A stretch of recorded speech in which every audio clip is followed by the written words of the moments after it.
Good morning. Before we go on the record today, are there any preliminary matters that we need to address before we go on the record? Yes, Your Honor. Yes, Ms. Hassan. Yes, thank you. So on yesterday, Pepco served all the parties with the. Ms. Hassan, if you could just wait a minute, I just want to make sure we have Linda, our court reporter. You're good. Okay, we'll go on the record, Linda, in a minute or two after we handle these off the record matters. Yes, Ms. Hassan, thank you. Yes, thank you again, Your Honor. On yesterday, Pepco served parties with all of the pre-filing data that we submitted on August 21st, September 16th, September 28th, as well as October 5th.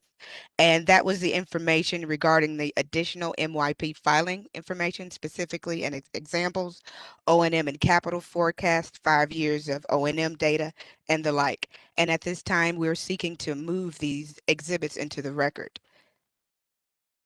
And specifically Pepco Exhibit 69.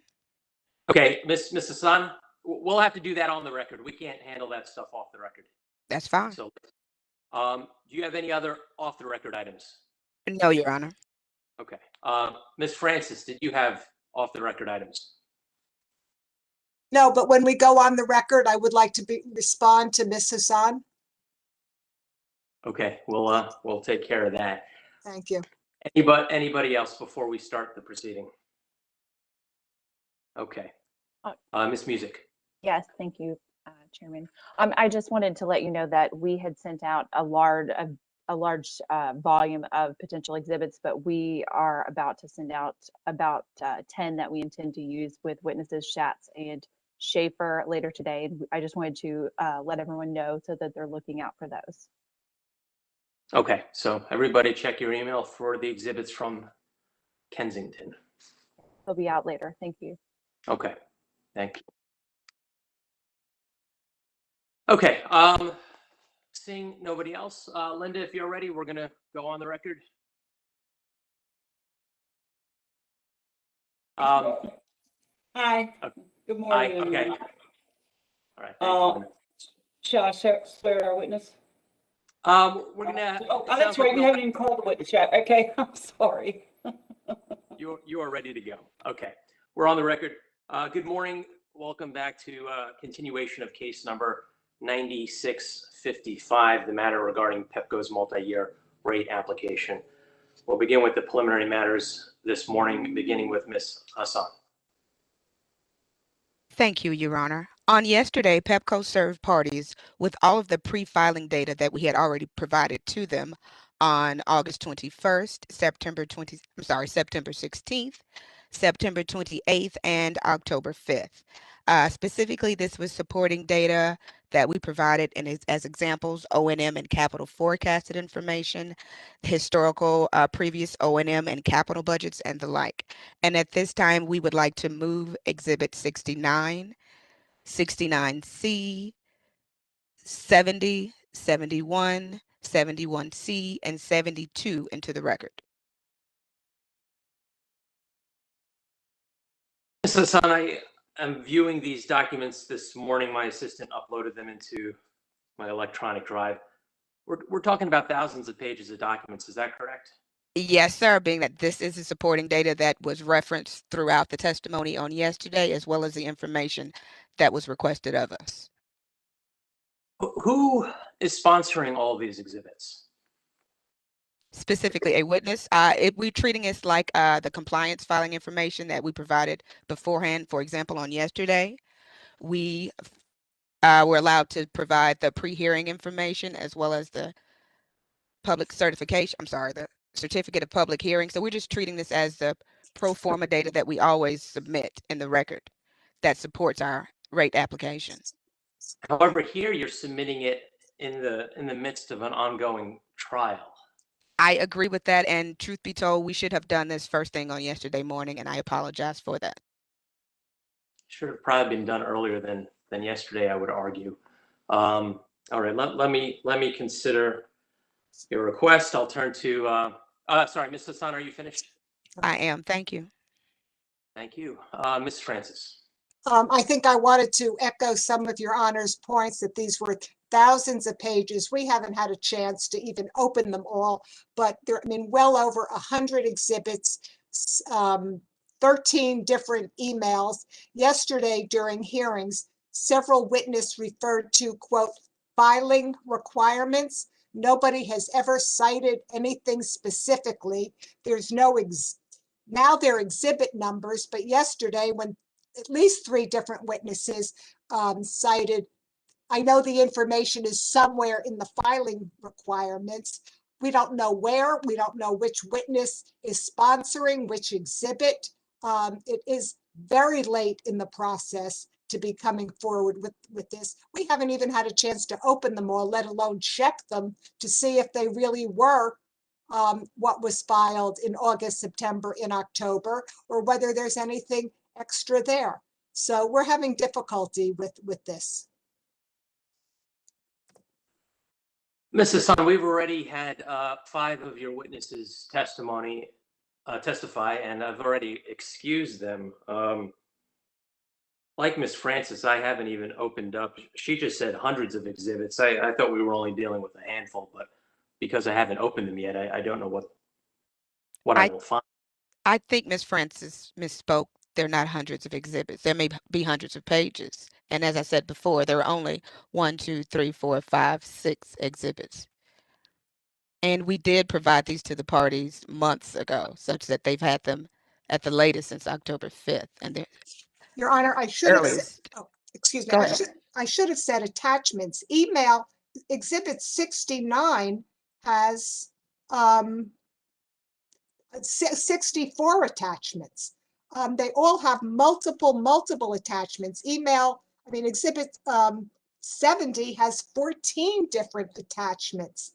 I should have said attachments rather than what I said before. So there are multiple attachments. If you scroll down on each exhibit over all of these emails, you can see how many there are. And there's no exhibit number. There's no witness sponsoring it. As Your Honor said, 5 witnesses are now off the stand. And they cited to filing requirements. I don't even know if any of this is what they're citing, what they cited to in the transcript. Ms. Francis, did you say you had 14 documents within Exhibit 69? No, within Exhibit 69, I counted over a couple of emails. One had 13 attachments, one had 47 attachments. And All right. Let's, again, sorry. Ms. Hassan. I was going to make the point that this is nothing new that the interveners have not seen before or had the opportunity. Again, we provided this information to them months ago, such that, again, this should not come as a surprise. This information in the documents were provided as early as October 21st, and the latest was, August 21st, and the latest was October 5th, such that this is not new information. And no one has argued that the company has not complied with the compliance filing. We are simply trying to move them into the record. Mr. Chairman, I'd note, I don't even have them. I don't know where they are, but they haven't gotten to me yet. So I'll just note that I don't even know what we're talking about here, just as an aside. And Ms. Hassan, I would note that the commissioners didn't receive this until late last night or early this morning. I'm looking at my Exhibit 69 now, and maybe it's user error on my end, but I have 10 documents in there, including reports from Moody's and reports from S&P Global. But if Ms. Francis is right, I'm missing documents and or attachments. I will consider your request, but I'm not going to rule on it right now. I'll make a decision before the end of the day, but these exhibits won't be available for the witnesses that we will be calling this morning. I'll hope to have a decision after I think about this a little more and have a chance during the lunch break to look at the exhibits. Thank you, Your Honor. Your Honor, just to be helpful, Exhibit 69 has several emails, and maybe that's why you didn't see all of them. I don't have any emails. Ms. Hassan, let's just take this from the top so I know what I'm going to be looking for during the lunch hour. You said Exhibit 69, 70, 71, and 72? No, there's also a confidential 69. So there are two. So there's Pepco 69 and Pepco 69C, as well as Pepco 71C. So in total, there are 1, 2, 3, 4, 5, 6, with 2 being confidential. Okay, so I'm only up to 5 now. So we have 69, 69 Charlie, 71, 71 Charlie, 72, and what's the And last? 70. 70. Okay, all right. Well, I know my assistant is listening to the simulcast here, so hopefully she can help me locate the missing exhibits. Okay, well, I'll make a ruling after the lunch hour today. Thank you Anything- kindly, Your Honor. Thank you. All right, Mr. Michael, I believe you may call your next witness. Mr. Michael gets set up and sanitizes the equipment. I would just like to remind all parties, both the utilities and the parties presenting today, that as we just discovered, we have a lot of material before the commission right now. It would help to the extent possible when you cite to particular documents and exhibits to be very clear as to what you're looking at, both exhibit and if it's a data response, what the data response is to. Take a breath, slow down, allow the witness and the commissioners to catch up and find where that document is. So just be mindful, particularly on cross-examination, to recognize that the commissioners need a moment to find the documents. We had some counsel moving relatively fast yesterday, and I don't want anybody to get lost.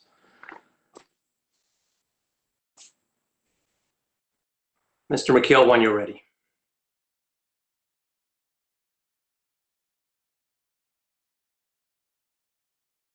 Good morning, Commissioners and Your Honor. Pepco would call Robert Stewart to the stand.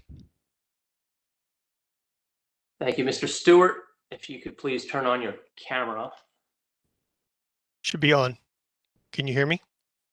We could hear you and we could see you. Yes, there we go. If you could please raise your right hand and be sworn in.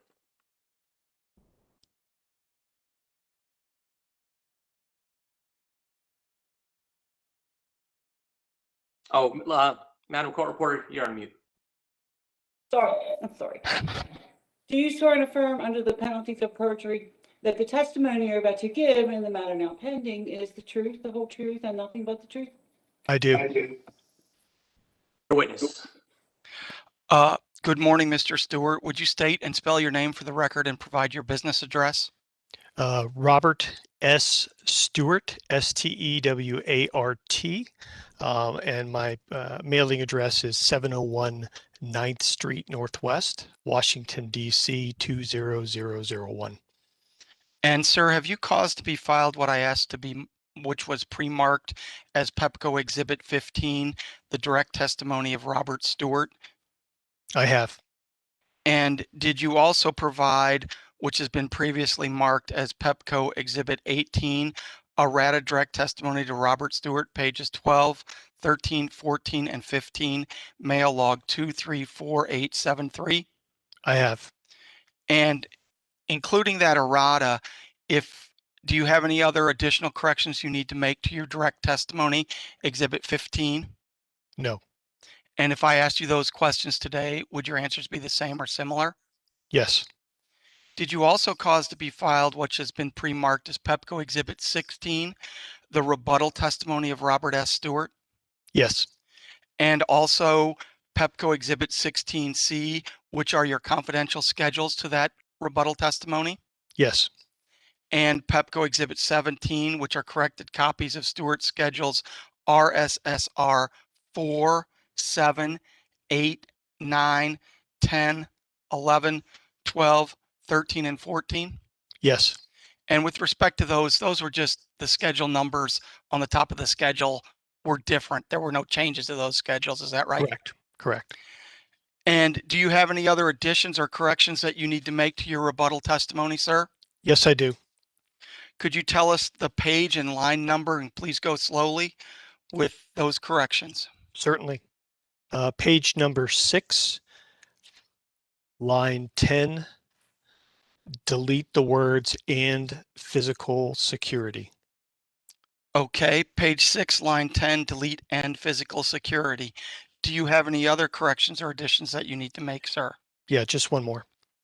Okay, could you tell us the page and line number? Page 29, line 5, Okay, and what is the correction or addition you need to make there, sir? delete the words "and physical security." All right. With those corrections, if I asked you those questions, would your answers be the same or similar today? Yes.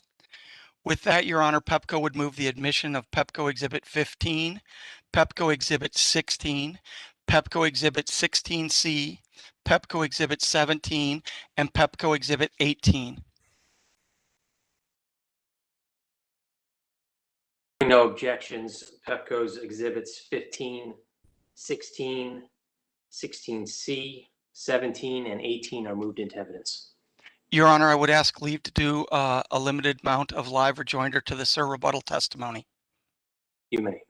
I apologize. Can I ask one question about, did we get a new copy of Mr. Stewart's direct recently? No, there was errata pages provided under mail log number 234873 of pages 12, 13, 14, and 15. And that was sent out to, Sorry. that was sent out to all parties, Ms. Brennan.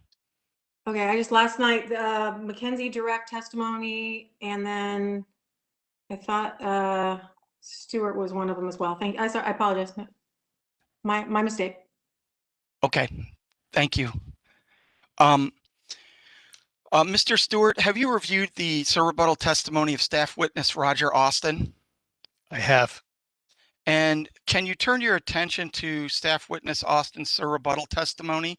And I'm focusing on pages 8 through 12 there, where he discusses his amended recommendation for the commission to disallow approximately $2.1 million of the company's vegetation management costs, down from his $5.8 million recommendation, claiming that Pepco has overstated its vegetation budget.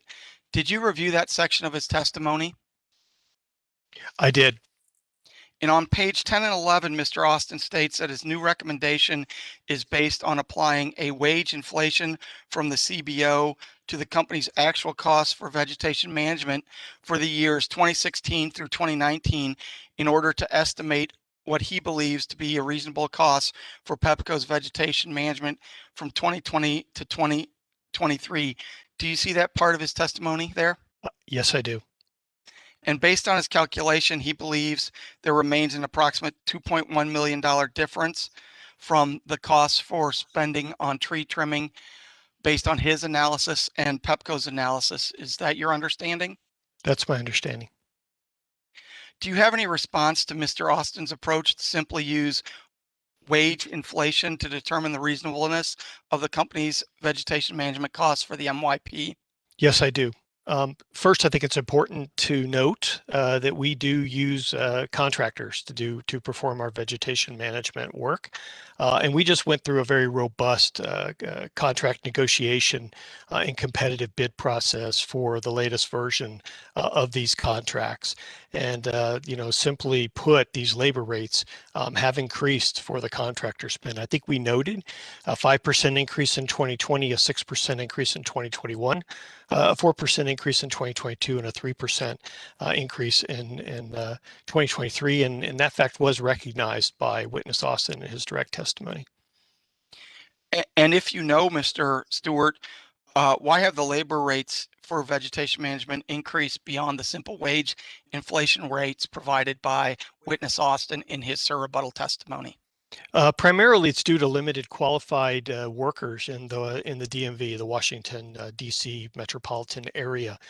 These workers are required to have a commercial driver's license, which makes them available to do other work as well. So the market churn among those workers is pretty significant. So the wages have to be commensurate with keeping those folks in those roles. And I think it's important to note that these folks just aren't trimming trees. They're operating around energized equipment. So they need to be skilled. They need to also be experienced. And so we certainly recognize the vendors' interest in keeping these folks around. And these increases are a reflection of that. And are there other aspects of the company's vegetation management contract that explain the reasonableness of the company's MYP costs as opposed to the most recent recommendation by staff witness Austin? Yeah, the work under this contract is also compensated on a unit-based contracting strategy rather than a per mile strategy. So I think that's important. And there's kind of a lot to unpack there. But rather than pay vegetation management crews for trimming portions of a feeder that don't need to be trimmed, we actually pay them for the work that does need to be trimmed. And we do that on a unit cost basis. And so that includes the linear trim, the wall trim, the vegetation removal from the base, and the size of the tree based on its diameter. So there's a lot that goes into that. And so our in the procurement process, Exelon Procurement actually found this per unit basis was the most cost-effective method for Pepco to use. And it also allows for some management oversight, in that embedded in this process, we use an independent third party who goes out and actually surveys and patrols the feeders in advance of the work and comes back with recommendations on what work needs to be done. So we have a stopgap to know that the work that's being performed is the actual work that needs to be done on each one of those segments. And can you give me an example of what you mean by feeder characteristics varying? So we use a 4-year trim cycle. I think the commission is aware of that. And so, we don't come back to that same feeder until 4 years later, unless if there's a need to go there for other reasons. But so each one of those feeders may vary slightly in mileage, but also in density. There might be underbuild to that feeder. There may be multiple lines. And so, each one of them are a little different. And so when on a per unit basis, some of the costs may vary from one feeder to another. Should the commission accept Mr. Austin's newest recommended disallowance of $2.1 million? No. All right, I want to change gears and talk to you about corrective maintenance. Again, staff witness Austin has that in his rebuttal testimony. Could you turn to pages 12 and 13 of that testimony? Yes.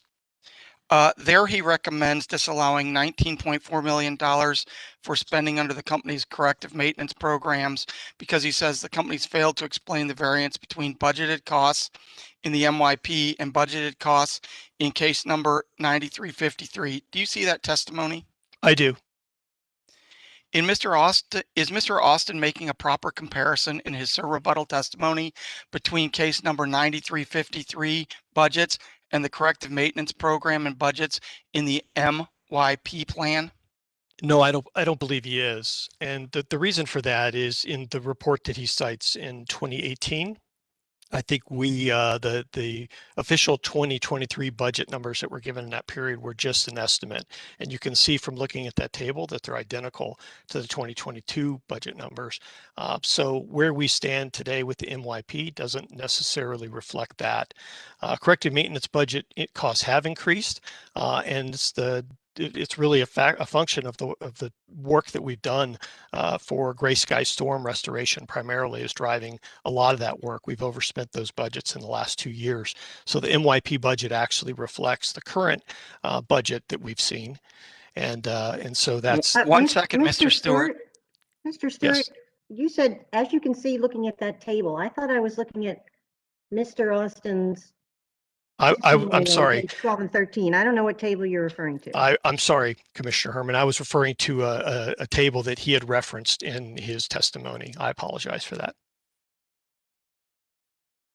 He referenced a document from 2018.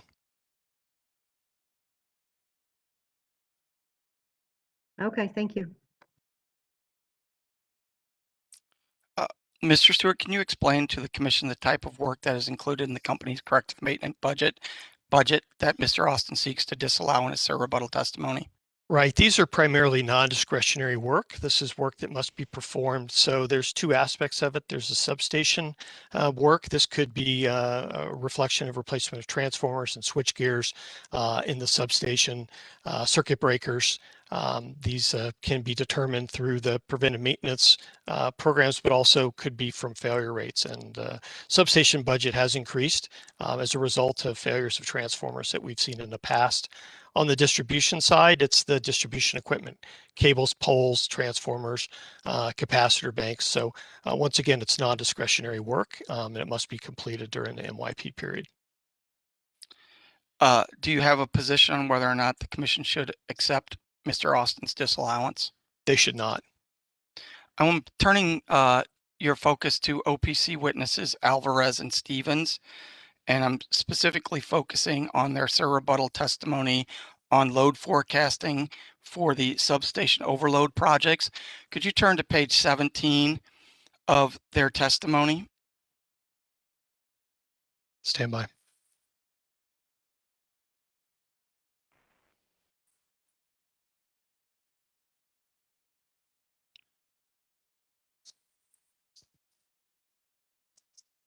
Okay. At page 17, OPC witness Alvarez contends Pepco's load growth forecasts overstate the need for the company's substation projects. Is that right? Yes. And specifically on page 20, Mr. Alvarez takes issues with the forecast related to the need for the Park Lawn and the Livingston Road substation. Yes, I see that. And focusing on lines 5 through 7, he states, as one can see, though the peak loads for Park Lawn and Livingston Road substations have been declining in recent years, Pepco's forecasts predict an abrupt reversal in the trend. How do you respond? I think it's important for the commission to know that those historical loads that we provided to Mr. Alvarez were measured on the loads that we saw as a result of an average summer period. As you know, our substations are designed for the peak load that we may actually see at its worst point.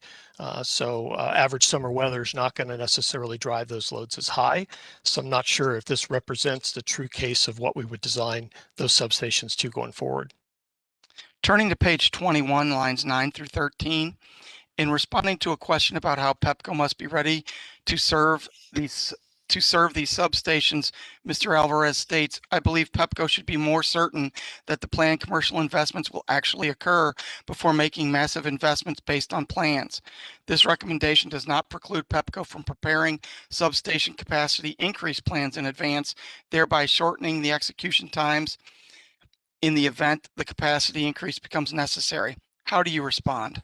Well, I think, with all due respect to Mr. Alvarez, we heard witness Anthony yesterday speak about the fact that these substations take 4 to 5 years to complete. So there is a forward look that we have to make sure that we're ready to energize equipment when the customers and the developers are ready to go.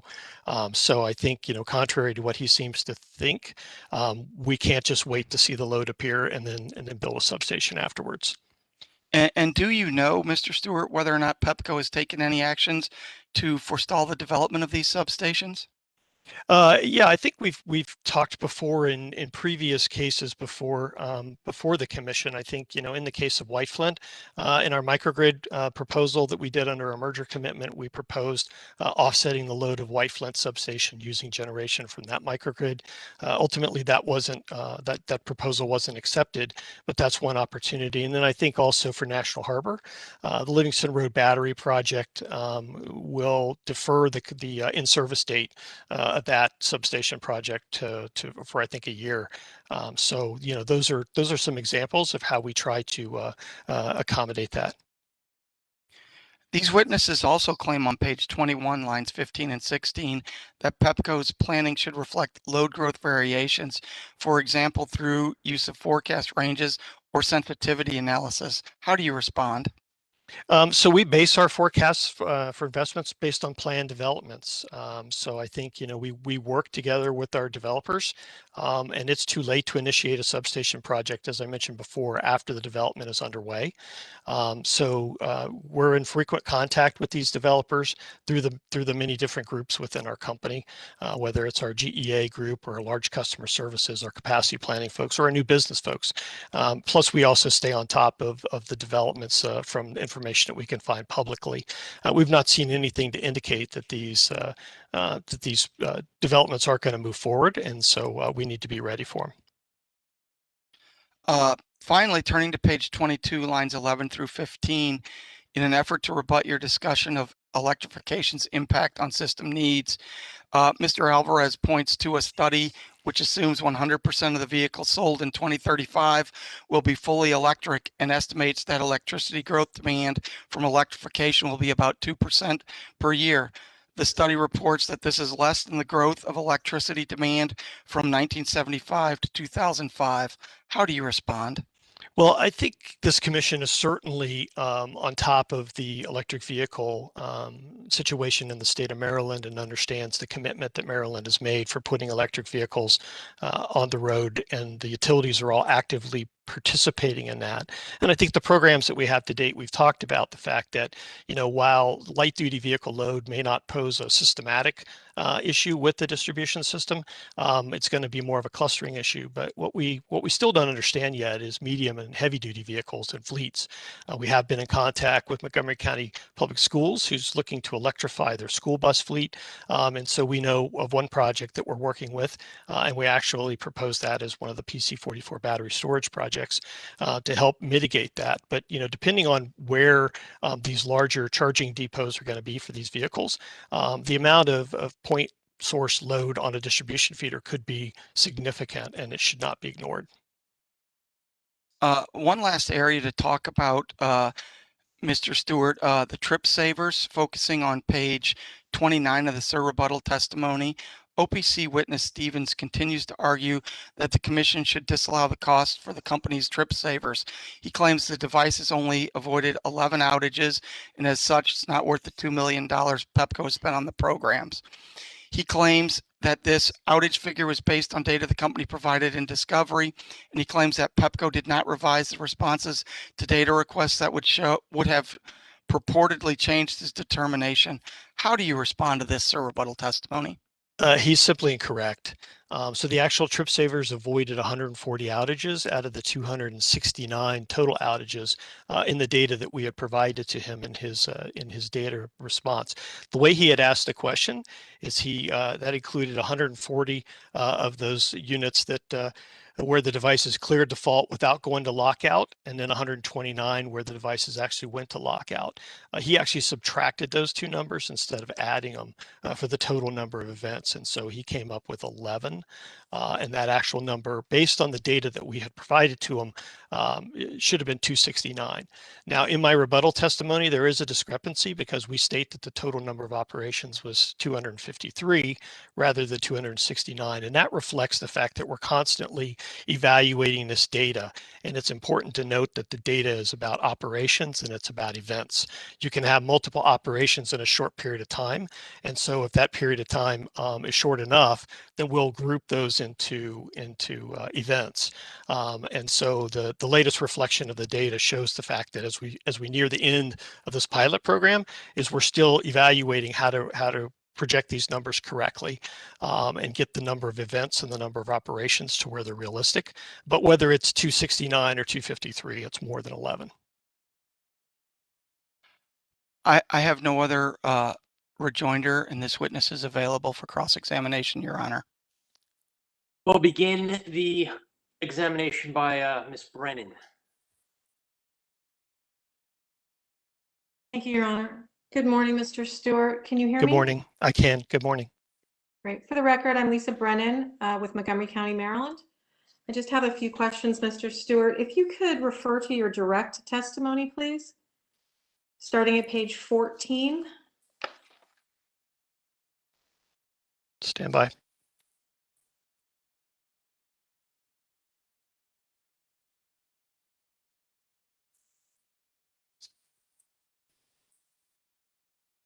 Okay. I'm there. Starting at about the middle of the page there, you start talking about the SEMI 4 PIM. That's correct. Performance incentive mechanism for the record. The company's proposed SEMI 4 PIM is a tracking metric for data related to customers experiencing multiple interruptions, correct? Specifically, customers experiencing 4 or more interruptions over a 12-month period? Correct. That was the intention of the PIM, yes. So as it currently stands, the company's proposal is to set a goal of 2.5% each rate year from 2021 through 2023, with an upper band of 3% and a lower band of 2.1%. Is that correct? That's on your table on the next page? That is correct. However, that was one of the errata that we provided that Mr. Michael referenced under mail log standby 234873. And we deemed that Pepco Exhibit 18. And what we had corrected in that was the fact that there was an error made in what we thought was CME 4.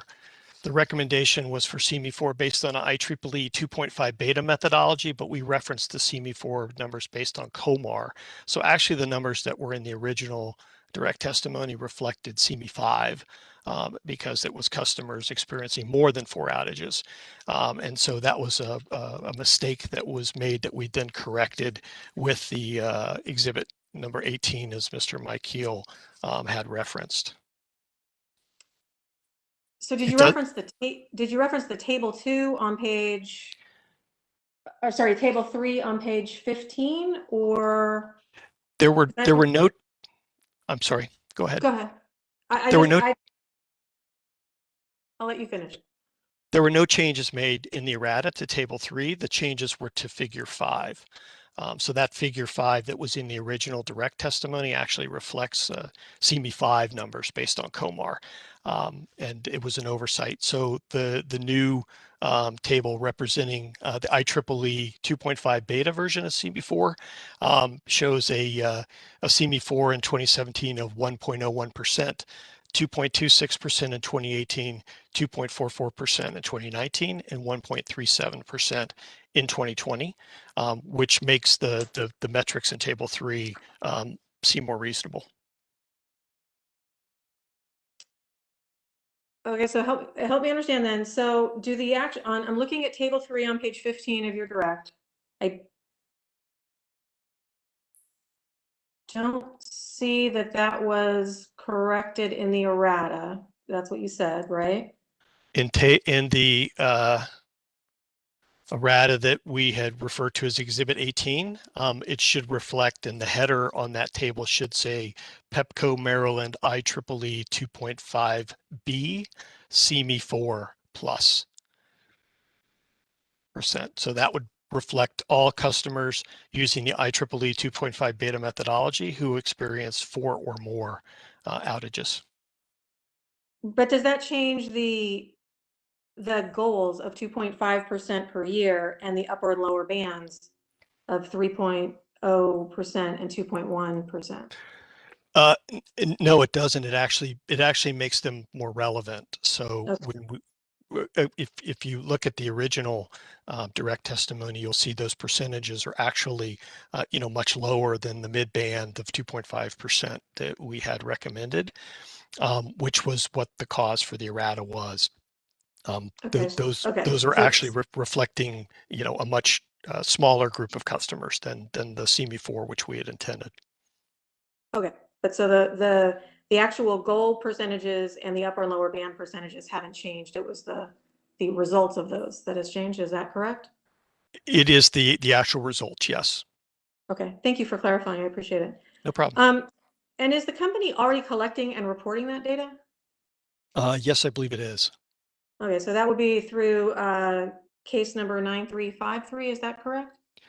Yeah, I think we're reporting it as COMAR data under case 9353, but we are collecting it based on IEEE 2.5 beta as well. And I think we're recommending the conversion to the 2.5 beta method. Thank you. Your Honor, I would like to introduce for identification Montgomery County Exhibit 22. These are Montgomery County's comments in case 9353. So marked as Exhibit 22. Thank you. Mr. Stewart, do you have that document in front of you? Yes, I do. Okay, thank you. If you could turn to page 7 of the Okay. document, which it's actually on the header, it's 9 of 21, if that makes it easier for anyone. Yes. Okay. So are you aware that Montgomery County has proposed that the commission adopt a semi-performance standard in that case, in case 9353? I'm not aware, but I see that here. Thank you. Thank you, Mr. Stewart. I don't have any further questions. Your Honor, I'd like to move Montgomery County Exhibit 22 into evidence. Hearing no objection, Montgomery County Exhibit 22 is moved into evidence. And if I could just ask a clarifying question about some other documents that have been referred to in the throughout the various testimony.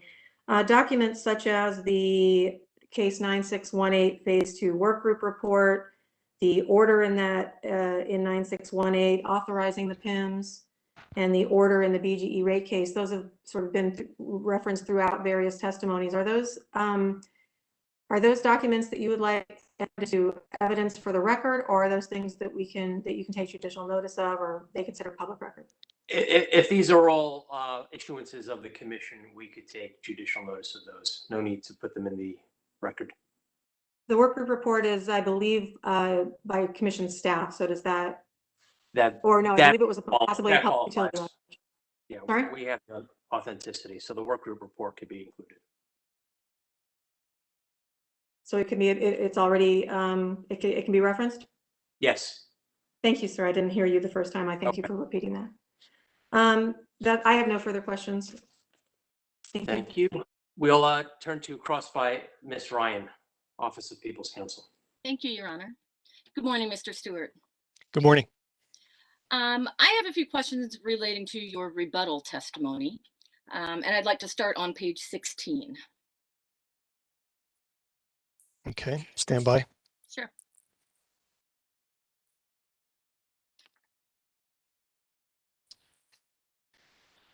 Okay, I'm there. Okay.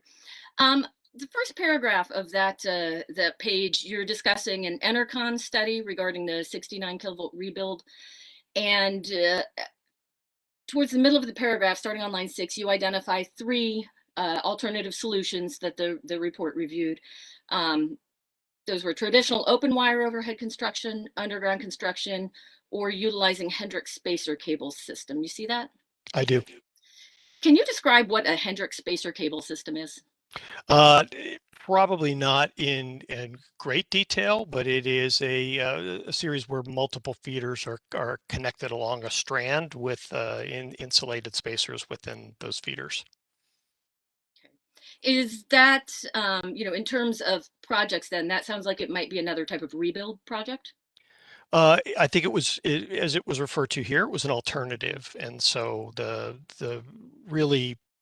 issue here was about the storm reliability of the 69 kV and what was going to give us the greatest reliability for major storm for those. And so the Hendrix cable solution did not remove the risk of wood pole failure, which we saw, prior in the 2010 to 2012 timeframe, but it was considered. Okay. What additional types of construction would go along with, implementing the Hendrix spacer cable system?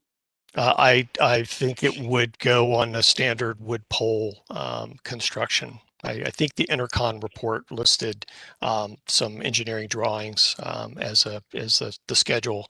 My schedule 6 provided some engineering drawings to actually give you a sense of the construction.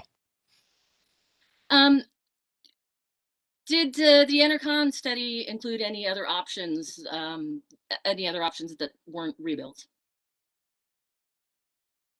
I don't believe. I think the options that you gave were the only options that were provided. And once again, the study was really looking at the specific case of the loss of those substations as a result of those major storms. And so I think it's important to note that we have two 69 kV feeds into those substations. And in the period 2010 to 2012, we lost a significant number of customers over multiple events. If both of those 69 kV feeders go down or are taken down by off right-of-way trees, then you've got 15,000 customers behind them that are out.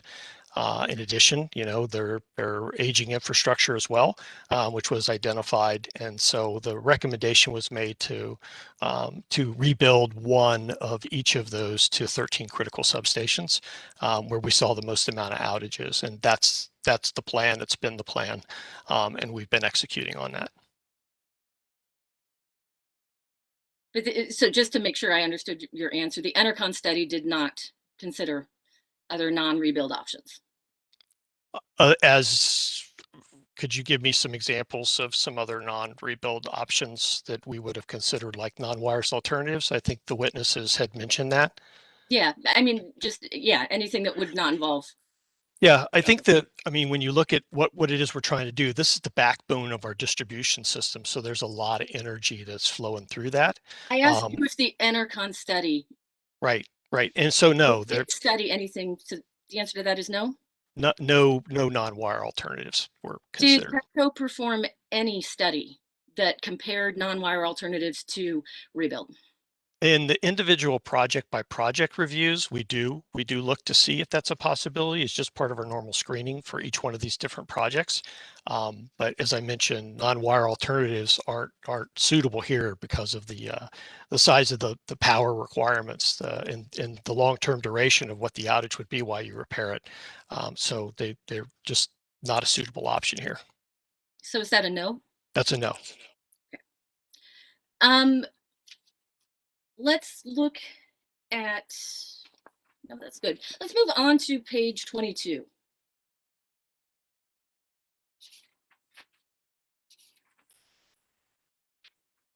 Did you say 22? 22, yes. Of the rebuttal, right? Yes, we're still in the rebuttal, yes. Thank you. Okay, I'm there. Okay, and I'm looking at the very top of the page on lines 1 through 2. You mentioned that 2 years ago, Montgomery County was attempting to lure a large corporation to establish its headquarters and data centers. Do you see that? I do. Can you identify that large corporation?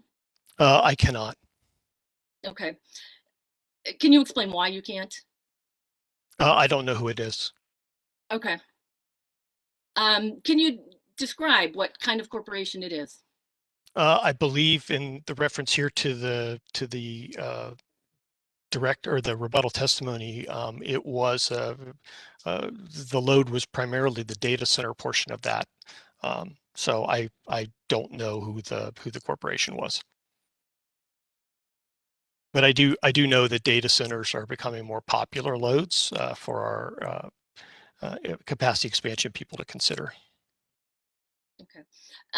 With respect to that particular corporation, and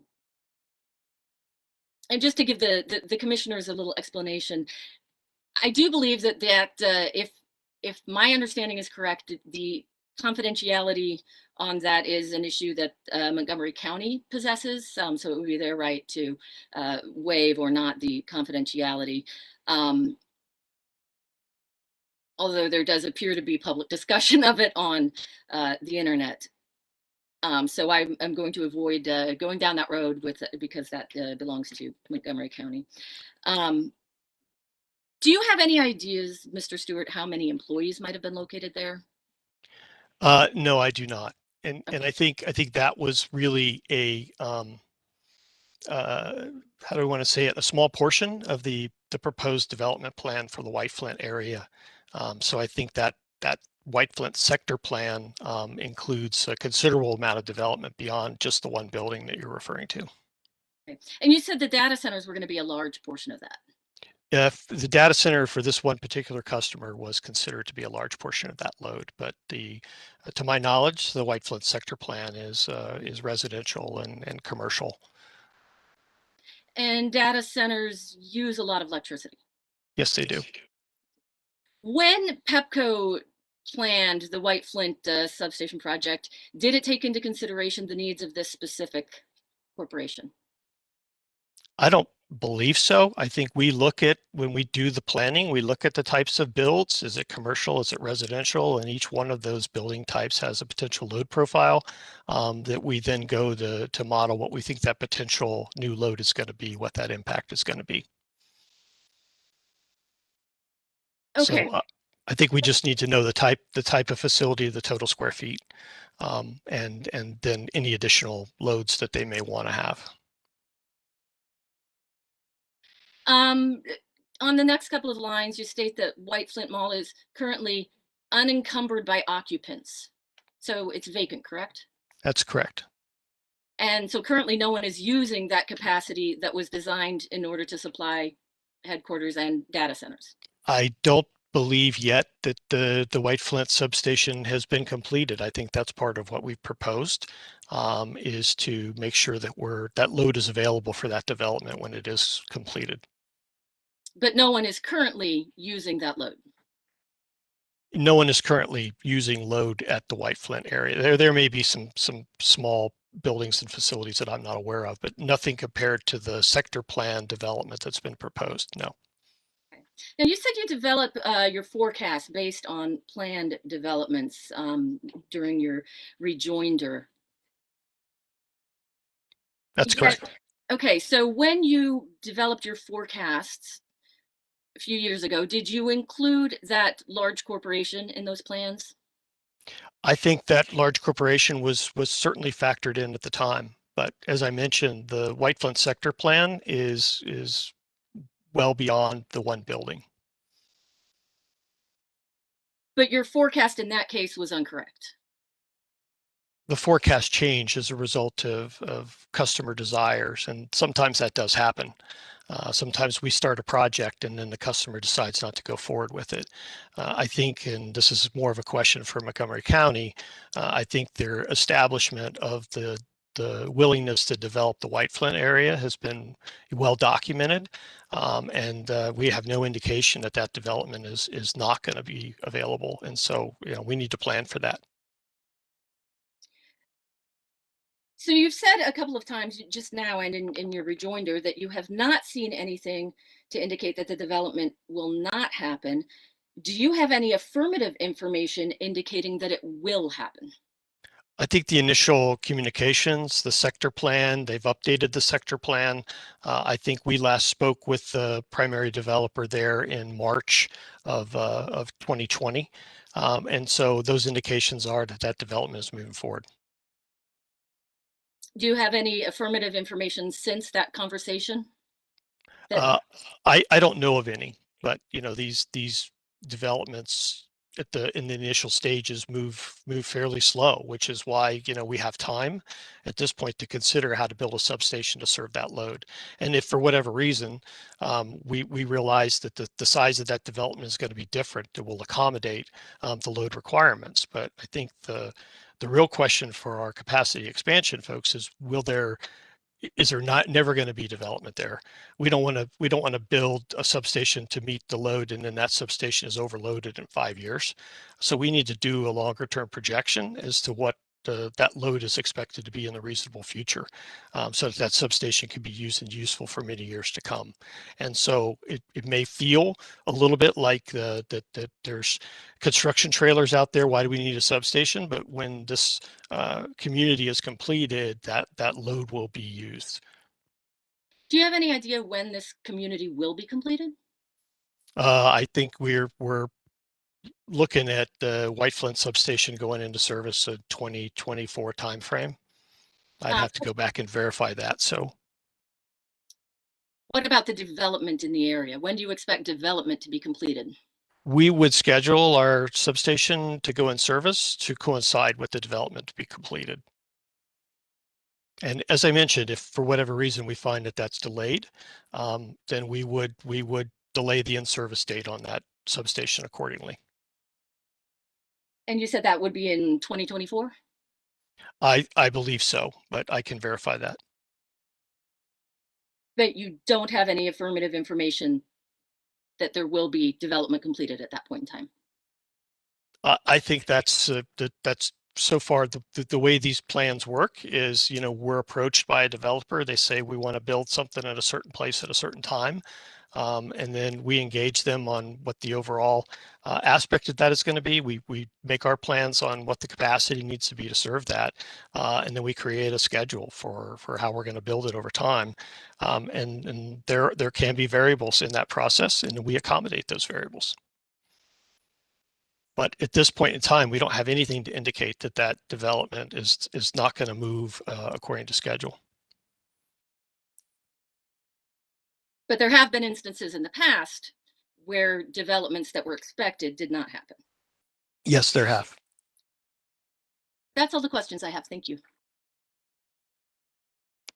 Turn to Council for Commission Staff, Mr. Greger. Thank you, Mr. Chairman. Good morning, Mr. Stewart. Can you hear me? Yes, I can, Mr. Greger. How are you? Just fine. Thank you. Once again, for the record, I'm James Greger with Commission staff. While many of the topics I wanted to go over with you today have been covered by other parties or through your rejoinder, I did have a few questions remaining. Okay. Could you please reference your direct testimony, page 5? Stand by.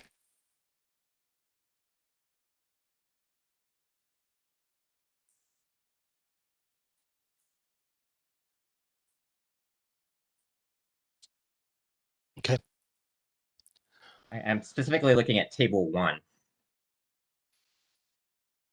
Just to lay the groundwork for what we're discussing, and I'm specifically going into the corrective maintenance issue again. Under category, I'm looking at corrective maintenance distribution. Okay. And I'm looking at the numbers under 2021F, 2022F, and 2023F. Do you see that? I do.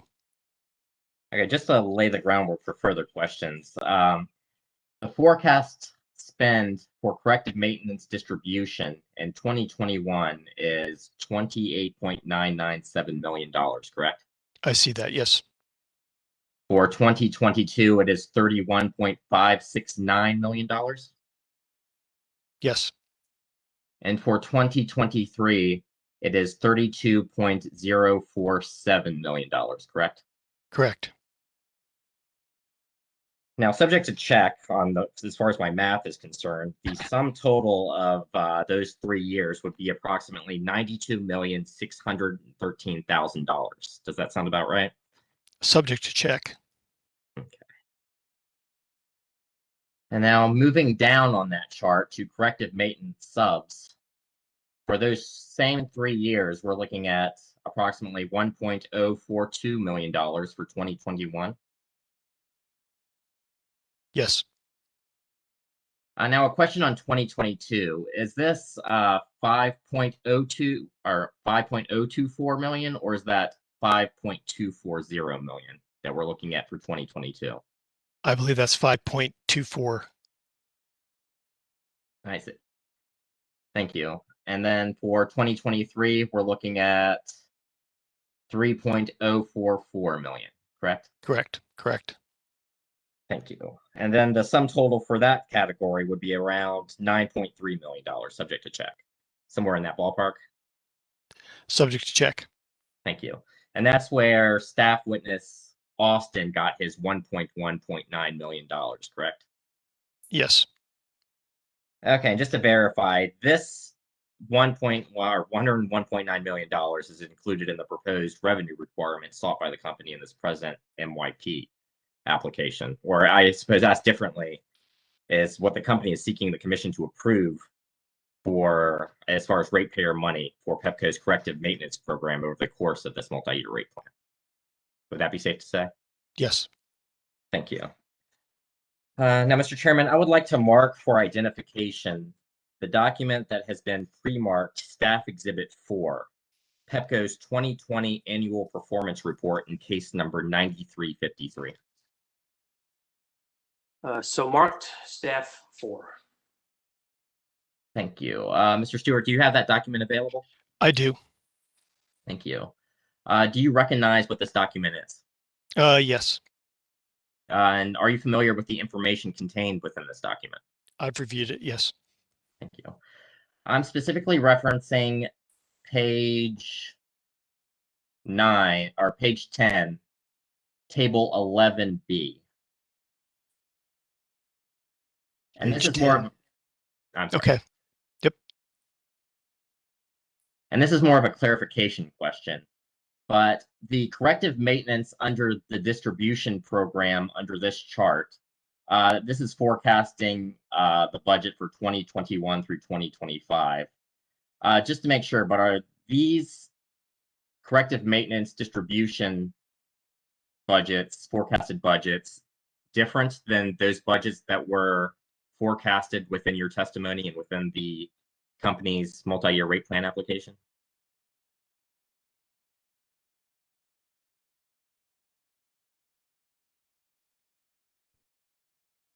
Stand by.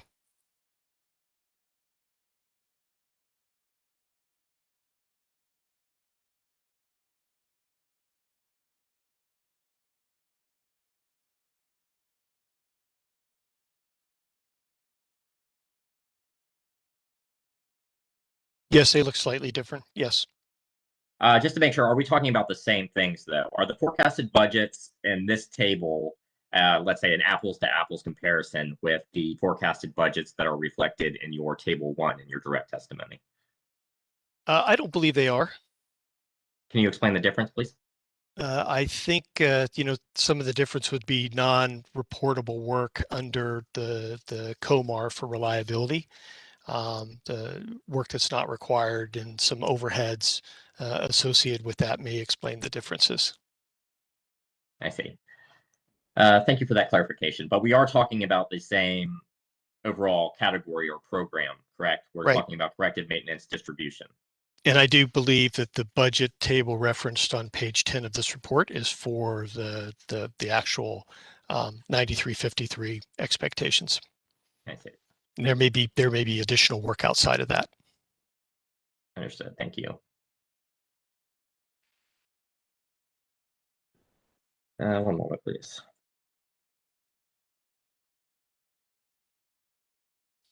Now, moving on, Mr. Chairman, I would like to mark for identification the document that has been pre-marked as Staff Exhibit 34, Pepco's 2021 through 2023 Safety Standards Update that was filed on May 21st, 2018. So marked as Staff Exhibit 34. Thank you. Do you have that document available, Mr. Stewart? I do. Do you recognize this document? I was not part of this, but I am familiar with the document. Thank you.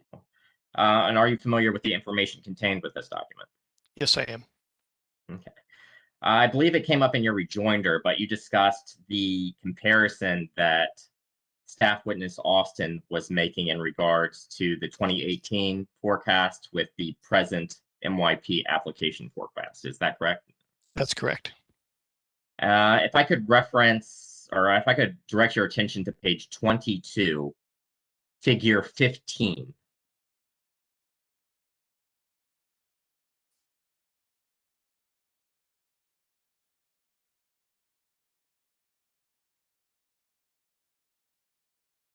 Okay. I believe this was the specific table that Mr. Austin was referencing. So under capital corrective maintenance distribution, this is projecting the 2021 through 2023 forecasted budget for these years, and the total reflected at the far right hand of the table is $82.5 million, correct? Correct. Now, you mentioned in your rejoinder that this was not an apt comparison. So just to clarify, is the budget forecast reflected in this table the same category of spend that's being reflected in the MYP application budget that's located within your testimony? Yeah, I think it's the same category of spend, but I think as we noted in our response to Witness Austin's data request, this report that you're citing here lists multiple scenarios, and this is just one of the multiple scenarios. It also makes a projection of 2023 costs that, if you notice, are just the 2022 costs, because we had at that time no projection for what the 2023 costs were. And so the MYP actually reflects the more current numbers and the more current reflection of that. And that's why we indicated it wasn't an apples to apples comparison. Okay, so would you characterize your forecast within the multi-year rate plan application as a refinement of some of the forecasts that are located within this report, or are they two totally separate things? I would say it's a refinement, and then there's, you know, I'm not being part of this actual report and knowing what the particular costs were that were attributed to this based on the IEEE 2.5 beta company goal scenario funding.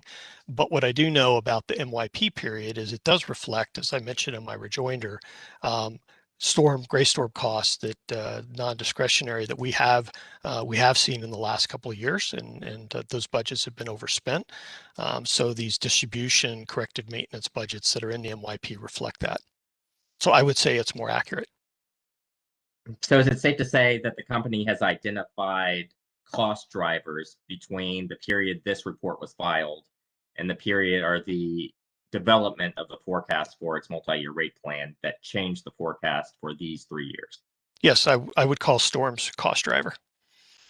Do you foresee the company making any additional refinements or identifying any other emerging trends that would have an impact on the forecasts for these 3 years or even further down the road, I guess? Not through this multi-year plan. These are the numbers that we have put forward based on our analysis and our assessments. After this plan and the next one, then we may update those, update that spend based on what we actually saw. But we would not make adjustments to this. Thank you. I believe that was all the questions I had as far as corrective maintenance. And I believe you covered everything I had in regards to vegetation management. I just have 1 or 2 questions in regards to the 69 kV feeder program. Sure. You are aware that that program was approved by the commission in case number 9602 in 2019, correct? Yeah, I think it was noted by the commission, and yes, yes, I would say that those costs were not disallowed. That's fair to say. Do you happen to remember what the overall costs for that program was in 9602 in 2019? I do not recall offhand. So do you happen to know what the current costs for that program are? Yes, I do. I believe for the 10-year costs, and we did respond to that in staff data request 19.9, where we provided updated costs associated with the year-over-year spend based on these projects. I see. Do you happen to know off the top of your head what that number was? Well, I have it in front of me. I think it's 588 for 2020 to 2029. Is the cost? And do you happen to know if those costs have increased since this program was first reviewed by the commission in case number 9602? I think the outer year costs have increased, but I think the actual closer in costs have actually decreased. And we could probably, if we could make a comparison back to that data request, I think that I can make give an explanation for that. You know, our project approval process really kind of happens in 3 phases. You know, one's the project initiation phase. One is the engineering analysis phase, and then the other is the construction phase. And so in the concept phase, or the project initiation phase, our plus and minus accuracies on our budget amounts are wider. We accept that, and then as we do our engineering analysis for planning the work, they narrow down, and then in construction they narrow down even more. So for instance, in your exhibit that you provided me, 34 on page 14, if you look at the 2020 spend for 69 kV and 13 kV rebuild. Those budget numbers are actually 14.3%, not 18.42%. And I think in 2021, those numbers are 19 million instead of 34.21. And I think in 2022, those numbers are 32 million instead of 60.8. So to the point that I'm making, as we get further into the project and we start to go into construction, our accuracy around those numbers gets even better. And so we do tighten it up. I think over the span of the projects, we did implement an inflation factor, which would count for the project going over 10 years. So I think you see some of those outer year numbers reflecting potential overall cost inflation of salaries and materials, but the closer in numbers, and certainly the numbers as we're putting into the MYP, have been tightened up to more reflect what we think the construction of those projects is going to be. Thank you. Now, do you foresee the cost for this program increasing the further along we go and the further you develop or refine your planning process as far as this program is concerned? Well, I think all costs increase over time, right? Everything gets more expensive, and our labor rates are going to continue to go up. But I think, as we've kind of demonstrated with our current numbers, the cost of these projects have actually gone down. So, I'm thinking, I hate to say it's going to be both, but yes, we'll always be looking at inflation over a 10-year time period, and the cost of materials and the cost of labor. And then, we will apply as much efficiency and lessons learned in these construction projects moving forward to bring the actual constructed as-built costs to as much and as low a cost as we can get them. See, thank you for that answer. Let me make sure I got everything. No, I think that's it. Thank you, Mr. Stewart. That's all the questions I had. Mr. Chairman, staff moves to admit Staff Exhibit 4 and Staff Exhibit 34 into the evidentiary record.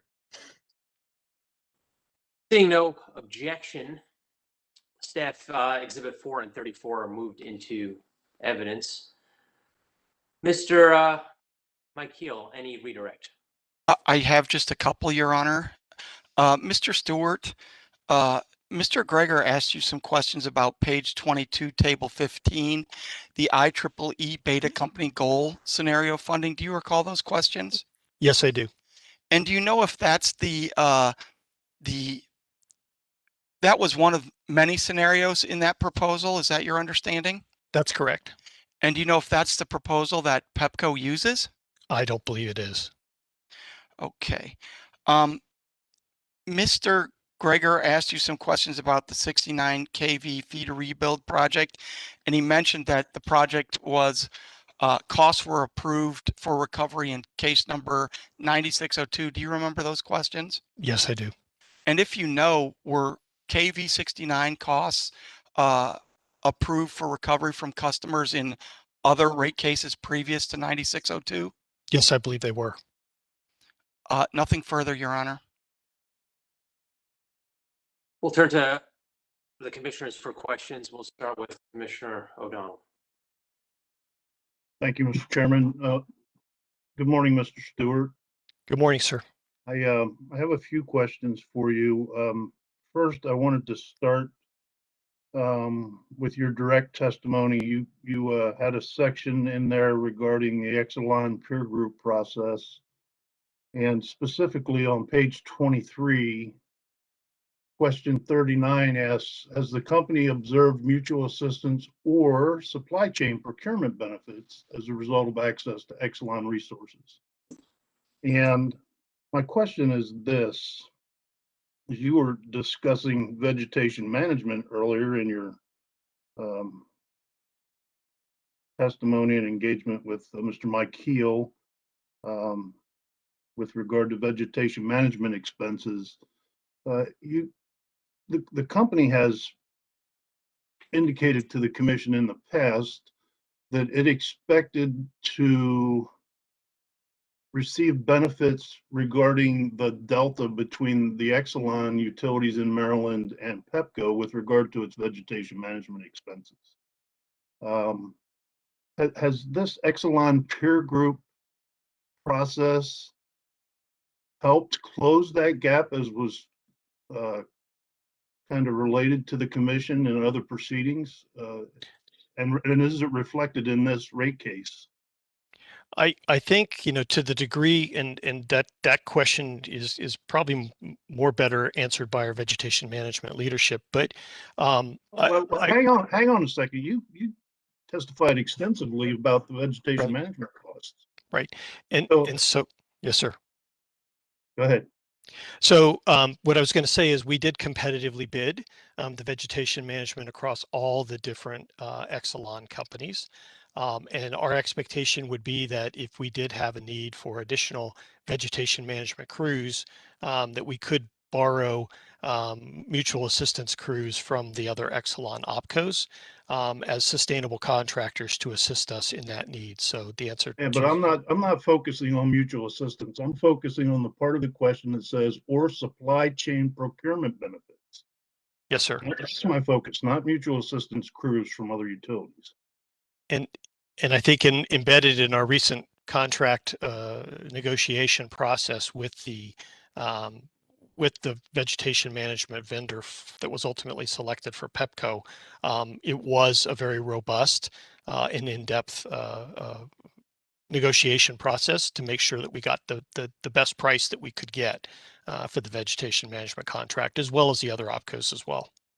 So have you closed the gap as has been previously indicated to the commission that the company was going to be closing and reducing that delta, that outlier delta for vegetation management costs in the Pepco service territory in Maryland?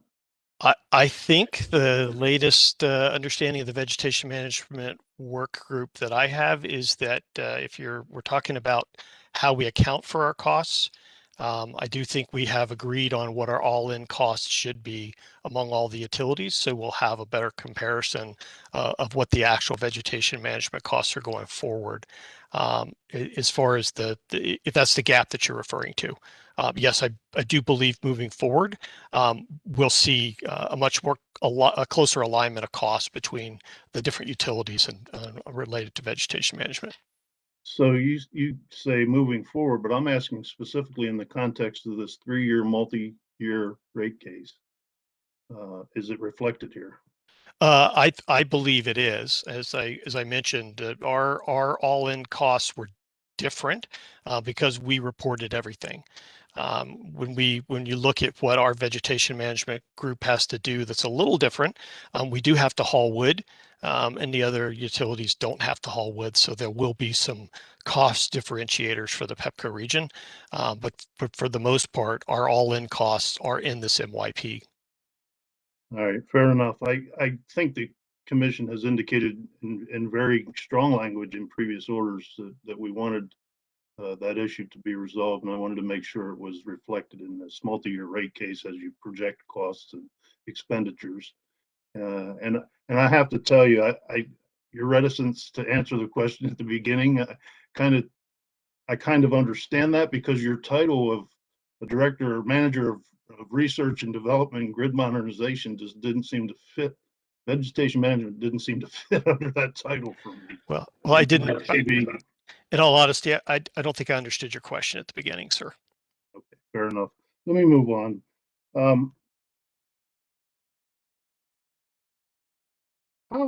With regard to distribution system planning, and you were discussing this somewhat with OPC, Ms. Ryan, how does the company incorporate stakeholder input with regard to non-wire alternatives in its distribution system planning process currently, and how will this 3-year multi-year rate plan affect access, reduce the asymmetry of information, allow stakeholder input into those alternative construction or non-wire alternative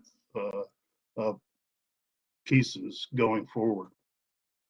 I think if you'll indulge me just a minute, I think that question is it's maybe a little deep. I mean, I think we've been pretty transparent with our planning processes moving forward, and I'll use solar as an example. I mean, we were the first utility in the Mid-Atlantic region to offer hosting capacity to our solar developers and our solar customers to help better understand, where we could accommodate solar on the overall system. I think, the Montgomery County battery proposal that we proposed under the PC44 and energy storage working group is an example of how we would work with that stakeholder, in this instance, the Montgomery County school system, on using a battery to offset the load of their electric bus charging. I think we also offer other NWA programs that get included into our planning process. Our direct load control program, our energy efficiency programs, they are Energy Wise Rewards program, for instance. Those programs all get factored in, as well as our conservation voltage control. We have that on about 85% of the Maryland feeders now. So we are doing NWA to some extent to try to reduce the load where we can. But in some instances, in the case of the question from OPC, 69 kV backbone feeders, there's not a lot you can do there. It just really depends on how much load that you're trying to mitigate. But we are willing to work with our developers. And I think we're this quarter going to implement the 8760 methodology for solar modeling into our distribution system planning process. That'll give us hourly solar data, and something that we don't necessarily have. We have the peak solar contribution on the feeder, but we don't have the hourly. And so now we'll have that. And where that's important is on the shoulder months, on a day like today, where you've got beautiful sunshine and cool temperatures, solar systems generate more. So our capacity planning folks will have that information now and be able to factor that into their future plans. So we'll be able to tighten up the estimate more and more as to what these non-wires alternative contributions can actually be in the planning process, and make sure that in the future we're still not going to overload equipment if we utilize them. So, Mr. Stewart, the reason I asked the question is this. As we move forward, one, we're doing 3-year rate plans now, and we're projecting and forecasting, but we also recognize the fact that transparency has to increase in these planning processes. And a lot of what you spoke about was still internal, not kind of, you alluded to solar a bit and developers, but not kind of opening up a process that's been very tightly held by utilities nationwide in its planning processes, and not, this may be an overgeneralization, but not allowing external stakeholders to input into that process deeply with other alternatives that may save the ratepayers money. And I want to know how this forecasting alternative form of rate making is going to change your processes in that regard. And I know that we were certainly present and supportive of the distribution system planning technical conference and the efforts that the commission is making around that, and we're willing to work with the commission and to others as to how to more appropriately allow for external stakeholder involvement in that process. And we would certainly welcome that input from the commission and be a partner in those discussions. Thank you for that. Thank you, Mr. Chairman. That's all I have. We'll turn to Commissioner Herman.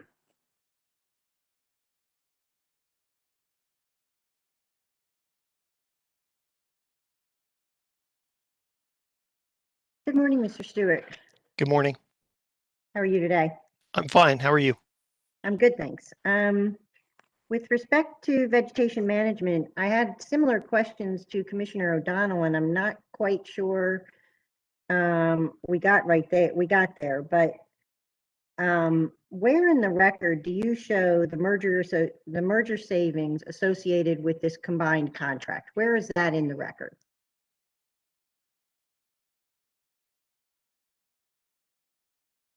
I don't believe it's reflected in my testimony that what the actual merger savings are over the contract for the vegetation management specifically. Okay, and where are the forecasted costs for vegetation management in your testimony?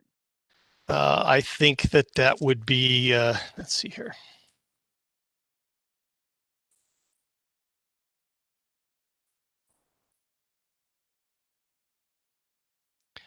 I think they're embedded at the high level in my primary table. I'm not sure what that means, primary table. I'm sorry, table 1 of my direct. What page? That would be page 5.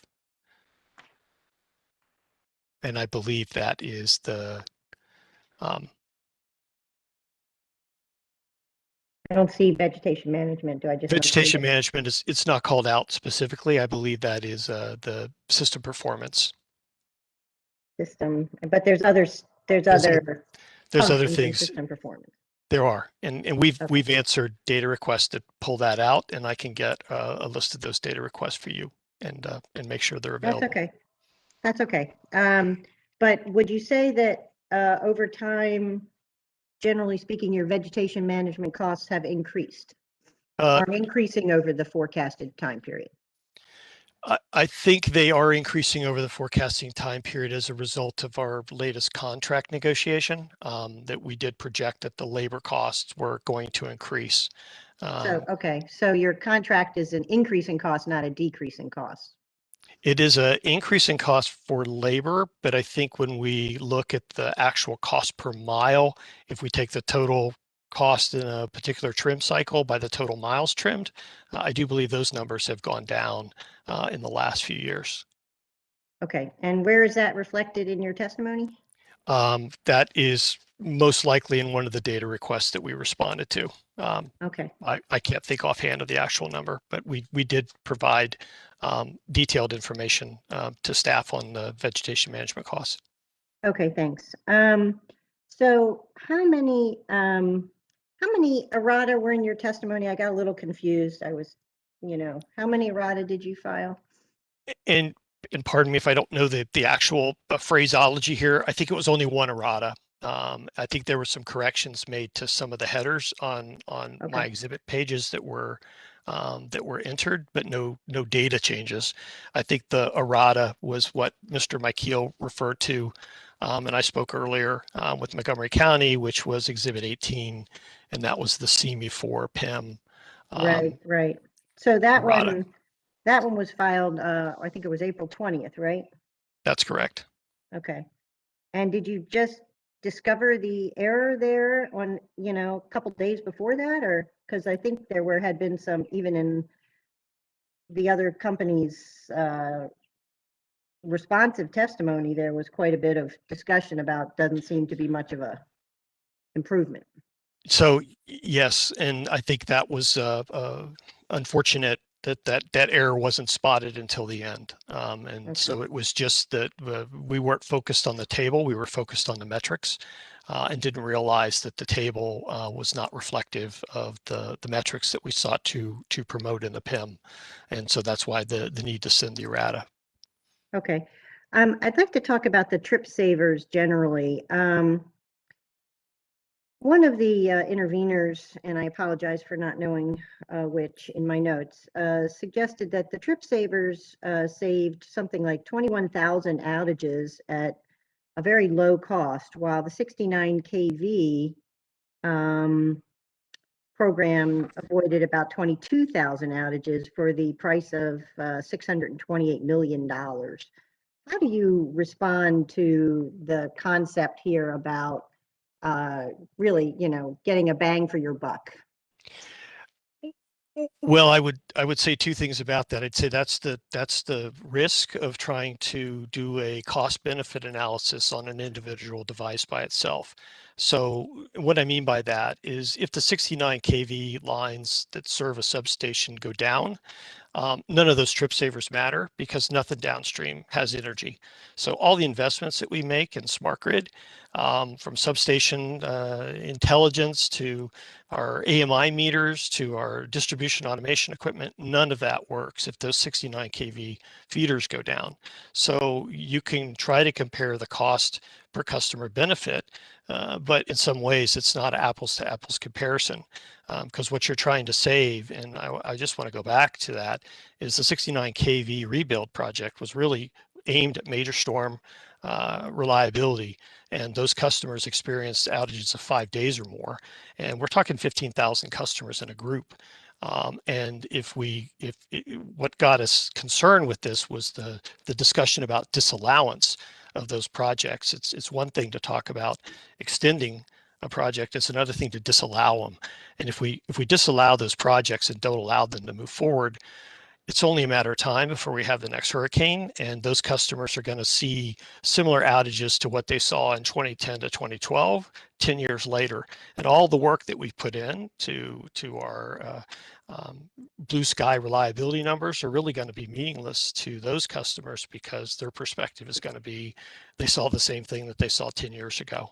And that's, I just want to make sure we stay focused on the what we're trying to accomplish with that project versus something like the trip savers. Okay, thank you. So you mentioned that it was, you seem to imply that potentially extending out the 69 kV program would not be as problematic as disallowing it. Does that mean that the company would not object to a potential extension of that program? Well, there's always going to be a risk. I don't know when the next storm is going to happen. We had more named storms last year than ever before. But the discussion that the staff and OPC witnesses put forward initially was the disallowance, which in my mind means we can't do the work. So I think Mr. Anthony yesterday indicated that we would take your decision as a commission and we would make it work. But if we disallow something like the 69 kV rebuild project, then I think we're exposing those customers to the same risk they saw 10 years ago. Okay, so let me ask you this with respect to the 69 kV, that program and the study, Energen study that it was based on, that was a 12-year program, which is now in year 11, presumably. I think we're in year 11. How would you respond to the question of, I mean, how much more is there to go? Why are we not seeing, reductions in this program as opposed to just, steady increases in the program? Because we're at the very end, we should be picking up the, it should be just about finished. We should be winding down, not winding up, it seems to me. Well, these projects, as we initially proposed and have been executing, these are 13 substations that we're serving. We have 2 in service now. It does take a couple of years to do these projects. And so I believe our completion date for the overall project is 2029 or 2030. So we're on target to accomplish that in the time period that we've established. And the MYP is a snapshot of that overall progress. But that program, to your question, is expected to complete in 2020 or 2030 timeframe. Oh, so I guess I thought I read that program was anticipated to be a 10-year program, 10 or 12-year program. I think initially it was, and I think there was some upfront engineering time that was required to get everything started. So I would have to go back and look at when actual program. I think our first feeder rebuild was 2017 timeframe. We do have 2, and we have multiple under construction now. Okay, thank you.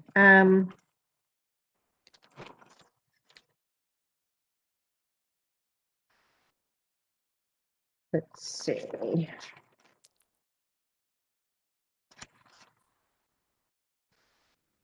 Let's turn to your testimony, if you would. On your rebuttal, page 49, let's start there.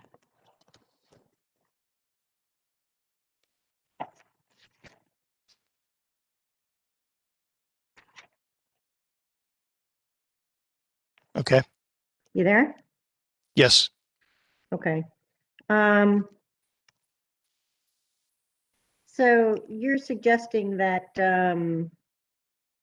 that the staff witness Patterson recommended disallowance of the contingency budgets, and it seemed to me that your reason why we shouldn't eliminate it is because it disrupts your internal process if the commission decides that the contingencies shouldn't be allowed. That's how I read it. So could you explain to me why, in your view, it's important to include the contingencies.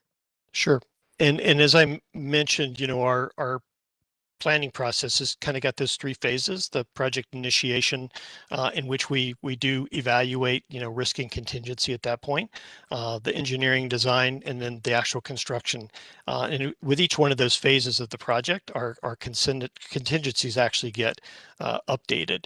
But, you know, in the past, we have, on these larger projects, have actually spent that contingency. So if it's in the MYP or not in the MYP, if we're going to complete the project, then most likely we're still going to spend the dollars if that has to happen, which means to maintain the overall spend in a year, then something else might have to be postponed or changed to accommodate that. So I think even the OPC witnesses saw the value of having contingencies in these large projects. It's just a question of if you account for them in the overall year over year or not. So did I hear you say that most of the time you use the contingency amount? Is that what you said? At the refined point. So at the construction point where we have our most accurate pricing, and we do update the contingency at that point. In most of the cases, we do spend it. And what is the contingency level at that construction point? Is it 25%? I don't know. It varies because we assign different percentages of contingency to different aspects. Is it an environmental issue? Is it a potential permitting issue? Is it a wetland? Is it there's 4 or 5 different categories, and those contingencies can vary. So we don't just have a set number that we apply. We actually do put some thought into it on a project by project basis. Okay, thank you.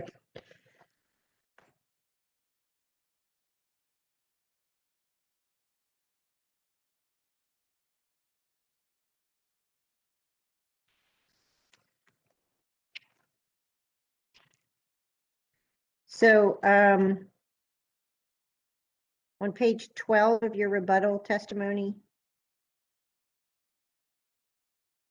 line, I'm sure, yeah, rebuttal, line 16. I'm a little confused by reference to yourself in the third person. Is this supposed to be somebody else, or is this? No, that was supposed to be my testimony. Okay, all right, thank you.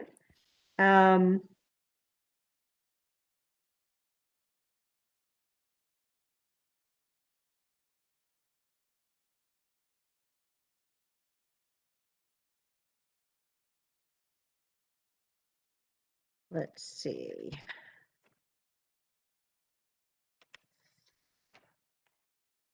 All right.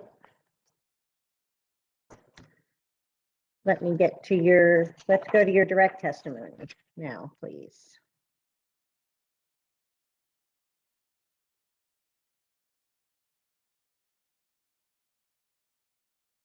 You there? Yes. What page, ma'am? I'm looking.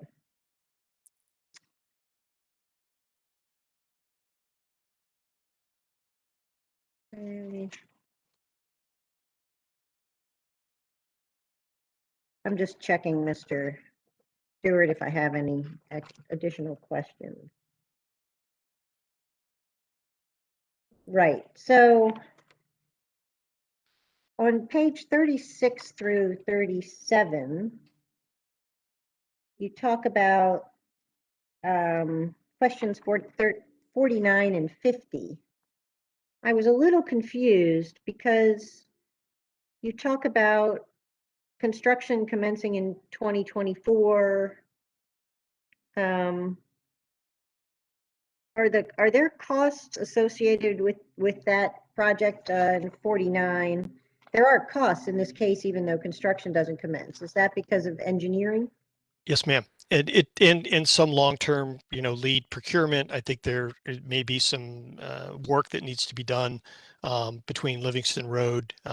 So yes, there are some dollars associated with this, and I think that when my direct testimony was submitted, the battery project was approved as well, and so, you know, we will push the in-service date, I think, from 2027 to 2028.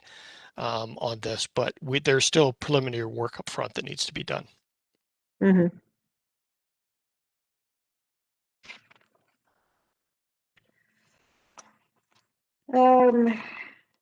Just let me make sure I'm gotten everything, Mr. Stewart.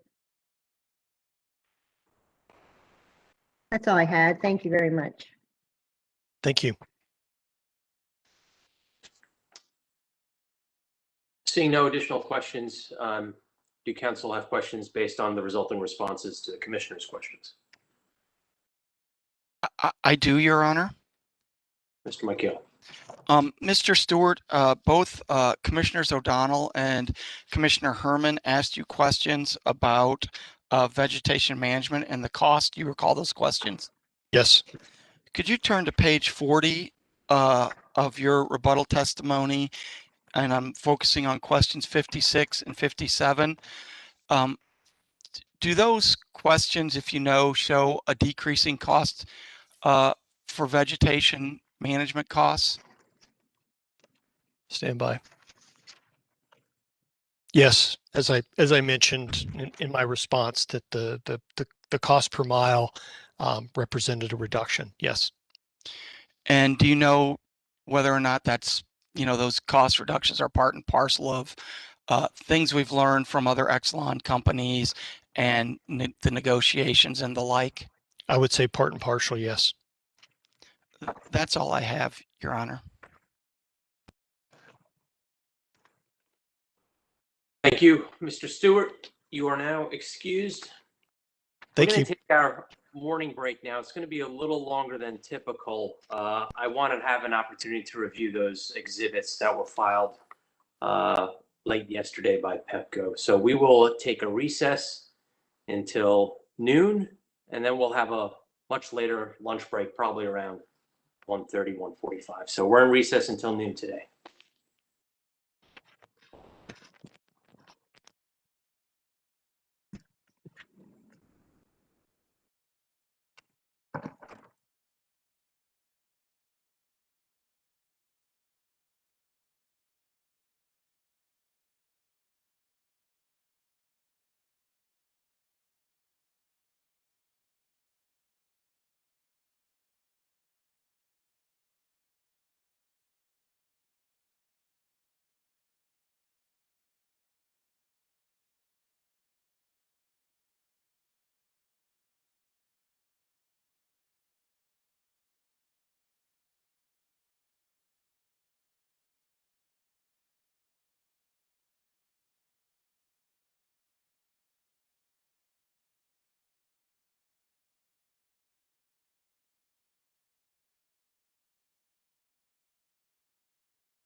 In 1 minute, we will go back on the record.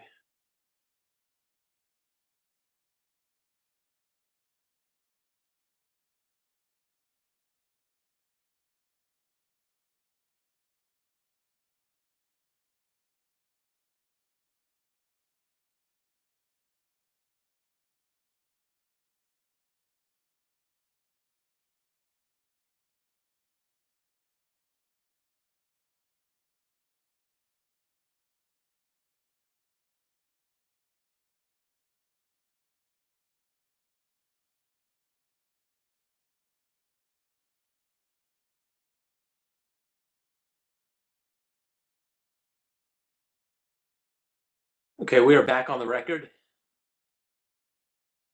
Ms. Hassan and Ms. Francis, are you with us?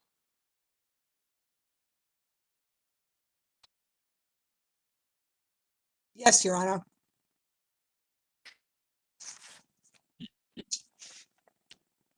Your Honor, I don't believe that Ms. Hassan is currently with us. If you'd like, I can go get her. Are you going to represent Pepco with respect to the motion that was made earlier? Oh, here's Ms. Hassan Yes, now. sir. Can you hear me? Yes, we could hear you. I can't see you though. Hold on a second. Let's see. Fucking mic doesn't work.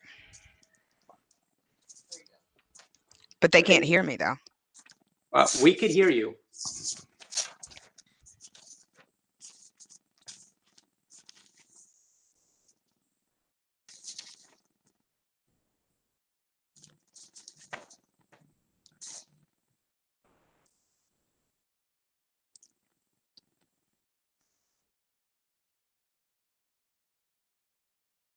We'll go off the record until we resolve this issue.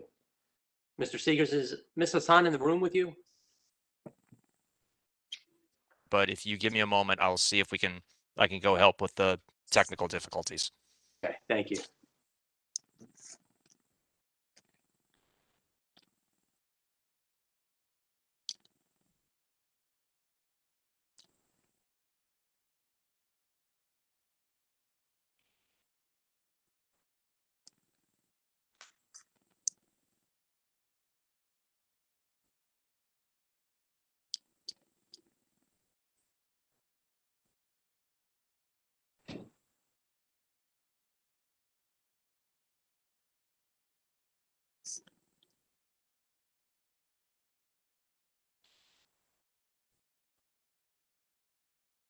Sorry for the technical difficulties.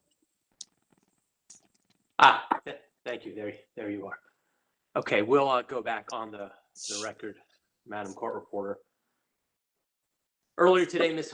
Hassan made a request. She made a motion to admit six exhibits that were tendered to the commission last night at approximately 7:30 p.m. Ms. Francis, just to be clear, were you objecting to Ms. Hassan's motion? Yes, Your Honor. Thank you. Ms. Hassan, I had an opportunity over the 20-minute recess to go through the at least 10 emails that commission staff received last night.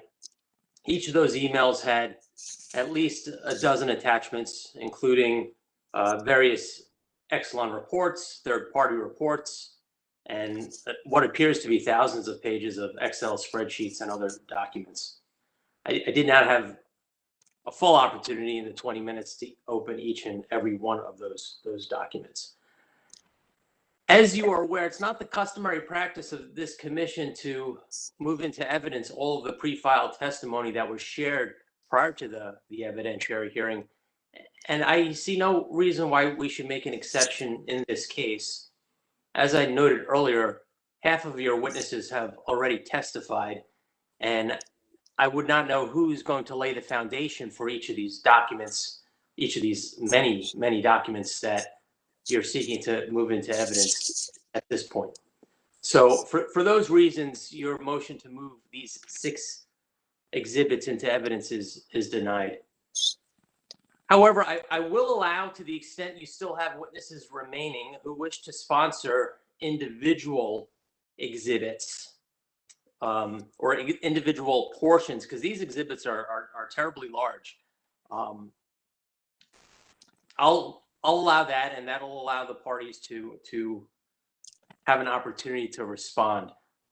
But just dumping this amount of data halfway through the trial is not something that we're going to permit. So I will allow, like I said, individual Pepco witnesses to sponsor very specific portions of these 6 exhibits if they are the appropriate witness and they can lay a foundation. Thank you, Chair. And truth be told, if I could respond, we probably will not do so because, again, we were just trying to submit these documents, not for the truth of the matter asserted within those documents, but more so just to demonstrate our compliance with the multi-year rate plan order and its filing requirements. But thank you. Thank you. Ms. Francis, if you could mute your microphone. I'm sorry. Mr. Seegers, you may call your witness. Thank you very much, Your Honor. Good afternoon. At this time, the company would like to call Ms. Moreland Bell-Lazard to the stand. Ms. Bell-Lazard, if you could please raise your right hand and wait to be sworn by the court reporter.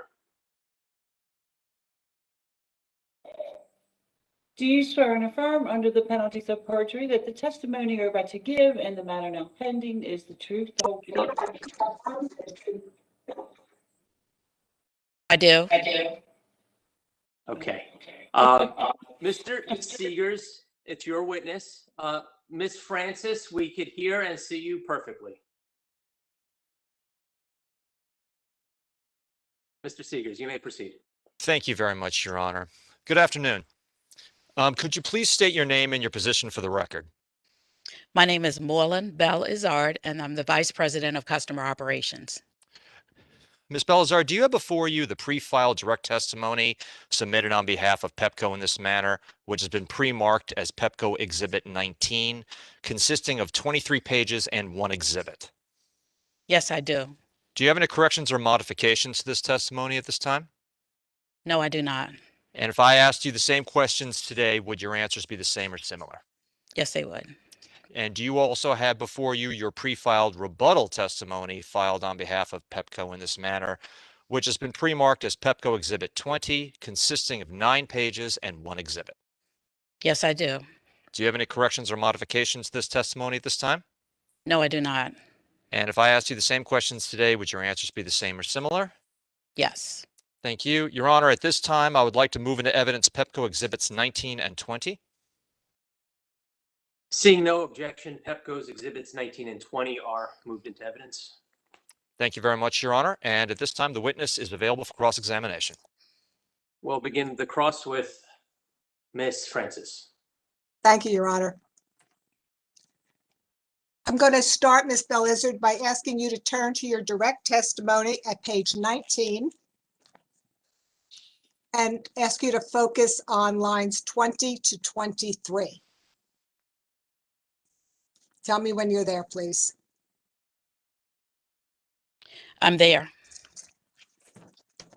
Now, on those lines,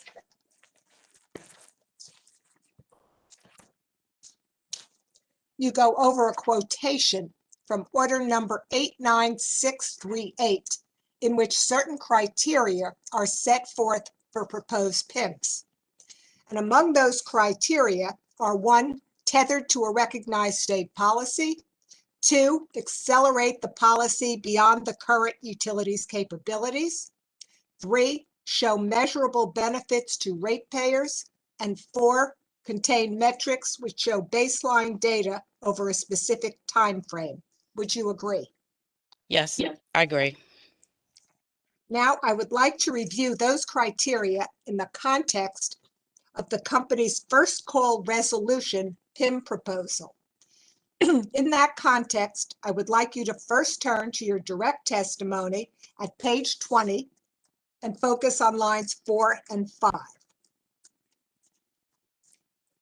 With respect to aligning the proposed FCR PIM to a state goal, do I understand your direct testimony at page 20, lines 4 to 5, to state that that goal to which you believe the FCR PIM is tethered is a goal to provide customers with high levels of service quality and reliability? Yes. Is it your testimony that Pepco is not presently providing its Maryland customers with a high level of service quality? That is not my testimony.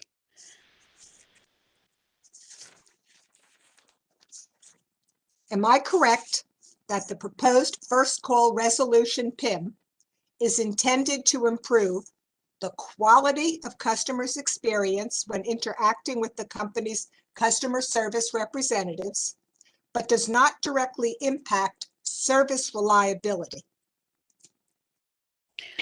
That would be correct. We are focusing on providing a higher level of customer service to our customers with this PIM. Now, is it your position that anything that improves service quality would meet the commission criteria that a PIM must be tethered to a recognized state policy, regardless of the value of the resulting improvement to customers? Can you restate that question? I want to make sure I'm answering what you're requesting. Is it the company's position that anything that improves the service quality would meet the criteria set forth by the commission that it must be tethered to a recognized state policy, regardless of the value of the resulting improvement to customers? I would agree in part. Yes, it should be tethered to service quality, but the latter part of your question, I do not say regardless of the values. So you believe that the value of the resulting improvement to customers is important? The value is definitely important, but it's also important to be cost effective when identifying opportunities to increase that value.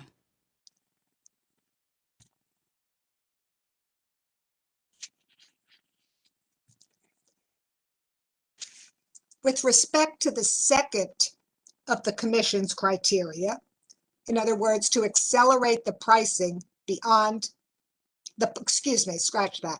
The second criteria, to accelerate the policy beyond the current utilities capabilities.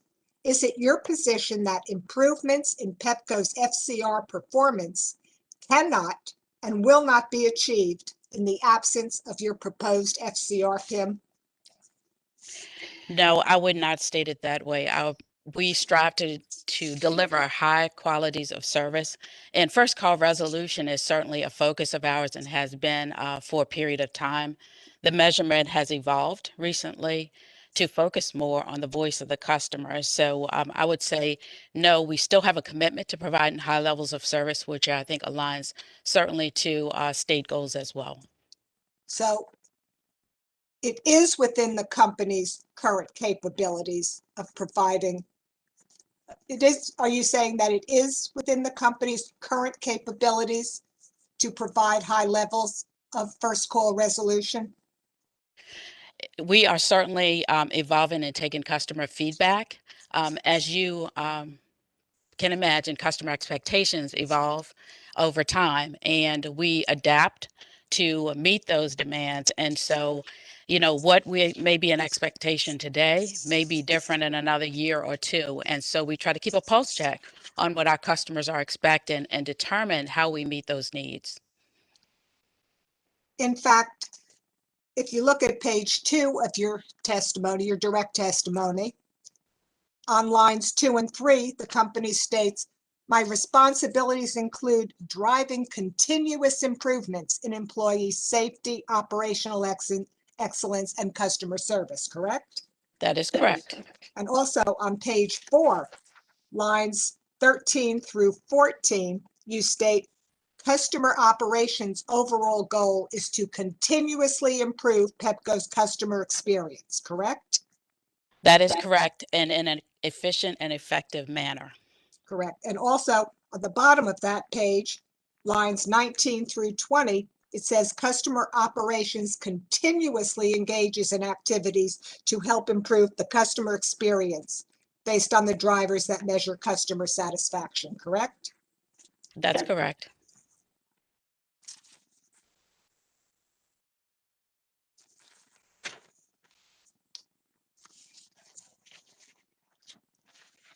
Now I'm going to ask you to reference the data the exhibits that AOBA sent out last Friday, and I'm going to ask you to focus on what has been preliminarily identified as AOBA Exhibit 18, which, Your Honor, I would like to have marked for the record, which is the company's response to staff data request 3-9.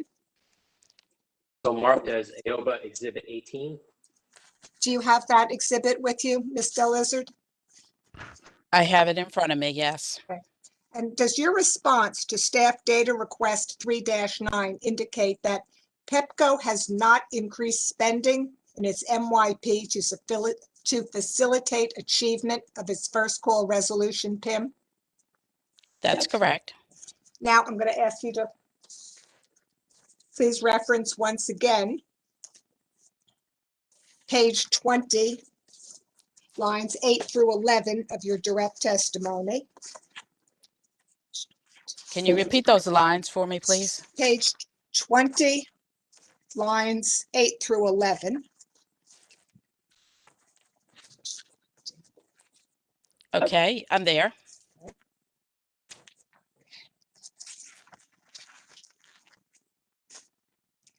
Now, at page 20, lines 8 through 11, do I reasonably paraphrase your testimony to suggest that the other commission requirements, in other words, requirements 3 and 4, for an FCR PIM outlined in order number 89638 are met by the fact that the proposed targets are measurable and have a specified sunset? Yes. Now, let's go back to the passage from the commission order number 89638 that you quoted at page 19, lines 20 through 23 of your direct testimony. That quotation references, quote, metrics which show baseline data over a specific time frame. Am I correct that the specific FCR metric that Pepco proposes to employ would be premised on a new metric for which the company just started collecting data in January of 2021? Yes, that is correct.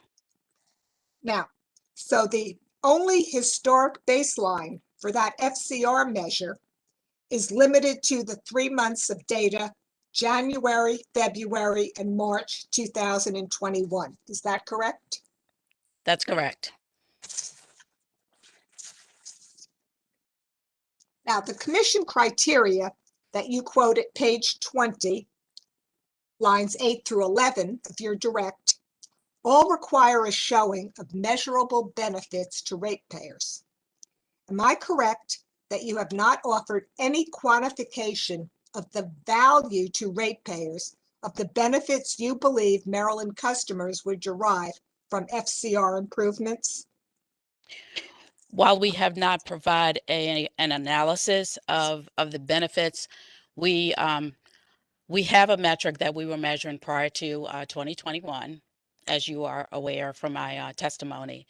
And that measure was using telephony, our systems, to determine if we were meeting our customers' needs. So that provided a level of information dating back to 2019 that was helpful.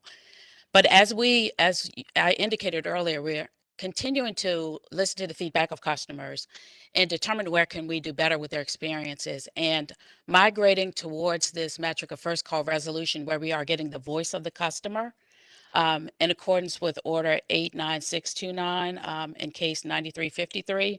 We believe that is a better measure of measuring how are we doing in that metric. So it's an evolution of the first call metric. And we believe that even though we only have 3 months of data, it is a better metric to track, and that's why we recommended it in the MYP. Okay. I understand your answer. However, my question involved a monetary value.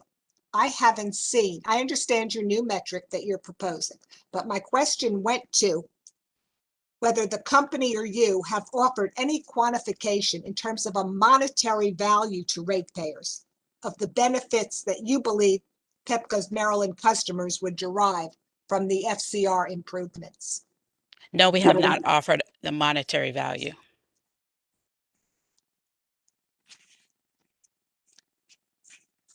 If the intent of the FCR PIM, if it's to become a full-fledged PIM with a financial incentive in the next MYP period, how would you determine the amount of the financial incentive when you don't know the dollar value of the benefit that customers would experience? That is a difficult question to answer because, as you indicated, we're collecting data. We will know the areas where we need to focus to improve the customer experience. So, we will have to analyze and determine if we can quantify monetarily the benefits. What we do see is in customer satisfaction, we do get indicators. Are we improving that experience, and is it valued by our customers? So sometimes it's difficult to monetize that. However, I think over the MYP period, that could be certainly an area of focus in determining if we can put a financial number on that. But as of now, we are unable to do that. That's correct. But is it your understanding that in the next MYP base rate case, or the next MYP case, Pepco would associate a financial incentive with any proposed FCR PIM that is proposing? I can't answer that right now.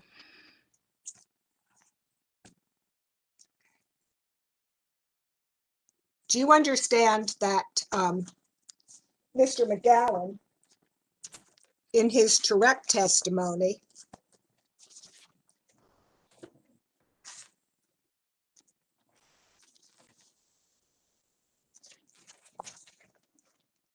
I don't know if you have a copy, but I am just going to refer for a minute to Mr. McGowan's direct testimony at page 29, lines 20 through 23, where it says, the company's tracking-only proposal will allow the parties in the commission to gain experience with PIM development, tracking, and reporting, laying the groundwork for a more robust PIM programs with penalties and rewards in the next MYP cycle. So would you agree that Mr. McGowan is suggesting in those lines that there will be a financial incentive or a penalty associated with the proposed FCR PIM in the next MYP case? Would you agree? That is what Mr. McGowan is implying, that we could look at this being certainly a program with penalties and rewards. Would you agree that if a net benefit is to be provided to Pepco's ratepayers, then any financial incentive would have to be less than the value of the benefits that Pepco's Maryland ratepayers would derive from any FCR improvements? And can you restate that question? Because I think I caught it, but I want to make sure. If excuse me, 1 minute. Mhm. If in your next MYP proceeding, there's going to be a net benefit or financial incentive to be provided to Pepco's ratepayers, then any such financial incentive would necessarily have to be less than the value of the benefits that Pepco's Maryland ratepayers would derive from the FCR improvements. Thank you for repeating that. And I would say, as we're evaluating how do we derive more value and improve that experience, we do analyze, are the benefits perceived to be higher than the cost? So yes, we will perform cost benefit analysis on any enhancements or improvements that we seek to pursue based on feedback from our customers. So the converse is any financial incentive would have to be less than the value of the benefit, correct? I don't know that I'd agree with that statement.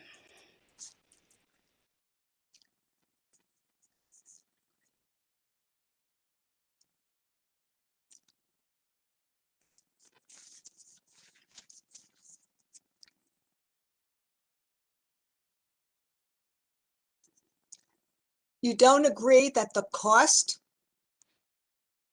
of the financial incentive should be less than the value the customer will receive? I will say I am probably not the best witness to talk about the financial and penalties or rewards. It's certainly Witness McGowan is more of an expert in that area.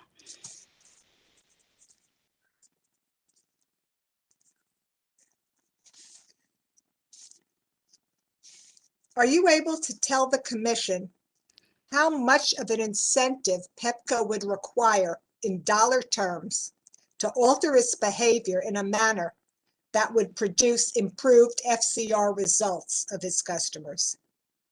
No, I cannot. Now, can you please turn to what has been preliminarily identified as AOBA Exhibit 19, which, Your Honor, is on the exhibit list. It is Pepco's response to AOBA data request number 6-4. May I have that marked, Your Honor? The response to AOBA data request number 6 is so marked as exhibit number 19. 6-4, just to be clear. -4, yes. Okay. Can you see that you're the sponsor of that exhibit, Ms. Bell-Izzard? Yes. Okay. And I just forgot to make sure, do you see that with AOBA Exhibit 18, you were also the sponsor of that exhibit? Yes. Getting back to AOBA Exhibit 19. Does your response to AOBA data request 6-4 B(i) indicate that you have not conducted an assessment of the incremental numbers of Pepco Maryland customers who will receive first call resolution if the company's FCR PIM is approved? That's correct. Such an assessment has not been done. Your Honor, that's all the questions that I have, but I would like to move AOBA's exhibits 18 and 19 into the record. With no objection, AOBA exhibits 18 and 19 are moved into evidence. Thank you. We'll now turn to Ms. Ryan. Good afternoon, Ms. Bell-Izzard. Good afternoon. Were you watching yesterday when Mr. Anthony testified? Yes. Okay. I asked him a question that he said I should ask you. And in your role, do you work with customer surveys? In my role, I am a recipient of the customer survey data. Do those surveys include information about rates? Can you clarify what you mean by rates so that I can answer accordingly? Sure. For example, do they ask customers if they are satisfied with Pepco's rates? Yes, the quarterly customer satisfaction surveys that we conduct do ask about the reasonableness of rates. So that information is captured every quarter in our customer satisfaction index. Do these surveys in any way try to quantify how much more customers would be willing to pay for different types of improvements? It does not quantify in the quarterly customer sat. I would say the closest thing that exists is the RM43 survey that's conducted every 4 years that asks if customers are willing to pay more for reliability, but it does not quantify such an amount. Okay. And is that survey filed with the commission when it's completed? Yes. Yes. Thank you. Moving on to a different quick topic. In your testimony, you note that you also are responsible for energy efficiency programs. Yes. When a customer calls into the customer call center and they have an issue, they're having a hard time paying their bills and they want to work with you on that, do you also refer them to the energy efficiency programs? We have reps who, it depends on the situation. In many cases with high bill inquiries, you can typically expect that our path would be to recommend they look at the offerings in that space. So that's a typical scenario when an energy efficiency program may be offered. Okay. Thank you. That's all my questions. Thank you. Any redirect, Mr. Seegers? None, Your Honor. Any questions from commissioners? Seeing none. Oh, I'm sorry, Chairman? Mr. Commissioner Linton. Thank you, Mr. Chairman. I just had a couple of questions. Good afternoon, Ms. Good Bellis. afternoon. In your responses to Ms. Francis earlier, she noted that the company was establishing the customer operation performance PIN, a performance incentive mechanism, based on data that was collected for January and February of this year. Do you have any survey data that rounds out the period up until the current day, like for March and April? I do have March, and for the month of March, we were at 70.2%. So far, this year we've been looming around that 70% FCR in our actual feedback from customers. So it was 70.2 in January and in March, and a little less than 70. Let me clarify that. January was 70.2, February was 69.9, and March was 70.6. 70.6. Okay. Yes. All right. So staff witness Austin suggested that the target should be higher at 85%. You disagreed with that, but there wasn't, at least I didn't see a lot of information to explain why the company's this PIM shouldn't be set at a higher number. Could you help me to understand why 85% wouldn't be a better figure rather than the number that the company's proposing is 75? Okay, certainly. As you indicated, it is a new question that we're posing to our customers, and it is a question that's posed at the transaction level. So any customer who calls into the customer care center has the opportunity to respond to the survey for non-outage calls. So that opens us up to getting feedback immediately. What we realize is while the former method we were using, where we were using our systems to determine did a customer call us within 3 days, if they did call us more than once within 3 days, we assumed they were calling about the same issue. Our experience there was 80%. A number of factors come into my response why 85% is not good. So thinking about the former metric, thinking about this is a new metric for us to track, and thinking about our call volumes. In Maryland, our repeat calls, highest repeat calls fall into 3 areas. Our collection space, our move, so when you're starting, stopping, or moving in our service territory, and new business. And we know that when customers call, those calls are 80% of our call volume. So when you have 80% of your calls where you know they're repeat calls, we know that the FCR that we're going to get, certainly as we start to measure this, was going to be lower. And that's why we said 75% plus or minus 5% is a broadband. And we will expect to learn from that experience over this year and next, make improvements. And then in year 3 of the MYP, move up to 80. Certainly we aspire to higher levels, but with a new metric, it's difficult to say you're going to achieve high levels at the 85%, knowing those factors and which calls would likely drive that FCR to be lower. Okay, so most of this FCR is now being measured from using a data from January to the present. And as you know, we're in a period of time where the company's call volume is probably not as high as it used to be because of COVID. And well, let me ask the question. Has it been as high as typically it would have been in the past as a result of COVID in comparison to the last metric process you used to use? Yes, and then what I'll do is compare 2019 to 2020 to give a perspective. 2020, we had anywhere from 25% to maybe 30% of our call volume that did not exist because we were not running our collections processes. So customers were not receiving notices for a good portion of the year. Therefore, no one was threatened with disconnection because we had the moratoriums on and no late payment fees. So we experienced certainly a significant dip in 2020 as far as our call volume from that situation alone. If I go back to 2019, however, and I'll give you an average, I think it's in my testimony here, that compared to 2021, on an average month for Pepco customers, and that includes DC and Maryland, we were getting 81,000 calls a month in 2020. On a more typical year, like 2019, we generally get 121,000. And I will note that the split is pretty significant on the Maryland side. Upwards of, on average, maybe 70% of those calls are Maryland customers versus DC.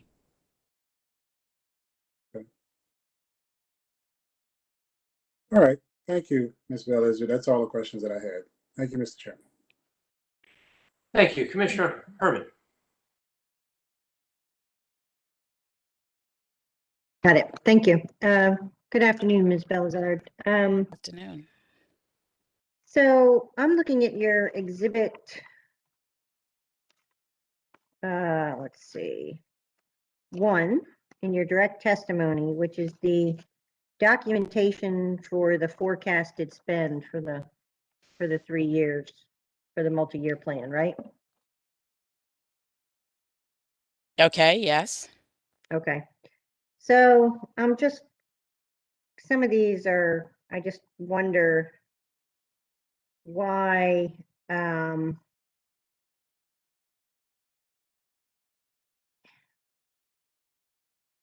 example, for overtime, in 2019, you spent 1.2 million. I assume that's 1.2 million, right? And can you are you looking at the table on which section of I'm that? looking at, right, I apologize. I'm looking at the functional O&M costs, customer operations, the table that's got the yellow in it. Okay. I'm there. Okay. So for example, in overtime, you have 1.2 million. It's the third row. Yes, And then 2020, you have a forecast of 338,000. that's correct. What was the actual in 2020? The actual in 2020, I don't think I have that handy with me right now on the overtime line. Okay. But then it goes right back up again in 2021 to 1.3 million. Yes. Can you explain to me why? 2020, was a very unusual year. And one of the areas that tends to utilize quite a bit of overtime is our customer care team, and as well as our field and meter services team. And with certainly the lack of activities, some of which, if you think about our field and meter services team, we did not have all of our I will say appointments and activities we typically have as a customer premise due to safeguards as a result of COVID. We did spend less. Likewise, in the call center, the volumes did not warrant that high of overtime in 2020. I will say on top of that, certainly we've had concerted efforts to reduce levels of overtime. And certainly that's what you're seeing play out is a number of factors affecting 2020. Now we are anticipating as you think about 2021, certainly we came out of the moratorium in January here. So we expected an uptick as well as picking up on some of our activities in 2021 that we were not able to do in 2020, and that we deferred until it was safer to handle those activities such as our field and meter services work. Right. So in 2020, you were making efforts to reduce overtime, but those efforts are no longer in effect for 21 through 24. Well, we're trying to, I will say, balance it out and predict what the storms will look like, because as you can imagine with our care center, we anticipate overtime as it relates to storms and so forth. So I will say, while we do have a focus as a company on managing overtime very tightly, we do still anticipate that the level of work that will come to this team will keep kind of those levels looking relatively flat over time. Overall, my budget is relatively flat, with puts and takes when you look at the whole. Okay. So when you look at the next page, which is section 5, customer operations, total capital for the period 19 through 24, you've got actual at 3.4 million, and then you go up $1 million and kind of, stay there for the rest of the time. What do you attribute that 30% or 25% increase to? Most of the capital dollars in my area are in two spaces. One is with our meter work, and the other is a little bit of digital work, very little bit of digital work. So the primary driver here really is pickups, whether it's primarily, I would say, new business and our meter maintenance programs. So we have seen a little bit of uptick in new business and dwellings that require multiple meters. Right, because it does seem it's while it's not, the numbers in the grand scheme of things don't seem large, the increase is quite a lot, and it's maintained throughout. So you expect to maintain that uptick for the entirety of the multi-year plan? We do. Okay. Help me understand, going back a page to 3, Roman 3. Okay, I'm there. Help me understand, B, you've got total Pepco direct, total Fisco incurred, and that's is that the service, the dollars you expect to be allocated from the service company? Yes. Okay.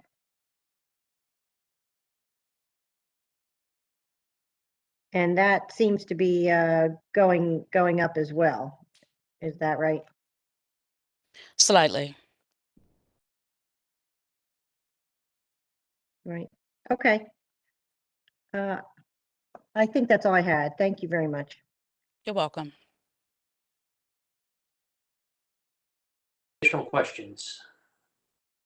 Does council seek to ask the witness any follow-up based on the commissioner's responses?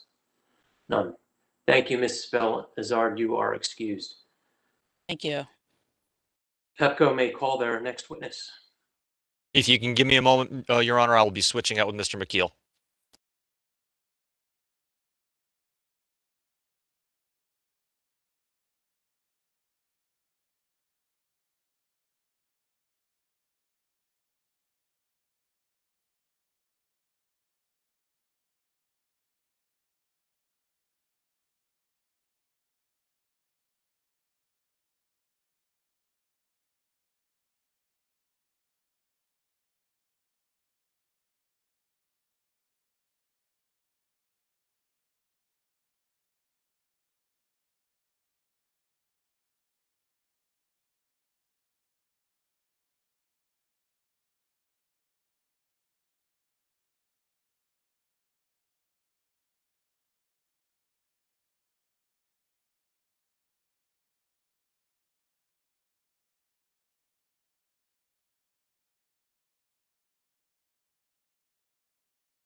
Your Honor, I believe we're ready to proceed.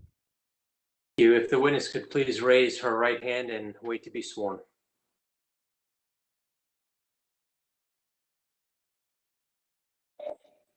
Do you swear and affirm under the penalties of perjury that the testimony you're about to give in the matter now pending is the truth, the whole truth, and nothing but the truth?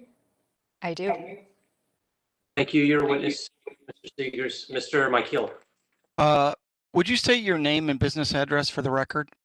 Shalina Merchant, 701 9th Street Northwest, Washington, D.C. 20001. And Ms. Merchant, have you caused to be filed with the testimony, your direct testimony, that I ask be marked for purposes of identification as Pepco Exhibit 24? Yes.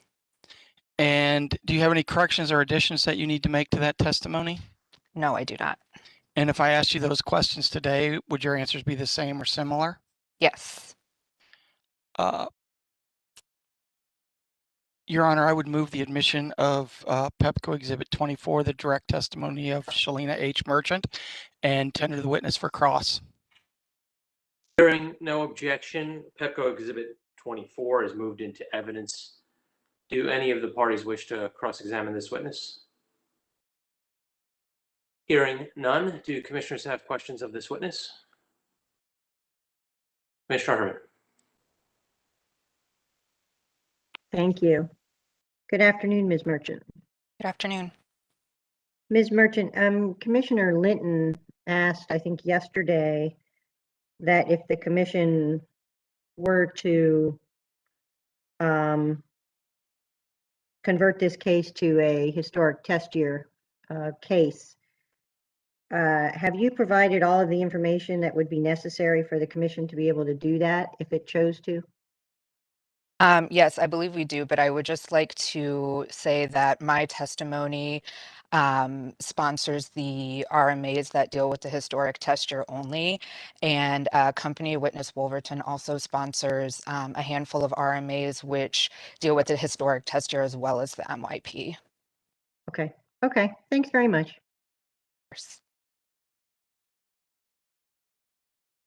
Mr. McKeel, any follow-up? Thank you. Ms. Merchant, you are excused. Thank you. You may call your next witness.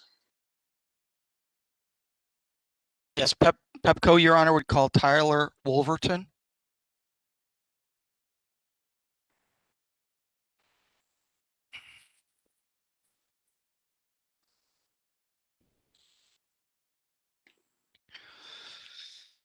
Mr. Wolverton, when able, please turn on your camera.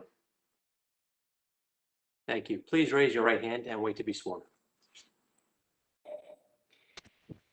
Do you swear and affirm under the penalties of perjury that the testimony you're about to give in the matter now pending is the truth, the whole truth, and nothing but the truth? I do. Thank you. You're a witness, Mr. McKeel. Mr. Wolverton, have you caused to be filed what I've asked to be marked as Pepco Exhibit 20, the direct testimony of Tyler W. Wolverton? Yes. And did you also file what I asked to be marked as Pepco Exhibit 22, Schedule TWW7 PWC's opinions on Pepco's 2019 10K and 2019 FRC Form 1? Yes. And did you also file Schedule TWW7 Confidential, which I asked to be marked as Pepco Exhibit 21C? Yes. And do you have any corrections or additions that you need to make to your direct testimony? Yes. Okay, why don't you tell us the page and line number where you need to make those corrections? Certainly. The first is at page 47 of my direct testimony, line 2. Just strike the words property related. Okay. Do you have another correction that you need to make? Yes. On page 51, line 3, please strike the words property related there as well. Now turning to Schedule TWW1, page 7 of 29, do you have a correction that you need to make there? Yes. So, and sorry, the font is pretty small. If you look at the top left-hand corner of the page, there is a line there that reads unadjusted amounts based on 9.60% return on equity. That 9.60% should be 10.2%. All the numbers on the page are calculated properly. It was just a typo on that number. And then similarly, in that same column, but at the bottom, it says total revenue requirement at 7.27% rate of return. That 7.27% should read 7.54%. Okay. Do you have any other corrections or additions you need to make to your direct testimony? No, sir. Have you also caused to be filed what I've asked to be marked as Pepco Exhibit 23, the rebuttal testimony of Tyler W. Wolverton? Yes. And do you have any corrections or additions you need to make to that testimony? Yes. Could you tell us the page and line number, sir? Sure. The first is on page 22, line 2. Strike the words property related. Okay. Are there any other corrections you need to make to that testimony? Not within the testimony, no. Okay. Well, how about Schedule TWWR-1, page 7 of 32? Yes. And let us know what that correction is. So similar to page 7 of TWW1, on that same line up at the top where it says unadjusted amounts based on 9.60% return on equity, that should read 10.2%. And then that last line in that same column where it says 7.27% should be 7.54%. And again, all of the numbers here were calculated appropriately. I just neglected to change those rates of return. And with those corrections,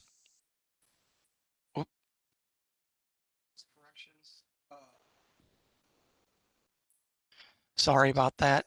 With those corrections, if I ask you the questions contained in Pepco Exhibit 20 and 23, would your answers be the same or similar? Yes. Your Honor, I would move the admission of Pepco Exhibits 20, 21C, 22, and 23, and tender the witness for cross-examination. Mr. Michael, you referenced Pepco Exhibit 20 on 2 occasions just now. Did you mean to say Exhibit 21, which is the direct testimony of Mr. Wolverton? I did, Your Honor, and I'm sorry about that. I had a typographical error on my exhibit list. I meant 21. Thank you. And 21C, I'm sorry. Hearing no objection, Pepco Exhibits 21, 21C, 22, and 23 are moved into evidence. Is the witness available? You did tender the witness. Yes, I did tender the witness. Ms. Ryan. Thank you, Your Honor. OPC has no questions for Mr. Wolverton. Are there any other counsel that wish to cross-examine this witness? Hearing none. Questions from commissioners. Commissioner Herman.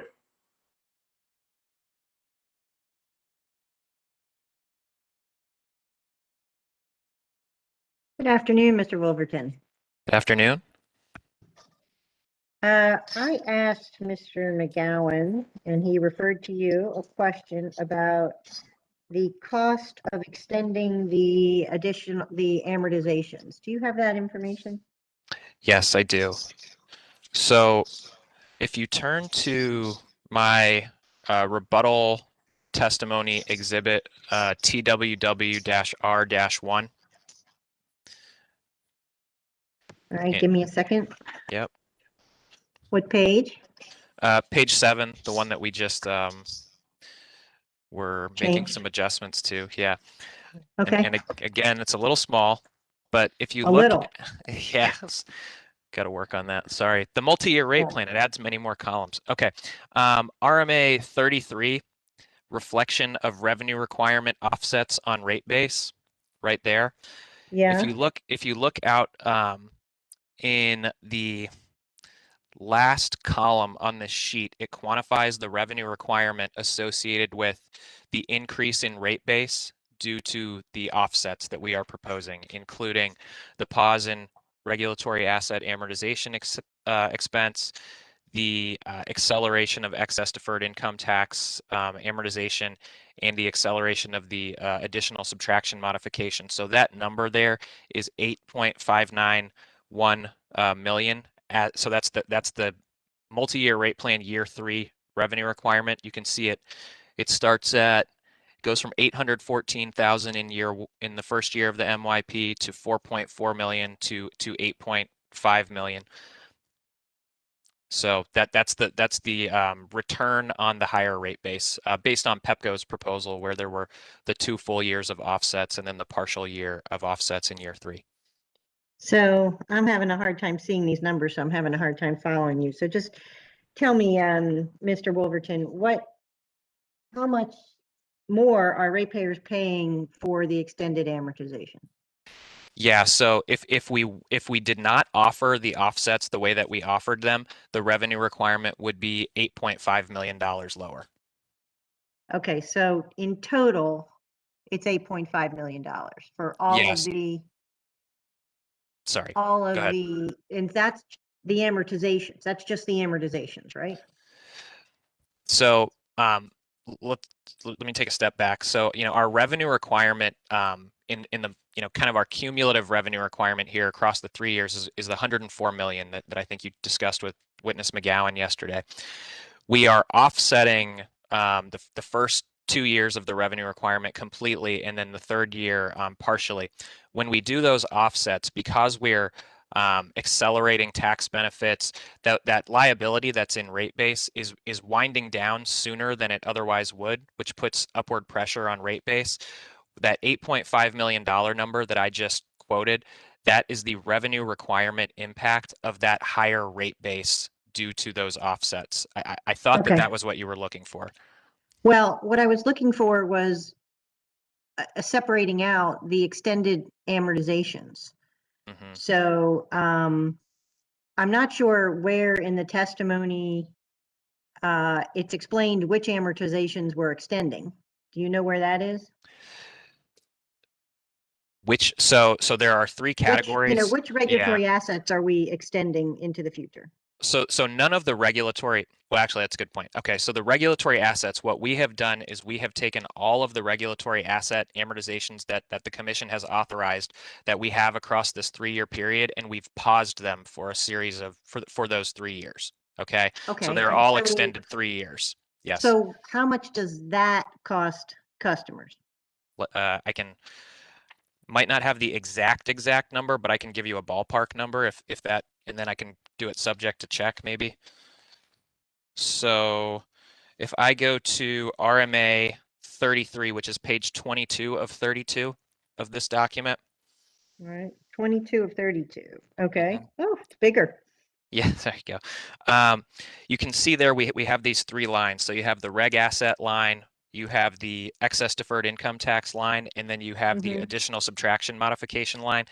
So if I, the total is 80 million, about a $8.5 million revenue requirement on that. So we'll call it a 10%, pre-tax factor to come to a revenue requirement.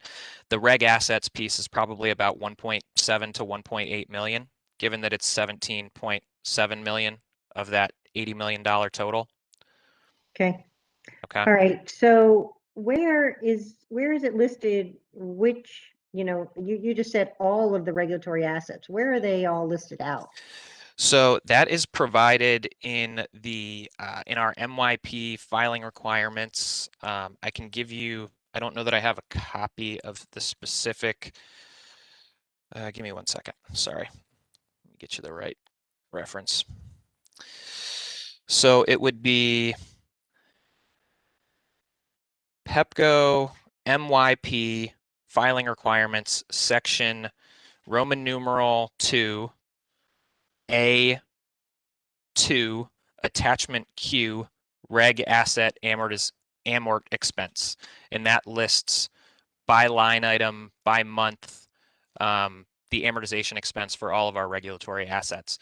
So that's the first piece of it, and then we combine that with the amortization expense that we are requesting for new regulatory assets, and that's how we arrive at the total amount that we're asking to pause. Okay. So if the commission chose not to extend these amortizations and just chose to do the excess deferred income taxes, in the first year, Pepco's rate increase is what, $44 million? Is that about right? I think it's 37. 37. Okay, 37. Thank you. 37. So if we just use the excess deferred taxes, do we cover the first year? Yes. Okay. And how much is, what else, how much is left over after the first year? So of the excess deferred income taxes, so yeah, give me 1 second. The total amount of excess deferred income taxes that were available for offsets was about $120 million. So if you've used 37 million of it, what's that, 83? Got it. Okay, that helps. Thank you very much. So Yeah. it's $127 million. No, right. 120. 120, sorry. I wrote down 120 and said 127. All right, thank you, Mr. Wolverton. That is helpful. Okay, now I'm gonna go through my tabs here and check my questions. If you'll indulge me here.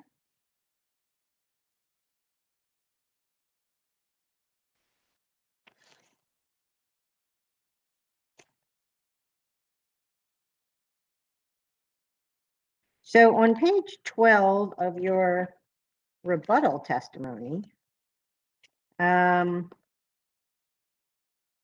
believe that in the BTE case, the commission did not allow a rate-based return on COVID-19 lost revenues, right? Correct.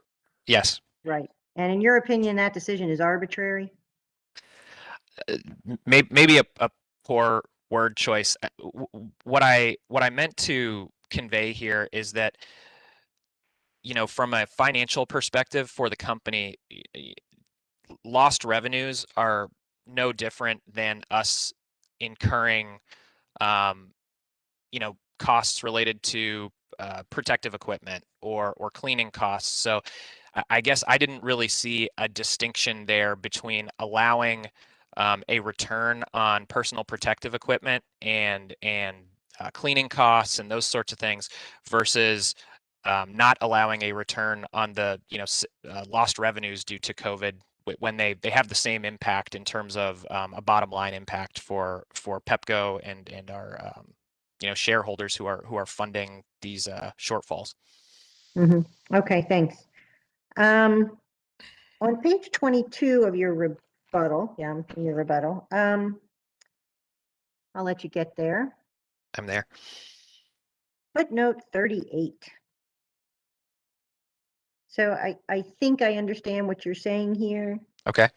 You're not suggesting that you're offsetting 6.8 million. You're saying that because of the delay from April to June 21, $6.8 million won't be in effect. You're not saying that's right. any kind of an offset or a benefit per se, right? That's exactly right. It's basically just to quantify. We don't need to offset that amount because customers they won't experience it. Okay. All right. I thought I had that, but it took me a little while to work my way through it. Okay. All right.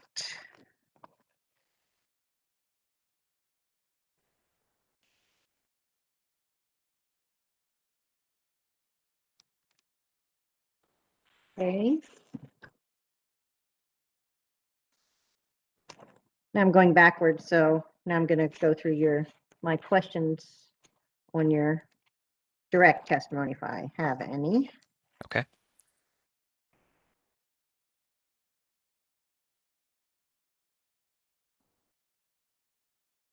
So I'm sure you heard me ask Ms. Belizard, Ms. Merchant, the question about the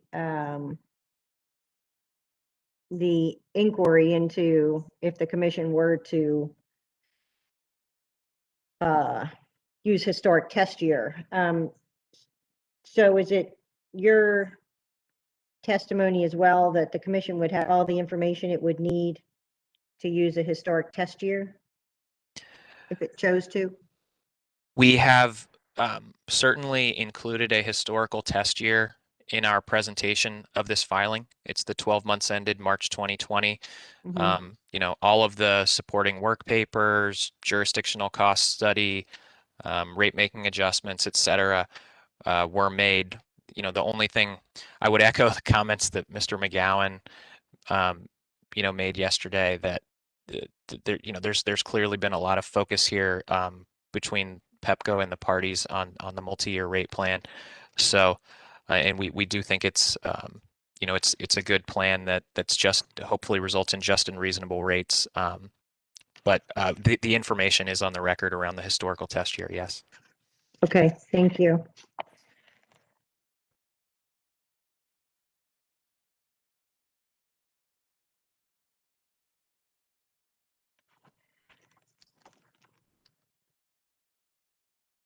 Sorry, we're moving so quickly that I'm just have to go through and look at all of my questions here.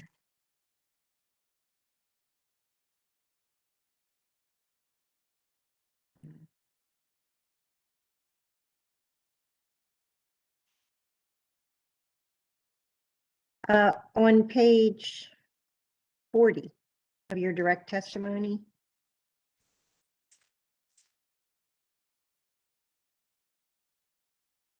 Yes.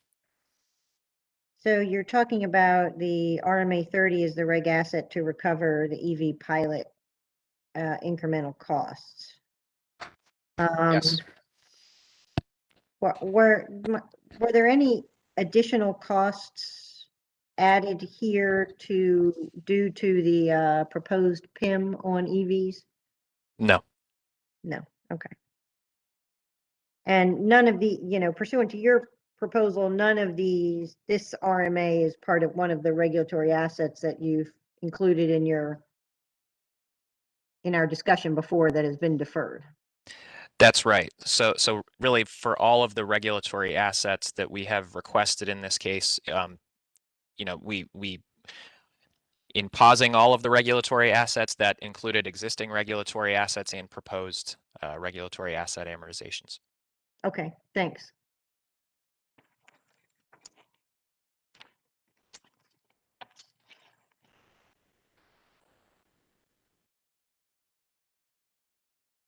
I think that's all I had. Thank you. Yes, thank you, Mr. Wolverton. Thank you. Commissioner O'Donnell. Thank you, Mr. Chairman. Good afternoon, Mr. Wolverton. Good afternoon, Commissioner. Did you hear the questions I asked yesterday of Mr. McGowan and Mr. Barnett regarding Tax Cut Jobs Act and how it may be changed and how it may impact this rate case? I did. Okay, thank you. So can I ask you to go to your direct testimony, page 52? I'm going to focus on table 24 at the top of page 52. I'm there. Okay. So this is a simple chart, and I like simple. I like to cut through it and get to simple because that's how I can understand things better. So in March of 2022, we're going to realize the first year of offsets. And in March of 2023, realize the second year of offsets. And for this plan, in March of 2024, realize partially the third year of offsets, right? Under Pepco's proposal, correct. So I believe, just because of my experience, my background, and I am of almost unmovable belief that the corporate income tax is going up, and it's going up soon, long before these three dates here. Reconciliation in the US Senate simply requires a majority. And there's a majority in the House in favor of this. These taxes are going up. You might argue it might be 25, but it might be 29. 28 is the number. So Tax Cut and Jobs Act reduced that corporate income tax 14%. And the proposal on the table now by the current administration is to crank it back up another 7%. Please explain to me why these numbers still work if that happens notwithstanding any other accounting gimmickry, I'm just talking about why these numbers are based on a false premise, because they're not going to be true. I don't care if you stick that increase in some other, regulatory liability. These numbers don't work anymore if that happens, and it's going to happen. Okay.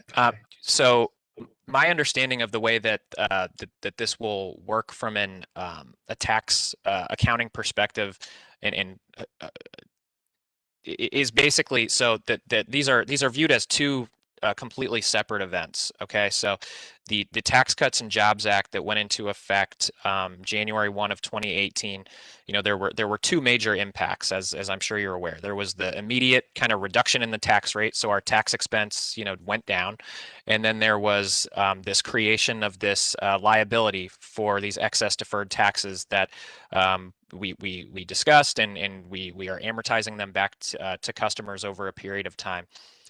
That is a distinct event that created a distinct liability on our books. When and if a new tax legislation is approved, that would create a distinct if the tax rate goes up, it would be a distinct asset separate from this. So in this instance, I would say if we weren't utilizing these excess deferred income taxes to accelerate, if we weren't accelerating these excess deferred income taxes here, there would be they would still be on our books as a liability to sort of offset against that potential asset that could come out of the new tax legislation. But just because there is new tax legislation, I mean, this liability still exists, and there will be a separate asset on our books that we would have to address separately with the commission. I understand that. But it's the end of April of 2021. Right. It's probably going to be in effect January 1st, 2022. And these numbers starting in March of 2022 aren't going to work. You can stick them in different buckets. I get that. You can have an asset, you can have a liability, but it's a wash. It's the same tax. It's the corporate income tax, which is a direct feed through to the ratepayers. I don't know how convince me that these numbers are even going to be real come January 1st, 2022. I just fail to see how that's true, notwithstanding the fact that I understand the concept that they're separate buckets. They're really the same to me because they come out of the same people's pockets.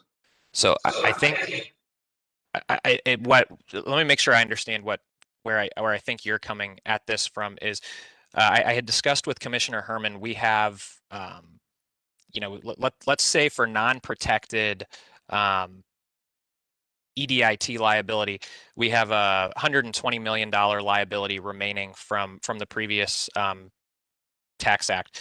Let's say we have a $60 million asset that comes out of an increase in the tax rate. And I'm just saying it's half because it's only half of the, it went down 14%. You're referencing 28%. I think in your example, what you're saying is, hey, well, we can net the 60 with the 120, and then customers are still getting some benefit for some period of time because we've netted everything together. All I'm saying is whether you do it like that or whether you give customers this benefit right here from over the next 3 years, and then we collect that asset over a longer period of time, there are customers are ultimately these amounts are going to flow through customers' rates. It's really just a question of timing, right? So I don't know that I'm convincing you, but it feels like to me. I'm sorry. Go ahead. Oh no, no, you go ahead. It just feels like to me that these numbers here that I'm looking at in Table 24, as simplified as they are in a very complicated rate case, are based on a false premise.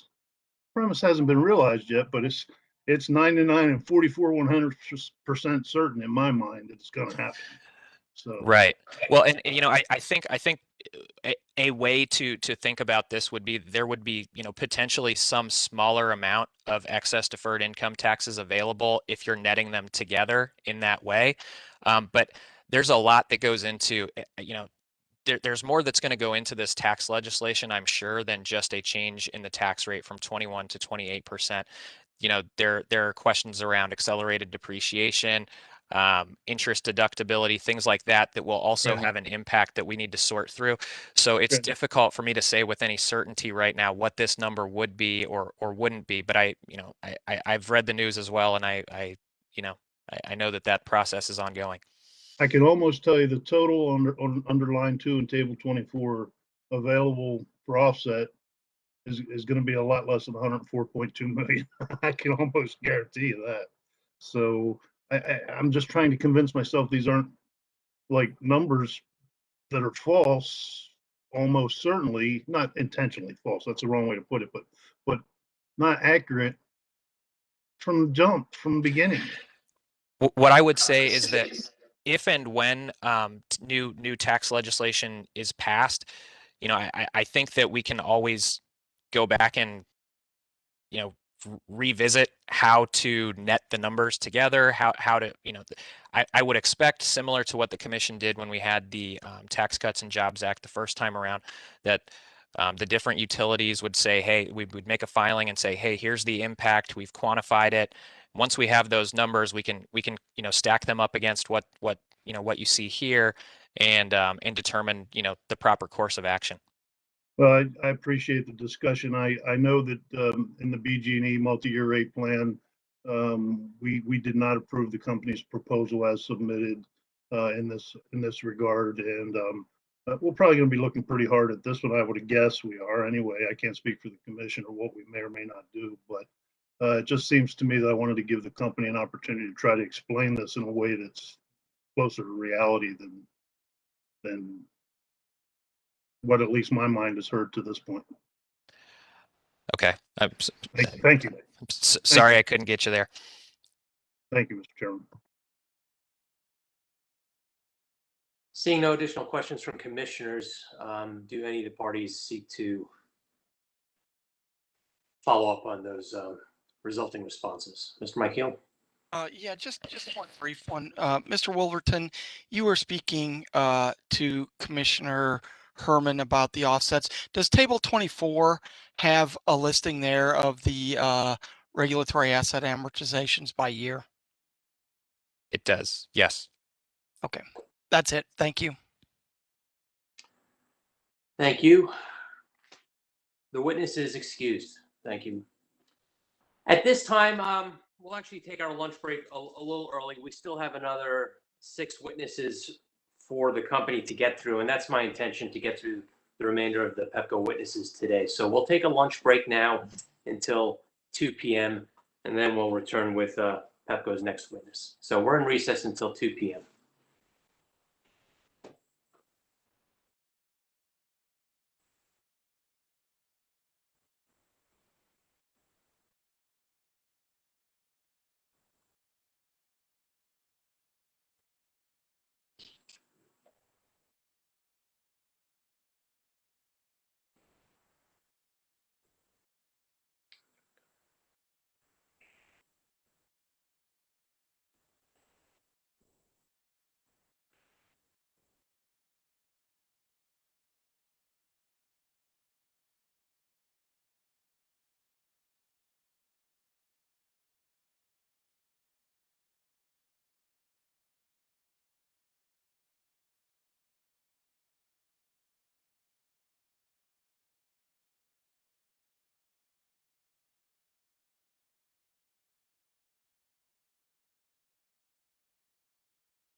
We will go back on the record in approximately 1 minute.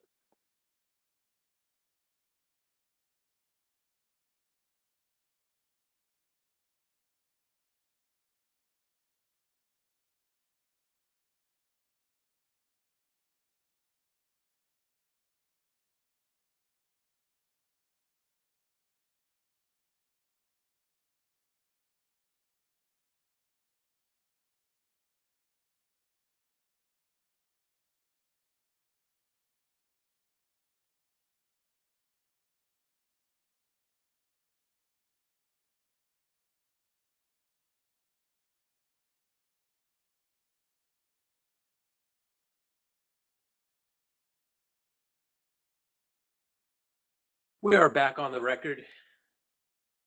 Is the company in a position to call its next witness? We are, Your Honor. You may proceed, Mr. Seegers. Thank you very much. Your Honor, at this time, the company would like to call Mr. David Schatz to the stand. Good afternoon, Mr. Schatz. If you could please raise your right hand and prepare to be sworn.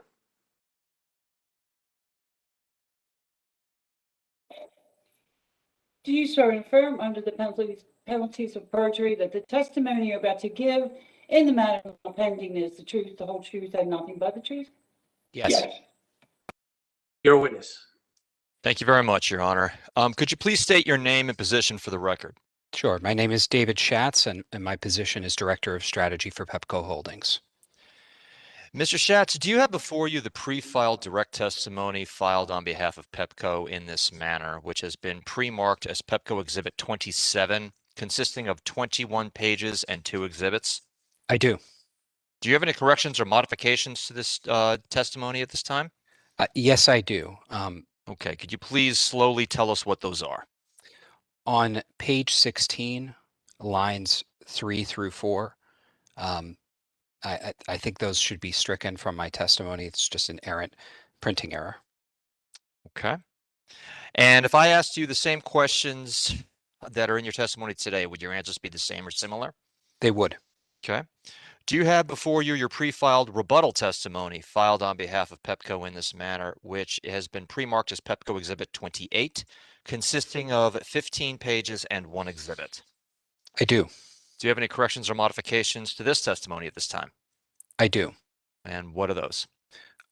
There is a footnote, number 19, on page 19. I'm sorry, I don't have the right page there.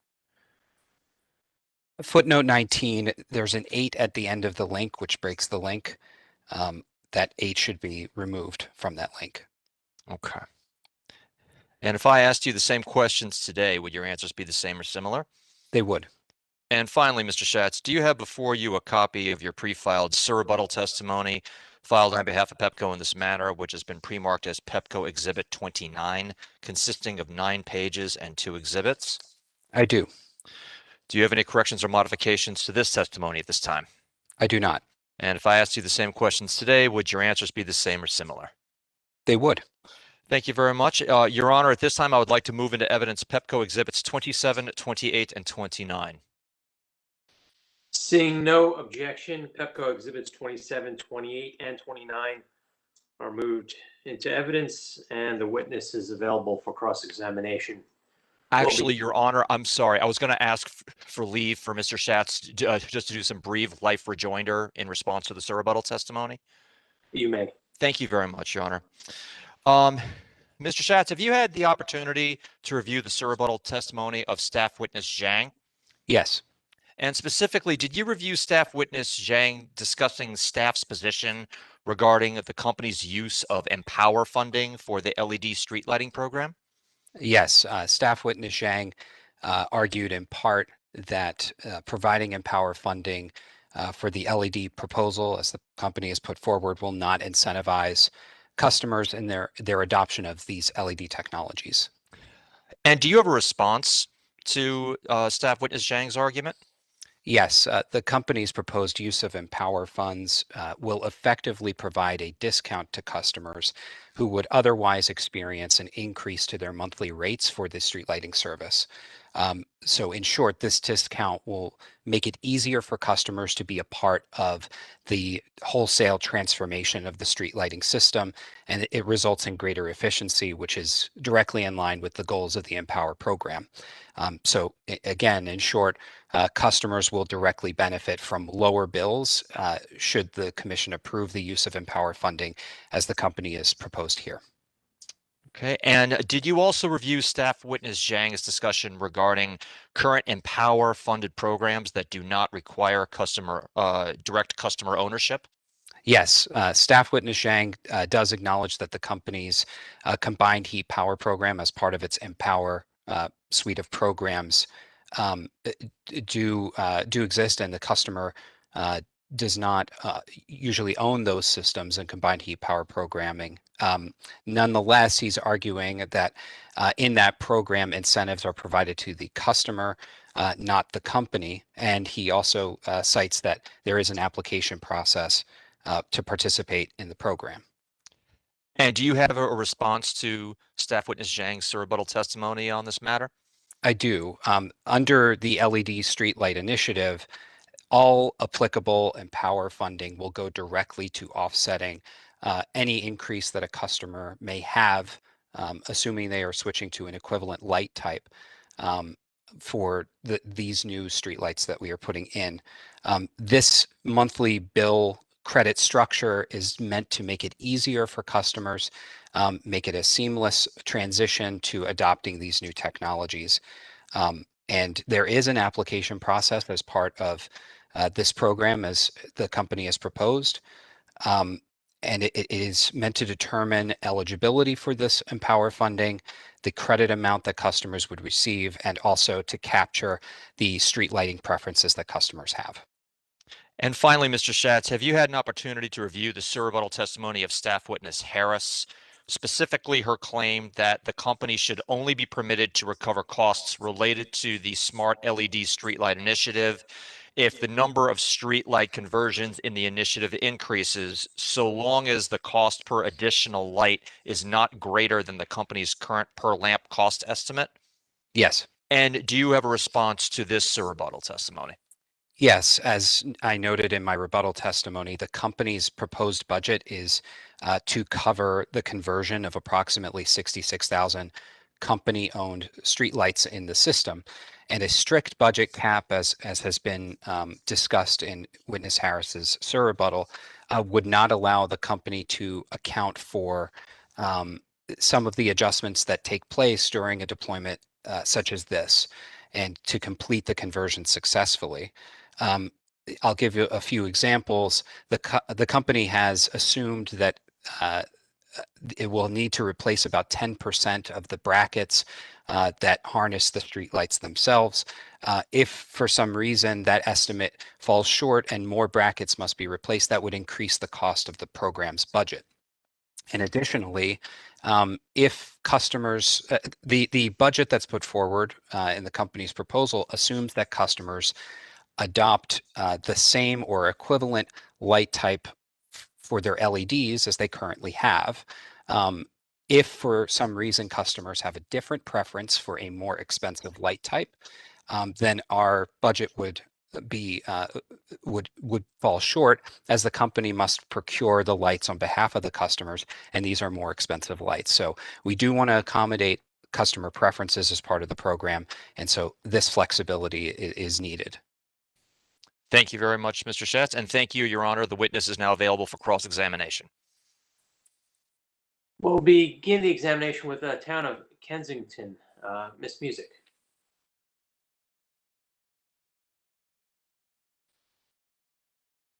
Can you hear me okay? Chairman, we actually had changed the order, and I had confirmed with Ms. Houston that it had been reflected in the spreadsheet, but maybe that's not the case. I believe, all right. One of the who's other supposed to go first? counties was going to go first. Montgomery County, sir. Ms. Brennan, please. Thank you. Good afternoon, Mr. Schatz. Good afternoon. Again, for the record, my name is Lisa Brennan on behalf of Montgomery County. Mr. Schatz, can you refer to your direct testimony? Page 4. lines 7 and 8. Yes.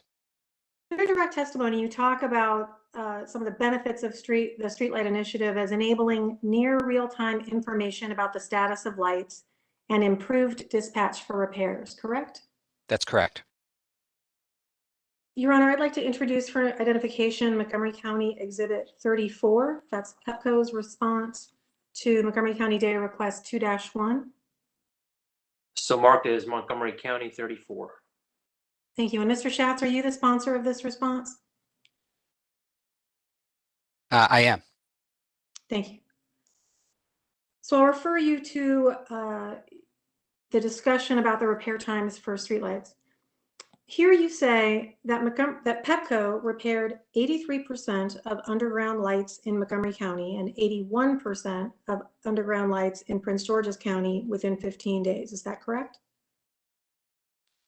For underground lights, yes. Yes. But, and this was referenced in the question, but I have it attached as Exhibit 37 if you need it. Your response to staff data request 5435 said on average overhead streetlights are repaired within 5 days and underground streetlights within 30 days. If you're correct, that Pepco repaired 83% of underground lights in Montgomery County and 81% of underground lights in Prince George's County within 15 days, can you explain why the average is 30 days? I would have to look at the direct data to be able to comment on the 30-day time frame. But I submit that the percentages that I cite here are accurate in the Montgomery County data request number 2-1. Thank you. And in your response, you also say the specified repair timelines represent guidelines and do not constitute actual requirements, correct? That's correct. Your Honor, I would like to introduce for identification Montgomery County Exhibit 30. This is the joint motion for approval of agreement of stipulation and settlement in case 9217 Phase 2. So marked as Montgomery County 30. Thank you. So Mr. Schatz, in your response, you reference Exhibit 2 of the 9217 settlement, but I'd like you to turn to the body of the settlement, specifically page 7. Under number 7, design and construction standards. We'll need just a minute to pull that up. Of course. Ms. Brennan, is that page 8? It is, yeah, of the, excuse me, yes, of the Exhibit 30, it's page 8 of 33. Of the document itself, it's page 7.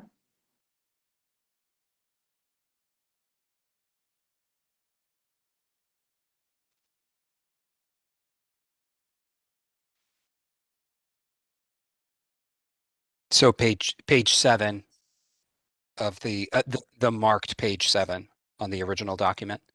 Yes. Okay, I'm here. Under number 7, design and construction standards. Are you there? Yes.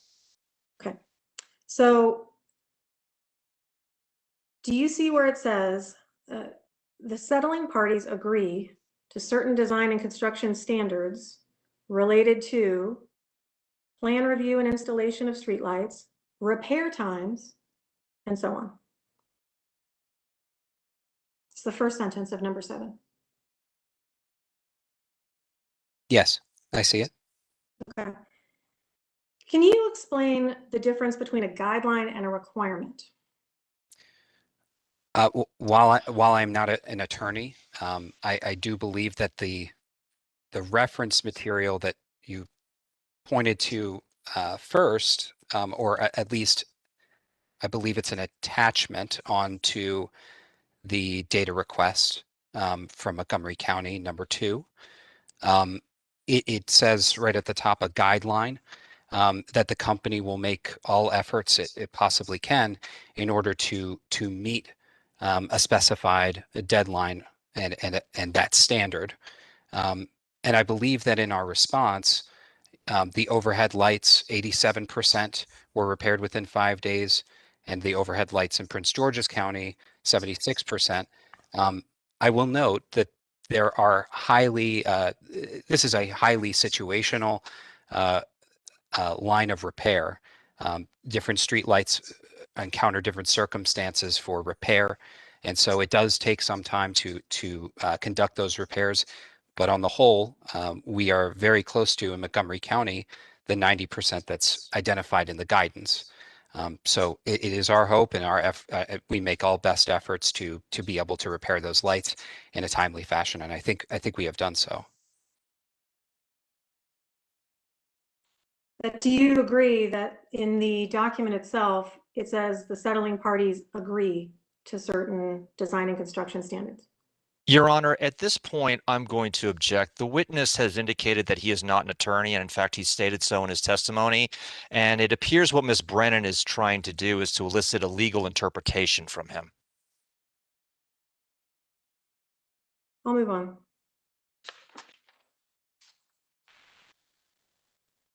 Mr. Schatz, going back to the data request 2-1, your response to under letter B. Yes. Do you intend for these repair standards to apply going forward to all streetlights, including those in the proposed tariff SSL, SOH, LED? As I noted in the response, we're not proposing any changes to repair standards. And I believe that's one of the benefits of the program, that you do have smart nodes communicating bidirectionally that improve the response time to potential maintenance issues that do arise. That's a vast improvement over, in my opinion, that's a vast improvement over the current street lighting service that we provide. And so it's certainly in line with what we've been able to accomplish in repairs to date. So should customers expect those repair times to improve, the percentages that have been earlier, the 81 and 83%, for example? I would expect them to, and I believe that this is, in Witness Pickle's testimony and analysis, is one of the benefits that's calculated out and available for review. I'm sorry, you cut out at the end. The improved response time and overall maintenance and performance of the street lights is something that Witness Pickles does go into detail on in his testimony and in his sponsorship of the business case analysis or the benefit cost analysis. Thank you. So I'd like to turn now a little bit to customer service specifically. If you could recall back to your direct testimony where you discussed the near real-time information about the status of lights. Yes.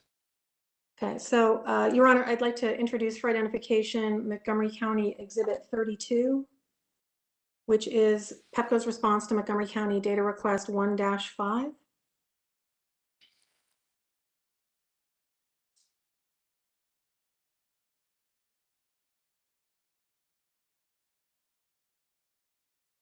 So marked as Montgomery County Exhibit 32. Thank you. And Mr. Schatz, are you the sponsor of this response? I am. Thank you.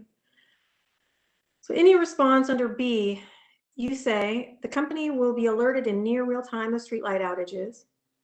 But in C, it says the goal is to publish streetlight outages daily to the existing online streetlight outage report tool, correct? Yes. So first, let's clarify. When you say existing online streetlight outage reporting tool, are you referring to the report a streetlight problem link on pepco.com? It's the streetlight outage map that's available on pepco.com.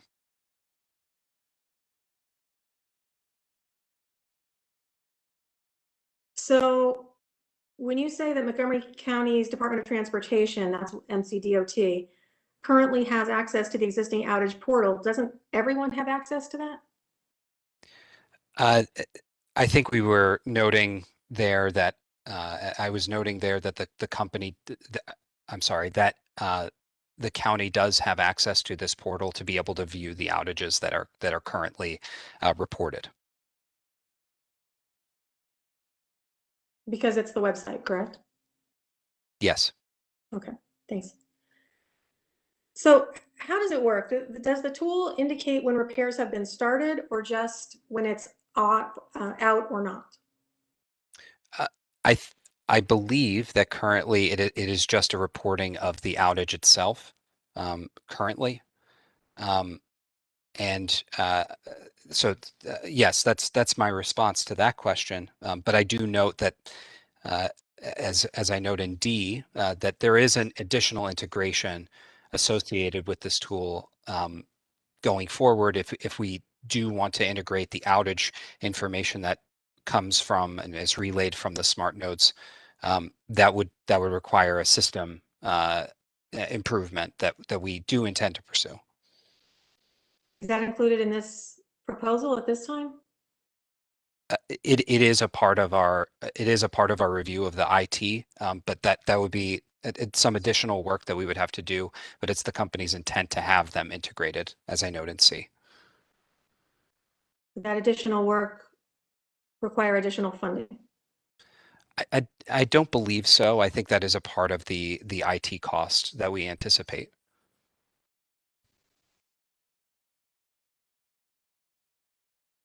And that additional integration you talk about, when you say that would integrate the smart nodes, do you mean that would then not just be outage reporting, but that it would allow for customers to see whether repairs have been started, the status of those? What exactly does that mean when you say it would integrate the information from smart nodes? I believe at this time it is only the outage information. I would have to ensure to check with the IT professionals who would be working on it, but to my knowledge, the outage information is primarily what we would use this tool for.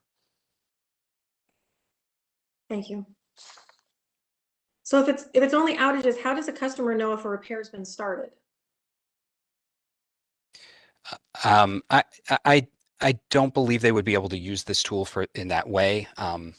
But again, I would have to check with the IT team that will be working on this. But our goal is to make sure that outage information is reported and that we are able to do even preventative maintenance, given that we will get a lot more information about the asset health overall in advance of a potential outage situation. We'll be able to see the asset health, and I note that in my testimony as well.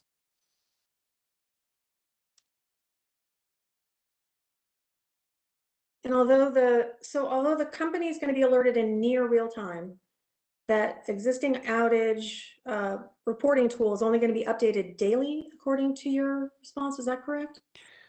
That's correct, but and I will clarify near real time. We will receive two kinds of alerts that are associated with the use of smart nodes. If there is an outage, that alert would come through as a ping from the streetlight itself. Each streetlight will have a smart node, so we will receive a ping from a streetlight that that has an immediate outage. We will get some pings on 6-hour intervals for streetlight asset health overall. And so it really depends on the nature of the outage itself, what kind of alert the company will get and at what interval. Our goal, and I think it's apparent in our testimony, our goal in deploying LED streetlights is that LEDs are far more reliable. And so we will see, I think, a reduction in the number of outages. And for outages that can be prevented, I think we'll have much more insight due to the smart nodes capability. We'll have much more insight into those outages before they even occur, given the nature of the issues that could arise as they do. Due to that two-way communication. So we would get a rolling 6-hour interval asset health information, and I think that will help us better prepare for outages. So is the reporting tool going to be updated every 6 hours in that case, or is it still just anticipated to be updated once a day? It still is anticipated to be once a day, as I stated in my response to that DR. Understood. I'm going to switch topics slightly to, if you could go back to your direct testimony, referring to page 9. Question 12 starts at line 5. Yes. You talk about Pepco expects a reduction of approximately 60% to 80% of the energy traditional lighting streetlights consume. Excuse me. Correct? That's correct. And you've included the savings from dimming as one of the quantifiable benefits of Pepco's streetlight initiative in your testimony. Is that correct? I can point you to specific lines if you need it. Yes, if you could point me to the reference just so I have the full context. So I'm referring to two things. Your direct testimony, that page 13, lines 5 through 6, refers to the quantifiable benefits is provided in schedule DSS-2. That's correct. And then if you turn to that schedule DSS-2, page 5 of 6, the 1, 2, 3, third down under A is dimming during late night hours, correct? That's correct. Okay. Your Honor, I'd like to introduce for identification Montgomery County Exhibit 33. That is Pepco's response to Montgomery County 1-6. So marked as Montgomery County Exhibit 33. Thank you. And Mr. Schatz, are you the sponsor of this? One of the sponsors? I am one of the sponsors with witness Lance Schaefer. Understood.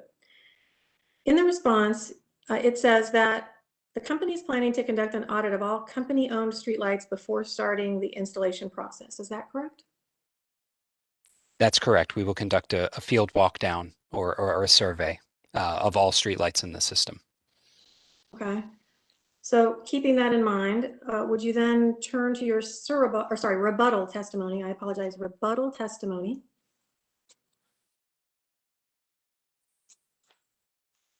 Yes. Page 11. I'm sorry, I'm trying to flip there too. The question 20, which starts at line 5, and I'm looking at the list of customer communication engagement steps. Yes. And number 7 is an ongoing annual outreach regarding dimming schedule and on-off schedule, correct? That's correct. Okay. So I want to tie those together. Between the initial audit and the ongoing outreach, doesn't this mean that Pepco will know what percentage of lights a customer has on a dimming schedule or on an on-off schedule? The company would know from a customer what their preference is for dimming for at least a single year. We do have ongoing discussion with customers on their dimming preferences throughout the year, but on an annual basis hope to get their preferences, capture them, and reflect them in the street lighting service they have in their communities. So we do. I would note that preferences do change, and dimming, it may be one of those areas that a community may select a different dimming schedule year over year. Understood, but wouldn't Pepco, regardless, if you know the total number of lights and you know what percentage of lights a customer has on a dimming schedule, wouldn't you be able to do the math on what percentage of that customer's lights are using the full amount and versus what of light versus the number that are dimmed? We would know the number of lights that are preferred to be dimmed and the dimming level. That's true. That's correct. But I would note again that the customer preference could change, and so we have created many steps in order to capture those customer preferences on an ongoing basis so that we capture that preference and have that service provided to customers. I want to make sure I'm understanding your terminology. So when you say the company would know the preference from customers and the company would try to reflect that preference. Isn't it the company that's going to be actually setting the schedule? So is the dimming coming from you? Well, the dimming service is, yes, but we are collecting, if a customer would like to dim, say, to 80% of the total output from the hours of 11 to 6 during one part of the year, we would take that customer feedback and we would incorporate that into the service and make sure that the dimming schedule is set on behalf of the customer. So while the company is performing the dimming, the customer's preference is captured and is reflected in the service itself. So we would have an ongoing discussion with customers about their dimming schedules throughout the life of the street light. Right, but Pepco would be the one to know that X% of the customer's lights are on an 80% dimming schedule from our whatever hours, correct? Okay, so you would have that data? Yes, we would. Okay, so Your Honor, I'd like to introduce for identification Montgomery County Exhibit 31. That's Pepco's response to Montgomery County Data Request 1-4. County Exhibit 31 is marked. And again, Mr. Schatz, are you also one of the sponsors of this response? I am. So is it your position that Pepco will use a streetlight's rated wattage to determine consumption and will not adjust that consumption if the lights are dimmed or on an on-off schedule? We would use the rated wattage, yes, for these street lights to determine consumption. That's correct. However, I would note as well, this is of course an unmetered service, so we do use that in order to calculate our rates for customers. I want to make sure I understood what you just said. So because it's an unmetered service, you use the rated wattage. We use the rate. Yes, we use the rated wattage as part of a calculation for in accordance with our tariff. Okay. But for a certain number of these, you're going to know that they're either on a dimming or on an on-off schedule, correct? We would know, yes. If the customer is not benefiting from the difference between the rated wattage and the reduced usage due to the dimming or the on-off schedule, who is?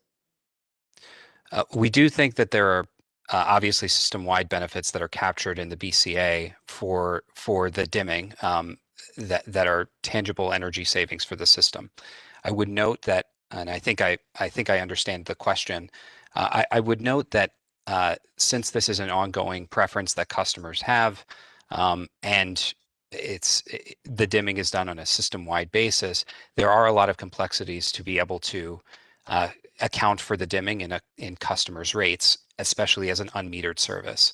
And so I think I understand where your question is coming from, but there are a lot of complexities with calculating a rate or accounting for dimming as part of these rates. But the company includes those benefits as part of the cost benefit analysis in this case, correct? We do, yes. Is that what I understood you to say earlier? Yes, yes, we do. And we do have an assumption of the potential uptake of dimming. Again, it's something that customers will have a preference on, and is one of the benefits of the program, that they would be able to dim and create the kind of environment they want in their communities. Thank you. Again, switching gears a bit, if you could turn to your rebuttal testimony, page 12, question 23, which starts on line 17. Yes. You say the company will install 3000 Kelvin temperature LEDs.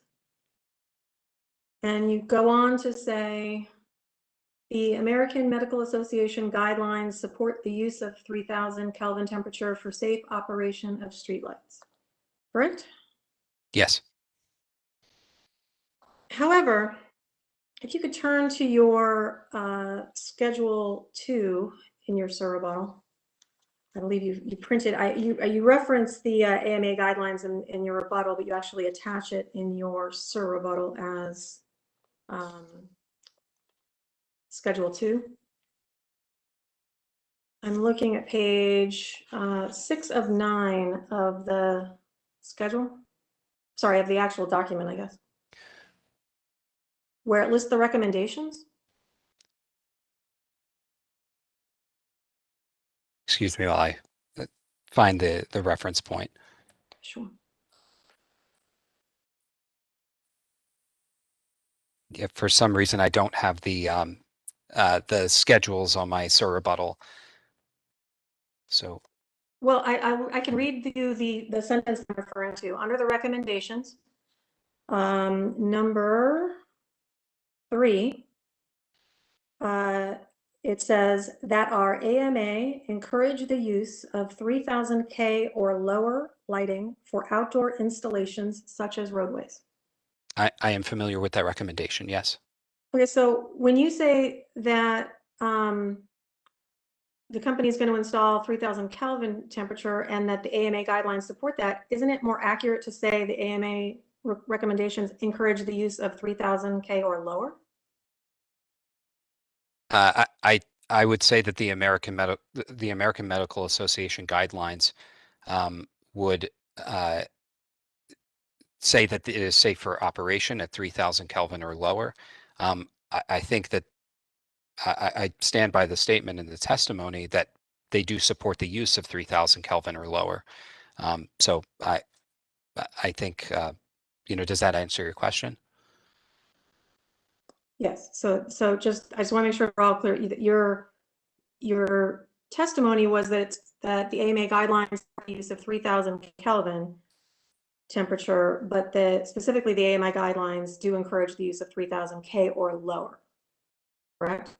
I think it would be correct to say that the American Medical Association guidelines support the use of 3000 Kelvin as one of the technologies that is safe for operation of streetlights. So I do think that the program in deploying 3000 Kelvin temperature lights is compliant with this guideline. Thank you. So turning to your rebuttal on page 8.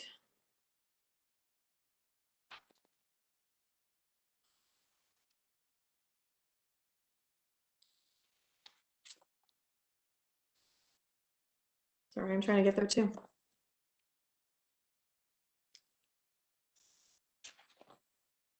So your rebuttal, page 8, lines 16 through 17. When you Yes. say that customers will have ultimate decision-making authority regarding the style and wattage of lights that will be installed, does that include customers being able to choose from 3000 K or lower LEDs as well? It does. Well, let me clarify the statement. They will have the ultimate decision-making authority regarding the style and wattage of lights installed that are offered as part of the streetlight tariff. So there are a selection of 26 different fixtures, different light types. And so the customer will have a choice of those 26 options, and they have the ultimate decision-making authority with regard to which option they would like to see in their communities. But all offerings are offered at 3000 Kelvin. If a customer wanted something other than a style or wattage that you offered or 3000 Kelvin, could they choose that? They could not, and that's due to the fact that we've designed a program with costs and standards in mind, and given the feedback that we've heard from communities, the 3000 Kelvin level, again, in line with AMA guidelines, we feel that the selections that we've had, that we've made for the program, the menu of options that we have for customers, provides a lot of flexibility for what they want in terms of their preferences, but to maintain the costs of the program and then directly reflect them in customer rates in a reasonable manner and in a reasonable way, we have selected the 3000 Kelvin level, as well as the 26 offerings to cover all of those preferences.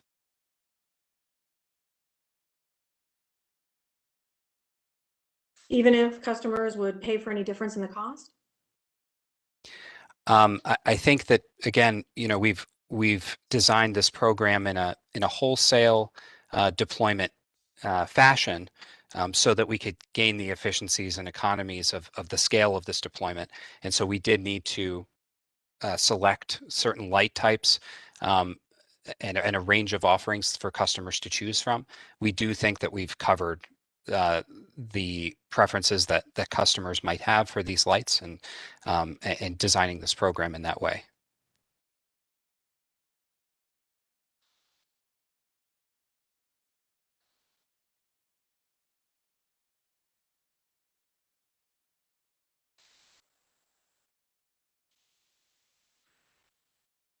Is there any, if customers express a desire for other streetlights, other than the 26 style and wattage at 3000 kV, sorry, Kelvin, excuse me. Is there any opportunity to change that listing, the menu, as it were? There would not be, and again, that's because we wanted to make sure that we balanced the number of offerings and the kinds of lights from which customers could choose, with the wholesale deployment and cost structure that makes it it makes our rate designs and our monthly costs balanced with what customers currently pay. So we tried to keep the budget in line in such a way as to make sure that we balanced both customer selections and that menu of options and the efficiencies of the program.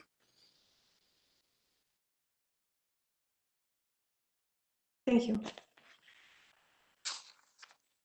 So I'm going to switch gears a little bit and talk about tariff language. However, this is in your surrebuttal testimony on page 5, starting at page 5, line 12. Let me know when you're there. Yes. So on, you say that the language on the company's proposed schedule SSL-SOH LED will be updated to reflect customers' rights to own their streetlights, correct? That's correct. So do you agree this language hasn't been reflected in the proposed schedule at this time? I'm sorry, could you repeat the question? I missed the beginning of it. Do you agree that this language hasn't been reflected in the proposed schedule at this time? That's right. The proposed schedule, and I would also direct to Witness Schaefer here to cover a lot of the portions of the schedule itself. But it's my understanding, yes, it was not in the proposed schedule explicitly. Thank you. Because I understand some of these questions you may need to refer me elsewhere, but since you're the first, then you get the question first. Thank you very much. So because you actually made that reference in your surrebuttal, I'm gonna keep going, but if you need to refer me elsewhere, I understand. So are you familiar with staff witness Hopick, who discusses this language? There's a series of responses that staff to staff's data requests. I can point you to Mr. Hopick's testimony. I've actually included it as one of my exhibits, exhibit number 28. So you can have it as reference.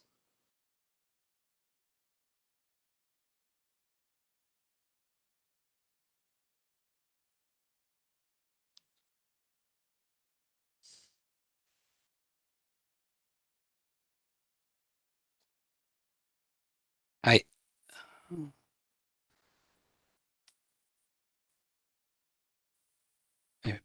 appear to be missing number 28 in my reference book.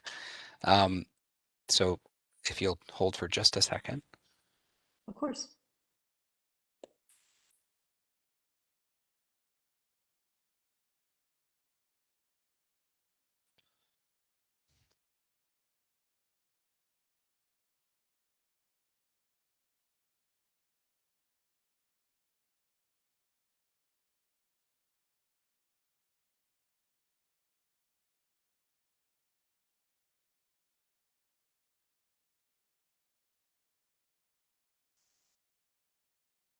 Yes. Okay. I have it.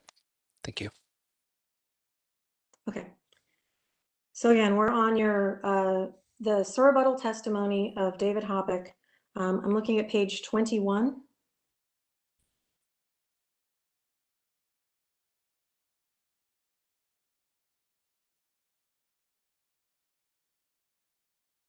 Yes.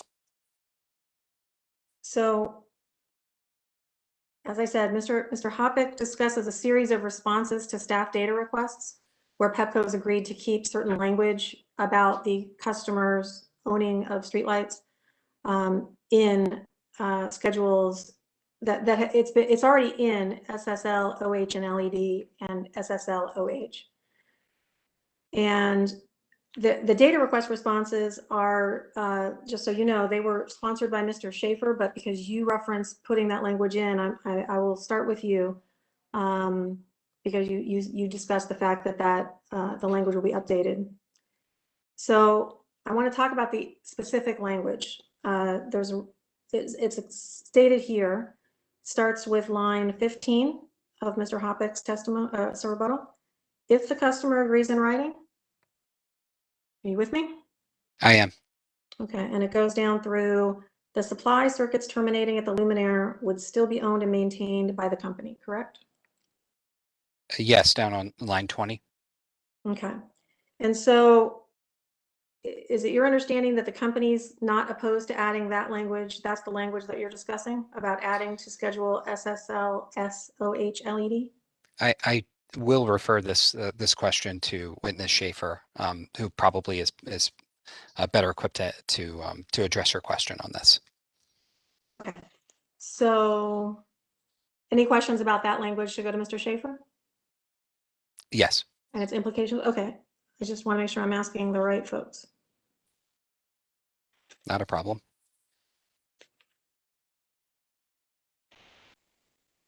I'm sorry, Your Honor, if I could just have a moment, that may be my last question then for Mr. Schatz, and then I'll defer to Mr. Schaefer the remainder. There's not that many, I don't. Okay. And I believe that is my last question for Mr. Schatz then. We'll turn to examination by Prince George's County, Maryland. So if I could move my exhibits in, Your Honor? Oh, yes. Ms. Brennan, can you go through the exhibits again? Sure, I believe I have referenced 30, 31, 32, 33, 34, and I made reference to 37, which I believe is staff's response to 5430, or the response to staff 5435. You did, yes. Okay. Seeing no objection, Montgomery County exhibits 30, 31, 32, 33, 34, and 37 are moved into evidence.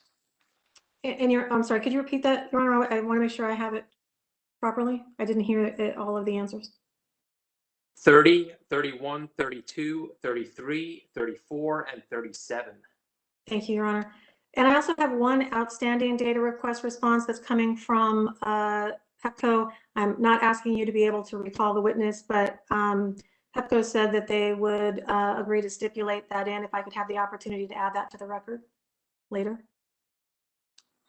We could address that towards the end of the trial, yes.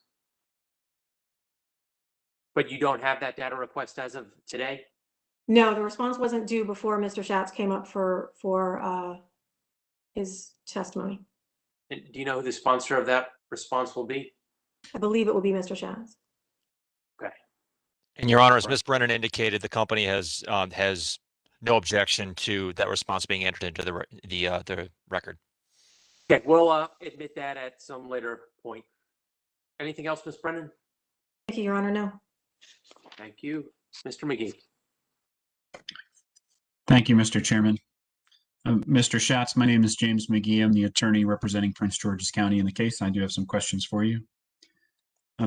Picking up on near the middle of the discussion with counsel from Montgomery County, I want to see if I understand your testimony about dimming and the impact of rates. So if I understand what I heard you testify to this afternoon, basically, the benefit of dimming, which results in less energy used, isn't directly or indirectly captured in rates paid by customers. Is that correct?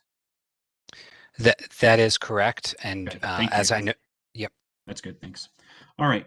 If you can turn to your rebuttal testimony, page 7, please.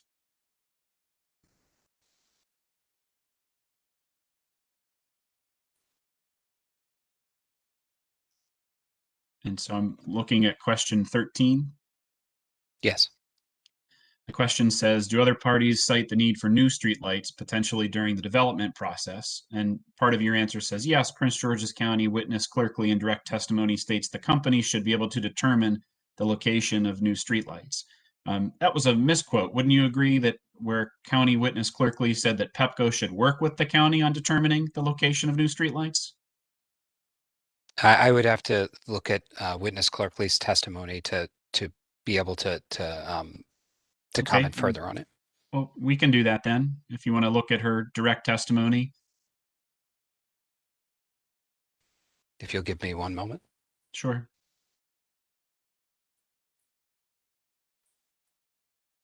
And if you look at page 4 of her direct testimony.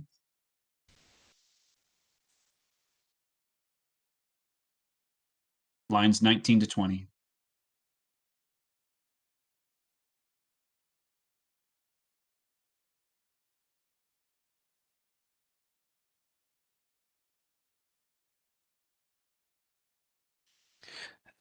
Yes, I don't know if I would characterize it as a misquote. There's certainly a discussion here about Pepco working with the county on the location of new streetlights. I don't believe that's a misquote, but that would be my opinion. Okay, so you don't think Ms. Clerkley's saying the county should be able, or I'm sorry, the company should be able to determine the location. Rather, Pepco should work with the county on determining the location. That's more accurate, right? Your Honor, I would like to object to this as being friendly cross-examination. Well, Counsel for Town of Ms. Ryan. Kensington. Counsel for State Town your of objection. Kensington. I'm sorry. All right. Ms. Ryan, state your objection. Counsel for Town of Kensington is asking questions, Pepco questions that bolster Pepco's case. That's typically considered friendly cross. That's not allowed. Additionally, he's asking about what a different witness meant in her testimony. It seems more appropriate for that line of questioning to be directed to that witness instead of to Mr. Schatz. So what? And I think you were referring to Montgomery County, correct? Not Kensington. Neither. Yes. It's actually Prince George's County. I So apologize. I'm looking at the wrong notes. That's okay. So I'm not trying to bolster anything. I'm trying to point out the error in Pepco's testimony that witness Clerkley did not say that the company should determine the location of new streetlights. What her testimony is that Pepco should work with the county on determining the location of new streetlights. I don't agree with Pepco's saying. I'm not trying to bolster anything. I'm trying to correct their error. I think you've. I'm going to overrule OPC's objection. I know you've, Mr. McGee, you've tried to ask this question a number of times of this witness. I'll let you ask it once more, but then let's move on. I think I've done what I need to do, and everyone can read Ms. Clerkley's testimony to understand what she's asking. So I'll move to the next line. Okay. So the same rebuttal testimony, Mr. Schatz, on the same page, page 7. This will be about question 14. Yes. And you're saying there that if a customer asks for a new street light, that a request like that goes through the current process. Do you see that? I do. The existing new streetlight request process. That's correct. Okay. So if the commission amends Pepco's LED initiative where new streetlights are included, there's no process or procedural reason why Pepco couldn't do that, correct? It would be subject to the commission's discretion, of course, but that would involve further deployment planning process that we don't conceive of as part of the initiative currently. So I am noting that that would involve additional process and perhaps additional evaluation to determine the location of those kinds of requests. Okay, thank you. And if I understand Pepco's position, and this might be yours or Mr. Schaefer's or both, but if I understand it correctly, for the current proposed LED initiative, for new streetlights, the customer would be required to pay the cost of the pole and all the hardware, except for the light bulb and the connection associated with it, via a kayak, an upfront payment. And the light bulb itself is paid for by Pepco through the LED initiative proposed rates. Is that correct? I would refer that question to company witness Schaefer. Okay, thank you.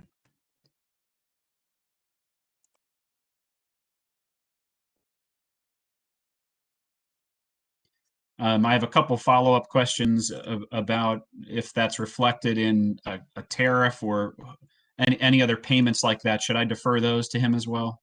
Yes, yes. Okay. All right. If you could walk me through an example of how Pepco would determine where to convert LEDs throughout its service territory, how would you go about that? As part of the proposed initiative? Yes. Generally speaking, first we would conduct the field survey, determine the location, condition, and status of every light in the system. And then we would go through our deployment planning process to determine the most efficient routes of where our deployment would take place. Generally speaking, with deployments like this, we would start at some of the more populated, densely populated areas and work our way. But we do work our way outward in the system. But we do keep in mind that customers may have preferences on where they go in the deployment time frame. And so we certainly want to hear that feedback and incorporate it as best we can into our deployment planning to determine where to start and where we can complete the conversions. And then throughout the process, communicating with customers about the selection of the streetlights, which style and wattage they would like to go with, and dimming preferences, things of that nature, in order to complete and put a streetlight system out there that reflects customer preferences first and foremost. Thank you. From the time you roll the trucks to start to actually do the conversions until you do the last ones, what's the ballpark time frame of how long you think that'll take? I think I note this in my direct testimony, the relative schedule. And I saw 5 years being mentioned, but I want to understand because I know that certainly the selections of the lights have to be part of it. I'm trying to figure out when the actual construction starts and end, what that time frame is. Well, on page 15 of my direct testimony, we do have a deployment timeline and project schedule that's at very high level. And it notes that in Q1 2022, we would begin the smart LED conversions, and that would extend to 2026. I do think that this is subject to change based on the schedule for potential approval of this program. But generally speaking, in early 2022 is when we would begin the deployment of these LED streetlights, and that would continue over the course of the next 4 years. Thank you. Would you be doing multiple conversions at one time? Say, for example, some in Hyattsville or some in Silver Spring or some in Fort Washington? How are you going to go about doing the conversions? I think that those details are still forthcoming based on the field survey and, are subject to check on the density of streetlights. So I don't have that detail currently, but it is something that is part of our deployment planning process. Excuse me. Could it be multiple locations, or would it only be in one location? It may be, but we haven't determined at this time the manner in which we intend to go about it. We're just looking for the most efficient and effective route to be able to meet the deadlines that we set out in our proposal. Okay, so there's nothing that you're aware of at the moment that would bar you from having one crew in one part of your service territory and another crew in another part of your service territory performing the conversions. Is that correct? Well, if we determine that, again, we're going for the most efficient and effective kind of deployment. So while I can't offer a direct answer to nothing barring us, I do think that the one very important consideration is to make sure that we have an efficient deployment of these streetlights in line with the proposed budget and with customer preferences. Okay, so I understood that to be, no, you're not aware of anything that would bar you at this time. Would you agree with that? Again, I can rephrase and say, are you aware of anything that would bar you at this time? I mean, if you can answer that.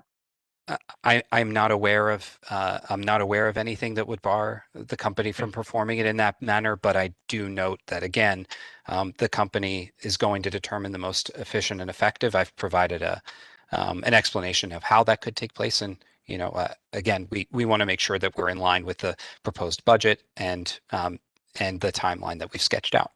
Okay, thank you.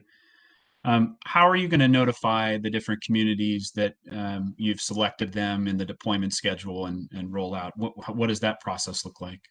I think in my rebuttal testimony, I do reference the outreach that we have to customers.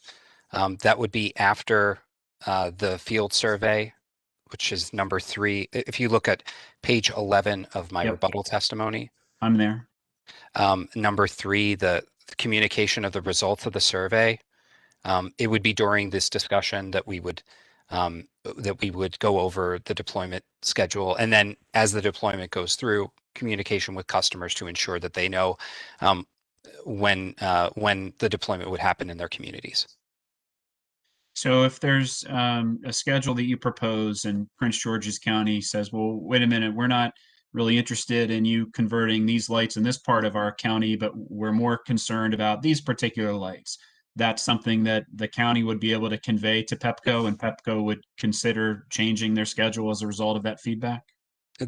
Yes, the company definitely wants to hear the feedback from customers on where they would like to fall in the deployment timeline if they do have a preference, and we will do the best we can to accommodate those kinds of requests and preferences.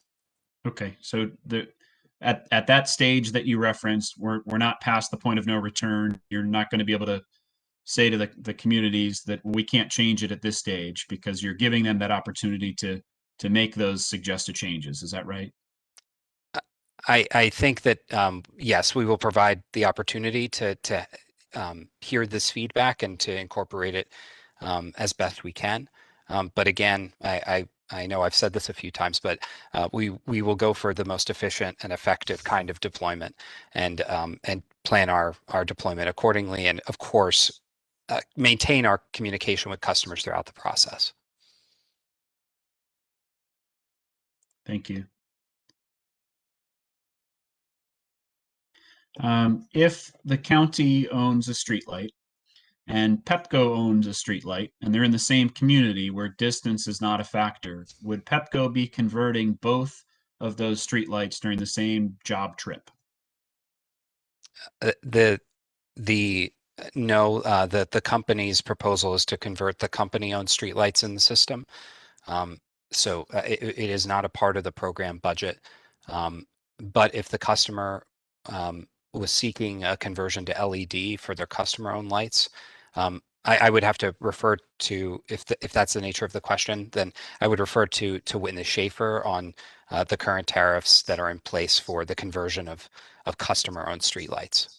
So for this question, I'm not really interested in the cost and things of that nature. It's really the process. So whether it's within this initiative, if the commission amends it, or it's not, and it's exactly how you propose, the scenario I'm describing is two different streetlights owned by two different entities, one owned by Pepco, one owned by Prince George's County. And in my hypothetical, they're close together.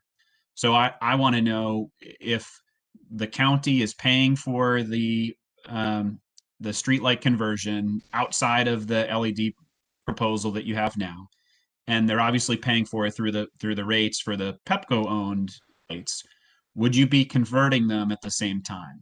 Your Honor, I'm sorry. I'm going to have to object at this time. This answer has been this question has been asked and answered. The witness has said that the county-owned lights are not part of the initiative, and that he can't speak to that. I don't think he really answered that. Is sustained.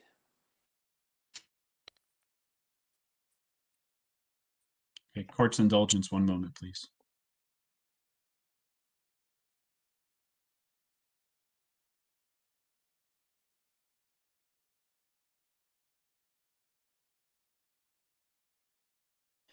Prince George's County had asked for lights to be included in this process at bus stops and other locations like that. And I understand that's not part of what Pepco is proposing here.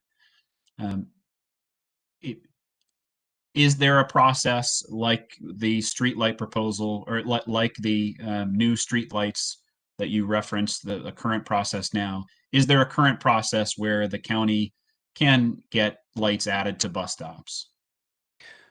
I believe that, well, I think Witness Schaefer probably is best equipped to answer your question on that, as it's a current tariff implication.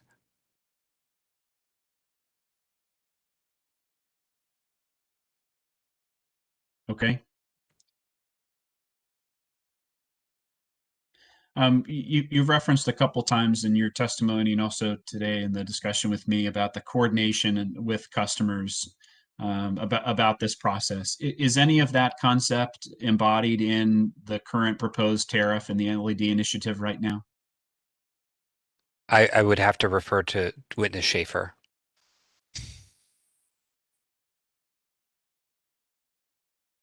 Okay.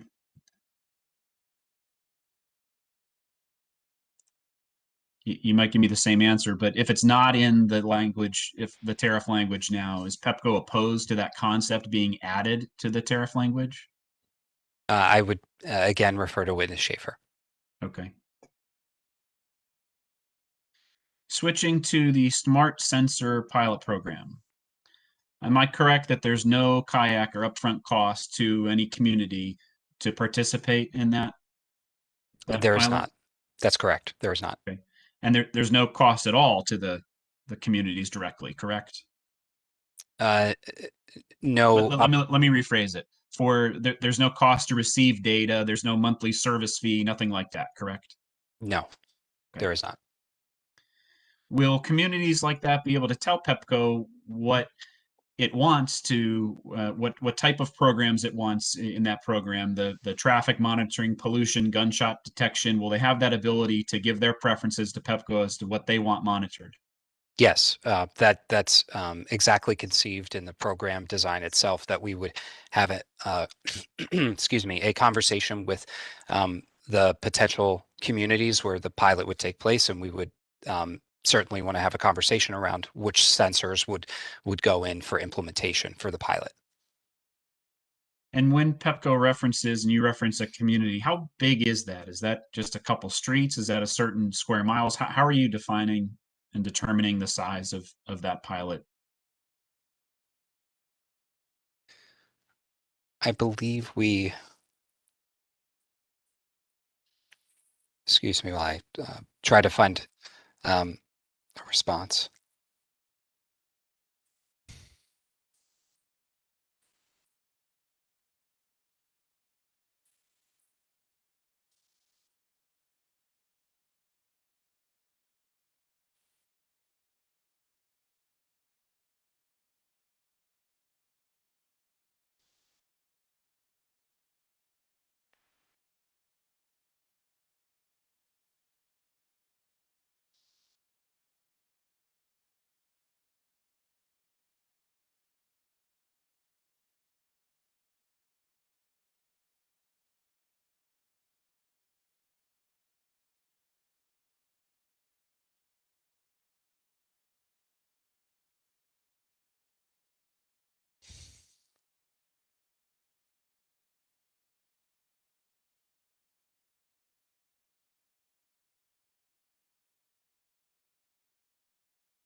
My apologies, sir. Thank you Okay. for bearing with me.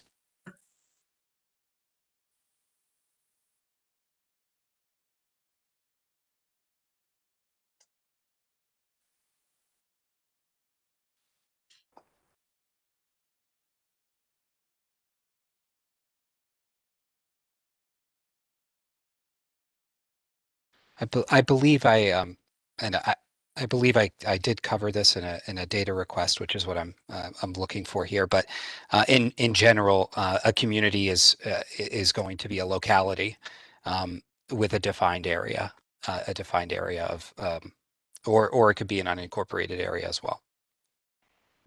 Can you expand on that? I'm not sure I understand your answer. What do you mean by a defined area, defined boundary? I do see the response you did give. By the way, it's a response to Prince George's County data request 3-5. You say having a defined boundary such as an incorporated municipality or an unincorporated community. But wanted you to see if you can expand or explain that, please. Yes, this would be, I believe, what is envisioned as an incorporated area, an incorporated locality.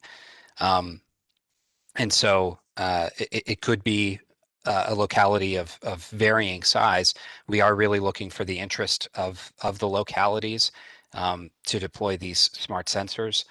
So Okay. we're gonna assess the interest of the communities as part of the sensor rollout.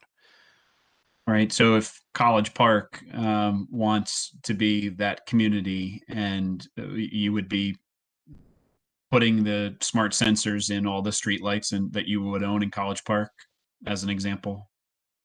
Yes, that could be one example of a locality that would be a participant in the smart sensor pilot. And I believe you answered this in a data response too. You do intend to have, Pepco does intend to have a community selected, one in Prince George's County and one in Montgomery County. Is that correct? That's correct. And does Pepco object to Prince George's County selecting that community that's in their county? Prince George's County selecting the community in their county. I think what's conceived is a conversation between our government and external affairs team and the number of localities. And I will note there are a number of localities that have expressed a lot of interest in the smart sensor pilot and being a participant community. I think it'll be in coordination with that team as well as the localities and the county. Okay, thank you. Is the discussion we just had, is any of that reflected in a proposed tariff? I would refer to company witness Schaefer. Okay. All right, thank you, Your Honor. Those are all the questions I have. Thank you. Music, if you're ready, you may begin your cross. Thank you, Chairman. Mr. Schatz, my name is Laura Music, and I represent the town of Kensington. Thank you for your time today. And I will do my very best not to tread ground we've tread before, but I asked your indulgence as I try to do so. I would like to first turn to page 11, where we just were at the high level of the deployment schedule. I believe it's page 11 of your rebuttal testimony filed in March of 2021. Question 20. I'm sorry, as far, are you referring to direct testimony? Your rebuttal testimony. Your rebuttal testimony. Okay. I see, yeah, unless I have my pages wrong. Page 11, question 20. I think that's the high level summary of the engagement steps. Oh, Take understood. Yes, I have it. Okay. And some of my questions weren't answered regarding the deployment schedule, so I'll try not to repeat those, but I might have a couple that overlap. Can you tell me a little bit about, I'm trying to understand where we are in this process. So to me, it sounds like early 2022 is your testimony regarding when the deployments will take place. Is that step 6?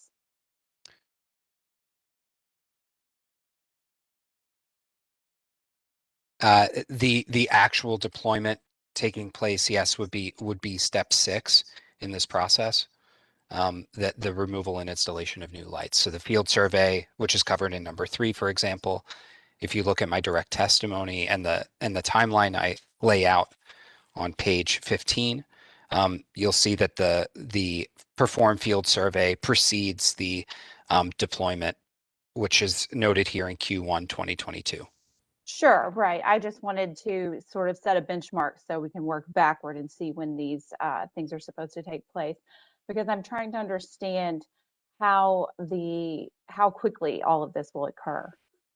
Give me just a second.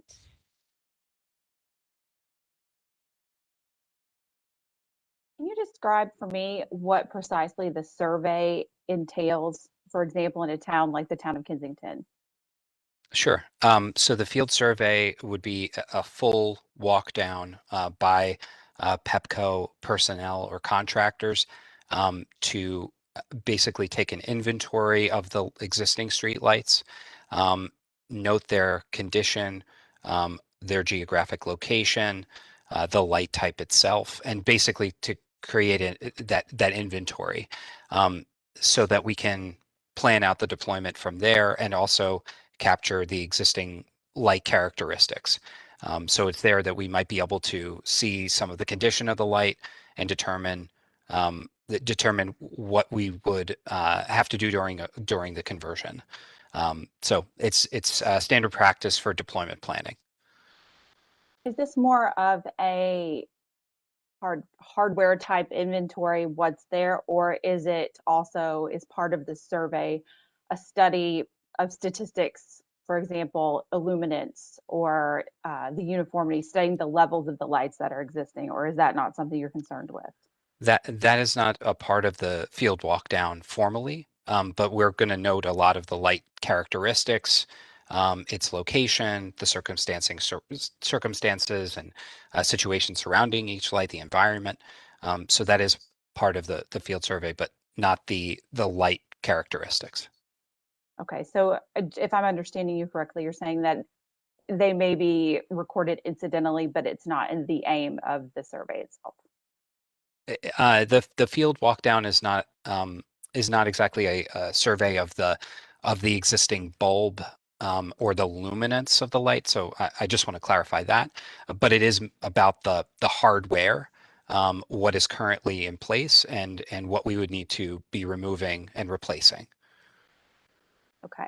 And can you tell me, going to I guess the secondary part of step 3, how will these results be communicated? In what format to the customers? We have not drawn up a form yet for that part of the deployment, but it will contain the list of the descriptions that I provide in number 3, the recommended style of wattage, and wattage of the existing light, or the recommendation for the new light, the existing light style and wattage, and talk about the Empower funding as well, and the eligibility for that funding.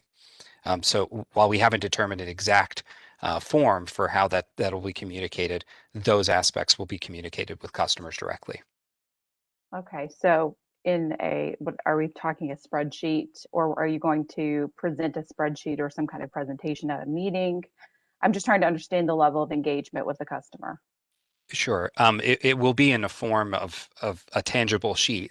I don't know whether it's going to be an Excel spreadsheet or a Word document, I think is what I'm explaining, but we certainly will capture those characteristics and share them with customers. It will not be a conversation. It'll be something that a customer can review. Okay. And can you explain to me what you mean by, in number 3, still on page 11, when you say including confirmation of dollar amount of Empower eligibility? What specifically do you mean by that? By that I mean the Empower credits that we've proposed here, the use of Empower funding, will apply to customers who would otherwise experience an increase in their monthly rate for street lighting service. And so we would confirm with them first, their eligibility for receiving Empower funding to offset that increase amount, and the actual credit amount that they would see on their bill as a line item. So that offset would actually appear on their bill. So it's those dollar amounts that we would confirm with the customer at that time, and that is subject to the selection that a customer makes, the preference of the light type that that they're going to, and what they're coming from, that would determine whether that increase actually is in effect to be offset. Okay, and I'll get to this later, more specifically with respect to a document, but I just want to ask you while we're on the topic. I recall seeing somewhere else in either a data response, and again, I'll refer to the document in a second, regarding upgrades.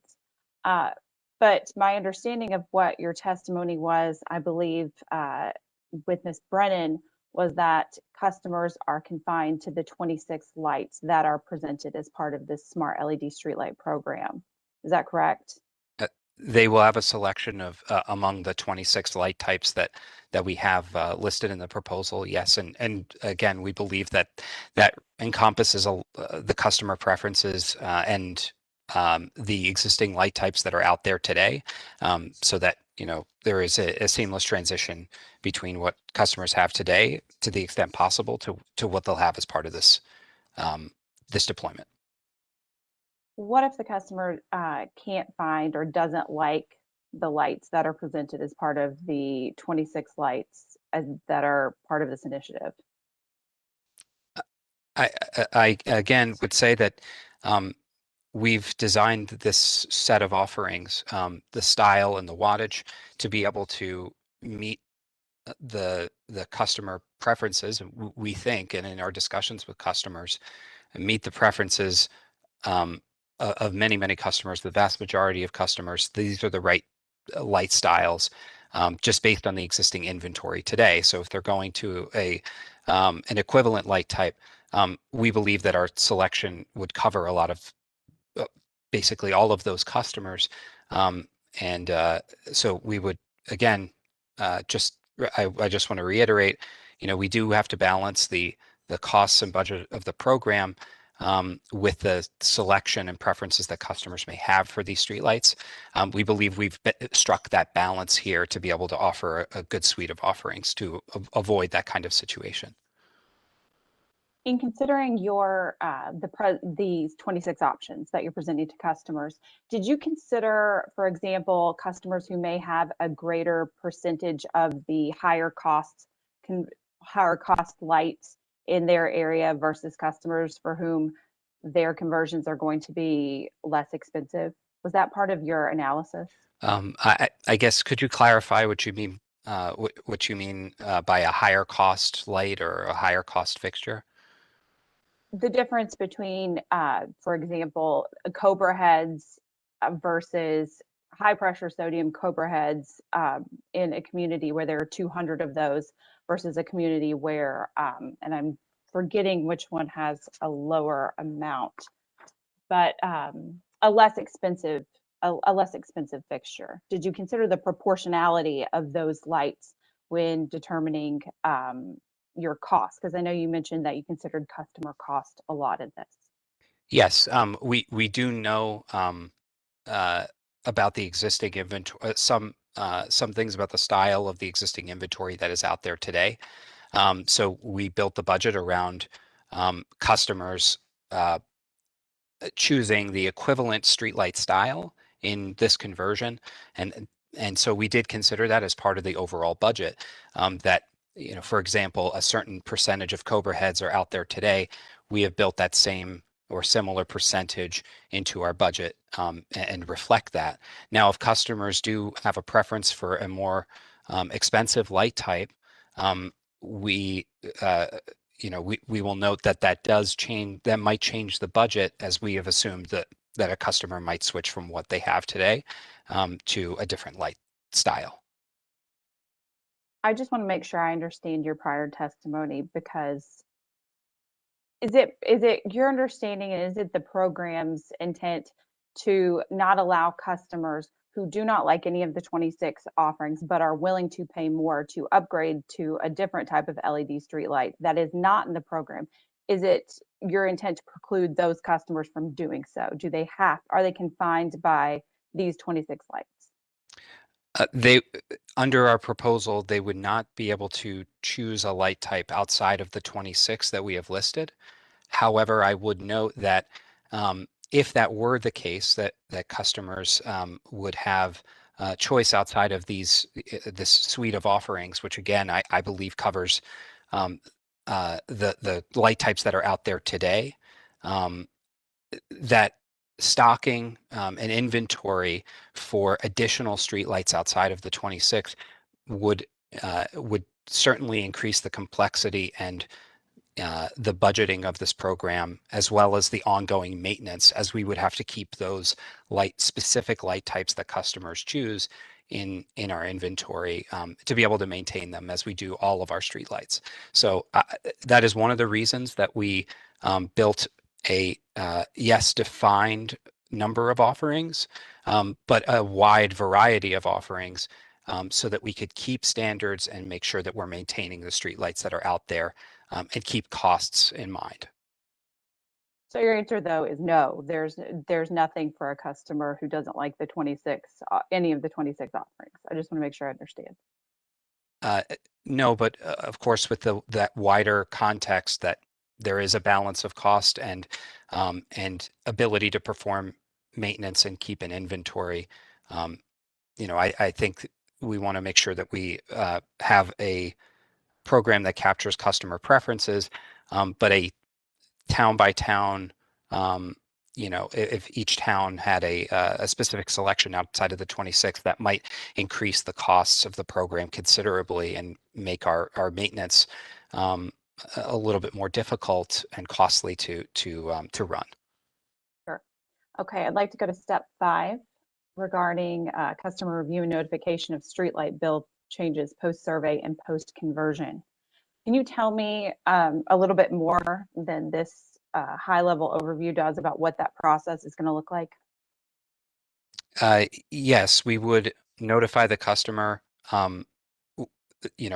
upon conducting the deployment, about the new bill that they would see as a result of the deployment, what changes they would see to their actual bill, because the bill is going to change as a result of the new tariff. This is a new monthly monthly structure, or a new structure to the tariff. And so we would want to make sure that they understand these changes to the bill, and be aware of them post-conversion when they would be taking effect and when they would be taking place. So is it fair to say that a customer will not know what the anticipated new bill will be until the walk down has taken place, and then they receive the information from you and then select the new fixtures? Is that the point at which they'll have some transparency as far as the cost? That's correct. But I will note that the costs of each streetlight style are noted in the tariff already. And Witness Schaefer's testimony, he has a list of those different styles that are available and the costs that are associated with them. But in terms of the number of streetlights and how it will appear on the bill itself, that is going to be a part of our customer outreach to ensure that customers are well aware of what bill changes will be in effect. Right, and I can appreciate that the costs, and I don't mean to imply that there's not transparency, but as far as what the ultimate bill might look like is going to vary depending on the stock of the town's lights. Yes, as a result of the field survey, in combination with the preferences that customers make for a new streetlight. And I want to finally go to step 6, and we kind of touched on this. I just want to get your take on this from the perspective of the town of Kensington. In your rebuttal testimony, and I'll give you a second to turn there, page 12, lines 1 through 6. Let me know when you're there. I am. You mentioned that the company can and will take into considerations requests from customers that prefer to be later in the deployment schedule as part of the deployment planning. Is that still the case? That is still the case, yes. So if the town of Kensington prefers to be at the end of the deployment, what would it need to do to ensure that that happens? We, in our communications with customers, after the field survey has taken place, we would capture that preference for the deployment timeline. We want to make sure that they make the selection of the streetlights that they would have in their communities, and so that we can go through our deployment planning process and have all of the information necessary to plan our deployment successfully. But it is at that time that we would take their preference on where they would like to be in the schedule, and of course we'll try to take that into consideration in the way that we plan the process. Okay, I just wanted to clarify, because if you'll turn to your rebuttal testimony at page 7, lines 8 through 16, question 16. Yes. I just wanted to be clear on this, because you seemed to say that if all towns wanted this sort of ability to elect to go to the end of the line or the front of the line, refrain from participation until the time they determine, it could present uncertainties and additional costs. So I just want to ensure that it's clear as far as what needs to be done to. Yes. Do you know what I'm saying? Yeah. Yes, I understand. And our intent here is to make sure that our approach to the deployment is consistent across all communities. And that's the way we've set it out in our deployment, is the same process. We would go through the notifications, the deployment planning, and the timelines are all aligned among all communities. I think what I am indicating here in Sir Rebuttal is that what we need to do in order to maintain the budget for the program and to make sure our deployment is efficient and effective is have that consistent pathway with all of our customers and that consistent conversation. So when there are indications of additional time needed to see lights in those exact communities, I think that would add some complexity to our deployment. And again, we're taking many steps along the way to have customers see the lights before selecting them at our demonstration facilities, and to interact with them so that they can make an informed decision about what they want to see in their communities. So I think, again, we've struck a good balance here about how we can make for an efficient deployment while also balancing the preferences of communities. Just a second. Okay, I'd like to switch gears, and I would ask that I'd like to mark for identification the document that had been pre-marked as Pepco, Town of Kensington 5, and that is Pepco response to Town of Kensington DR 1-1.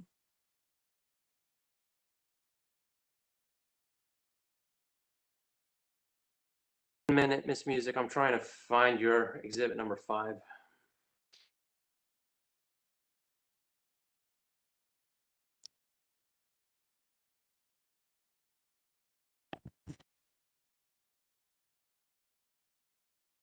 According to your original witness list dated April 23rd, you have 3 exhibits. Did you add some additional exhibits? 4 and 5?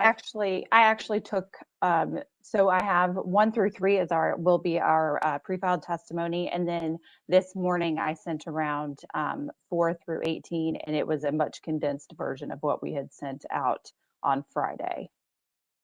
Oh, yes. Sorry. I see that now. And the commissioners received that in their emails this morning from you, as you stated previously. Okay.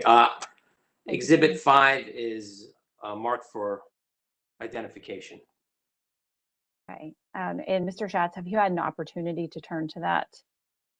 I have, yes. Great, thank you.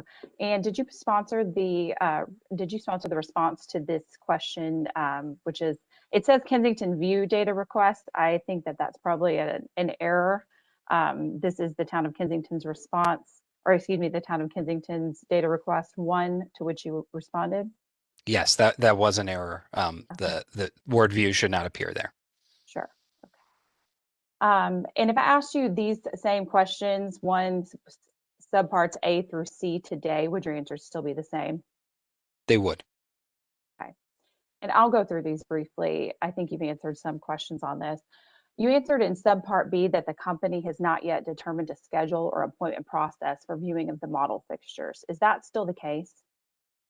It is still the case, and we are actively seeking locations for the demonstration facilities so that we can allow for viewing of the streetlight offerings. And I'm assuming that there will be nighttime viewing with good hours sufficient to accommodate multiple localities. Is that right?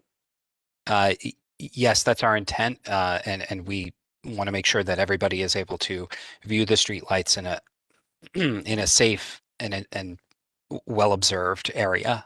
So we're looking for those locations currently. And I note as well, so part C asked whether the model fixtures would be displayed at their intended mounting heights, spacing, and in groups to facilitate comparisons, and I'm paraphrasing. And I note that in your response in C, you mentioned that they would be displayed at the intended mounting height. Would they also be spaced in a way that would allow for the parties to make an adequate assessment of the relative brightness of the lights in comparison with others that would be on display as well? I think it depends on the facility that's selected for the demonstration. If it can accommodate it, we surely will make an attempt to space them so that you can see the luminance, you can see the spread and the pattern, the type of light. But as we haven't selected those facilities yet, I can say that it is our intent to show the full lighting, the full offering itself and the luminance that it has. Are you looking at indoor and outdoor facilities, or could we expect these to be solely displayed indoors? And I understand that your plans are still in flux. I'm just asking for your best guess right now. Yeah, unfortunately I don't have a direct answer. We're currently seeking the right locations, so it's going to be based on the location and that will determine the demonstration itself and whether it is indoor or outdoor. So unfortunately, we're still looking into it. Okay. And I believe you answered somewhere in discovery, I don't know if it's this request specifically, that the facility would be, that Pepco intends to keep the demonstration facility open for at least a year. Is that still the case? That is the case. Has the company contemplated the possibility that the LED fixtures that's selected could be discontinued by the manufacturer or could be obsolete by the time they're rolled out in its proposal? I think our standards group internally, they are responsible for looking into the lighting offerings that are going to be a part of a proposal like this or a program like this. And so certainly we are looking at what the fixtures, common fixtures that are used in industry, their availability consistently. So we actively look at at those kinds of details for sure on all of our offerings. But given that it's 2021 and you plan on deploying by 2022, and stop me if I get your timeline incorrect, and this is a 5-year rollout, isn't it conceivable that the technology could evolve by the time someone at the end of the line ends up getting their new streetlights that they've selected through this program back in 2021? Well, I think it's possible. I think we've planned a deployment so that is not the case. We don't anticipate that happening, and we have sketched out all of the different kinds of streetlight fixtures and styles that will be available, and I I think that the company is prepared to perform and produce those fixtures as part of the deployment, as we have laid out in the proposal. Your Honor, I'd request that Town of Kensington 5 be moved into evidence. No objection. Kensington Exhibit 5 is moved into evidence. Ms. Music, how much more cross do you have of this witness?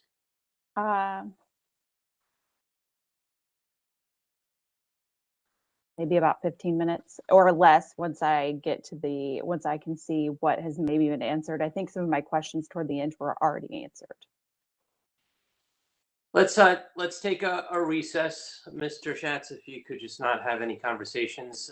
We'll take a 10-minute break, returning at 3:50 this afternoon. We're in recess.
All right, we're going back on the record.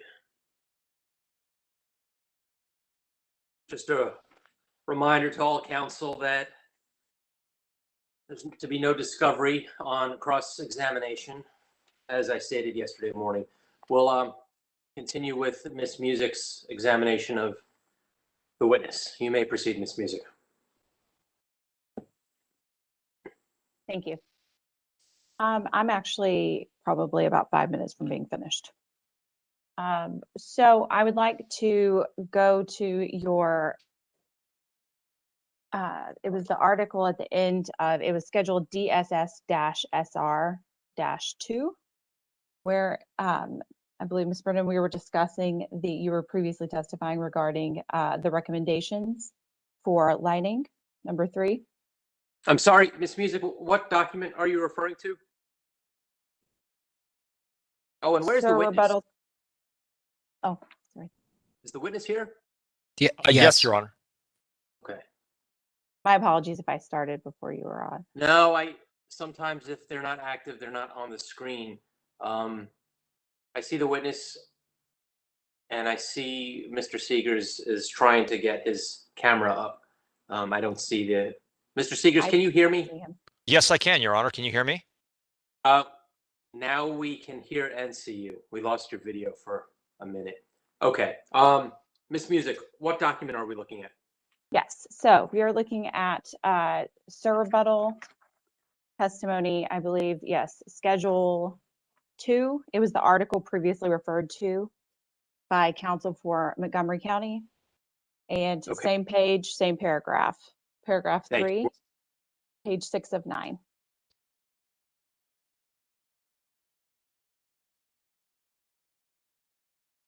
Yes. All right. I have it. Thank you. Have you had a chance to take a look at it? Sure. Okay. So my final questions just really have to do with the shielding and what the company has done to ensure that the lights that are being offered are being shielded consistent with AMA recommendations. Could you tell me whether, I see that you've attached this article, but can you tell me, I don't see where the AMA requirements for shielding or the recommendations are incorporated within the lights. Could you shed some light on that? Sure. The first, shielding will be offered as part of our suite of offerings. It is an option that customers can exercise.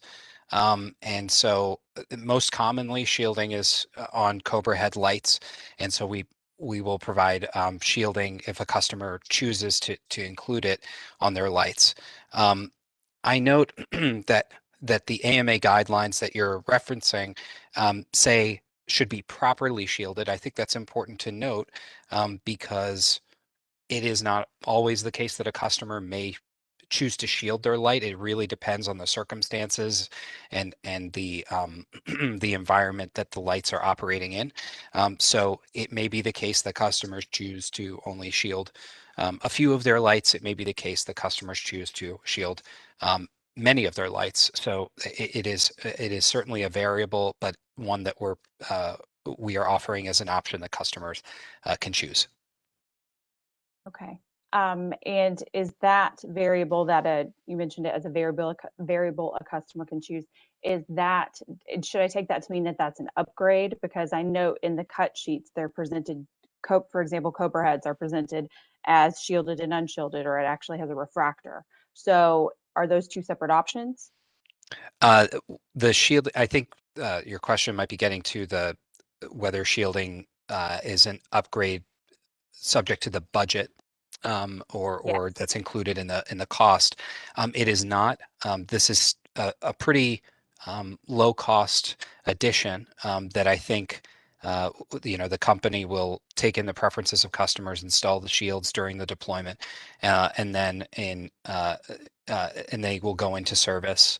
And in a future rate case, adjustments will be made, but they are not included as an upfront cost to customers to make a conversion. It is a preference that customers can have during the conversion. That was actually going to be my next question. So there will be no additional cost at this time if a community elects to use the refractors, for example. There is no upfront cost to put in the shielding for those customers that choose shielding options. That's right. And one last question, is there a limit on the amount of shields? For example, say the town of Kensington has 200 Cobra headlights and wants to put in a refractor on every single one of them. Would that be something that they would be met with any opposition on, or is that allowable? It would not be met with any opposition. It's an important customer consideration, and we are flexible to what the customer prefers as far as shielding. I believe that concludes my cross. Brian, you may begin. Thank you, Your Honor. Good afternoon, Mr. Schatz. Good afternoon. I'd like to start off with a few questions related to your proposal to use Empower funds to offset some customers' costs. And to start off with, I just want to make sure that I understand completely. Pepco is planning to change all company-owned streetlights to LED. Is that correct? That's correct. And this conversion is going to be mandatory. Yes, we're planning to convert all company-owned streetlights at once to maximize the efficiencies of a large-scale conversion. Yes. And communities won't be able to opt out. There is no opt-out. It is conversion of every single company-owned streetlight. And some communities will see a rate increase as a result of this. If the Empower funding is approved, it will offset increases that customers would otherwise see as a result of changing the tariff in such a way as to have no upfront cost, and the fixture costs that on the current tariff are an upfront cost to customers. They are kind of baked into the monthly rate, and so as a result, the rate structure is changing. We have no upfront cost, but some customers would otherwise experience an increase in their monthly bills, and we are proposing to use Empower funds to offset those increases. So just to be clear, some communities will see an increase. If the Your Honor, I'm sorry. I'm going to have to object. This has been asked and answered. Your Honor, I asked a yes or no question and the witness gave a very long answer. I just want to make sure that I understood his answer correctly. I did not understand the witness's response. It was unclear if the witness could answer. And yes, it is a yes or no question. The answer is no. If the Empower credit proposal is accepted, then customers would not see an increase as a result of converting to a light type that they currently have, the style and wattage that they currently have. If the Empower proposal is not approved, then some customers will see an increase. That's correct. So Pepco is proposing to use Empower funds to pay for Pepco's rate increase. I don't agree with that characterization. I think that it is an offset to a monthly rate that includes fixture costs that would otherwise be an upfront cost to customers. And so our goal is to keep those rates in line with what they currently are today. And so that's the purpose of the Empower funding, is to ensure that customers don't see an increase as they adopt a new an energy efficient technology. And I believe that lines up with the Empower goals. Now, earlier you said that customers will not be able to opt out of the streetlight transition to LEDs. That's correct. So if customers are going to be forced to make the transition to LED as a result of this tariff, the Empower funds wouldn't actually be incentivizing them to make the change, would they? I think it depends on how you would view the Empower funds, as they are offsetting, discounting, providing a mechanism that makes it easier to adopt a new energy efficient technology. So there are a number of ways that current Empower programs work to result in more customers having energy efficient technologies or harnessing energy efficient technologies. There's no set way of that mechanism working.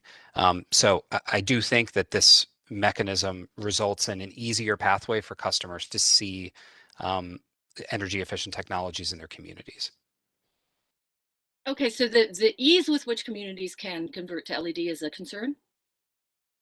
Yes, we want to make sure that it is a seamless conversion process, and that's why we've designed a wholesale method to this conversion process. Converting all lights maximizes those efficiencies and gets benefits out there to customers as quickly as we can.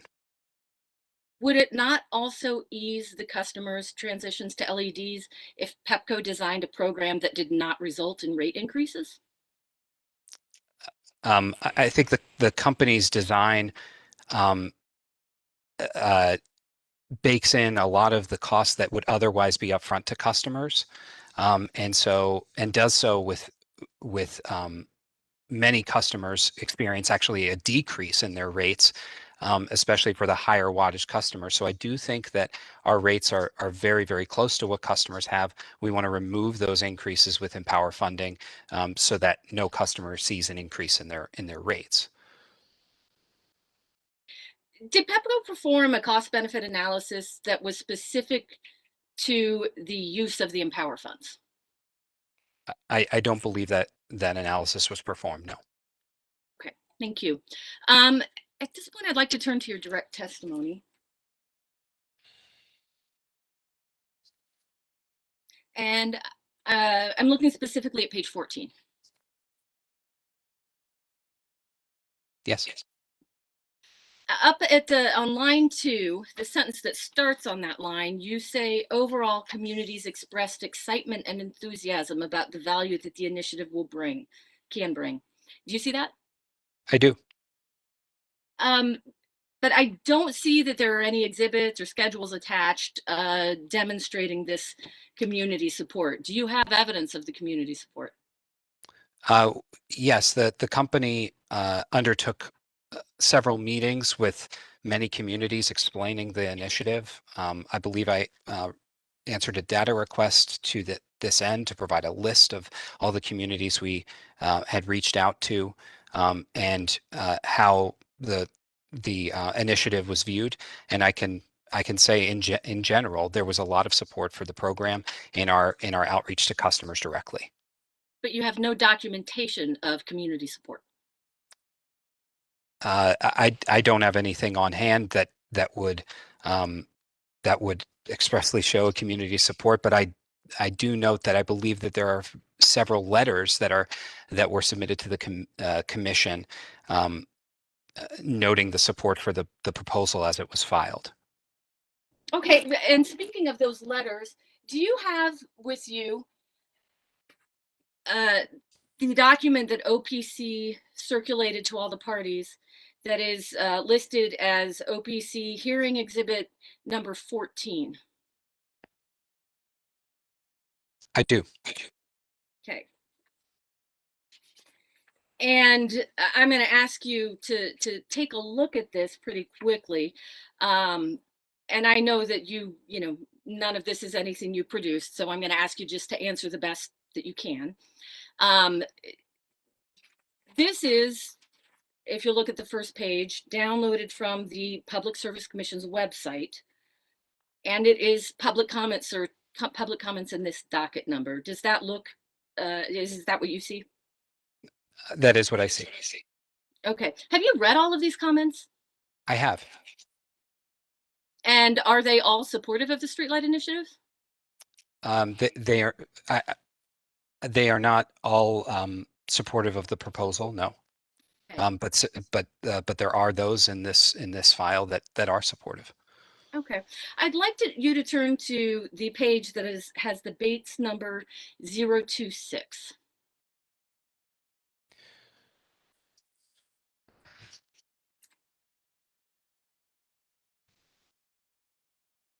Brian,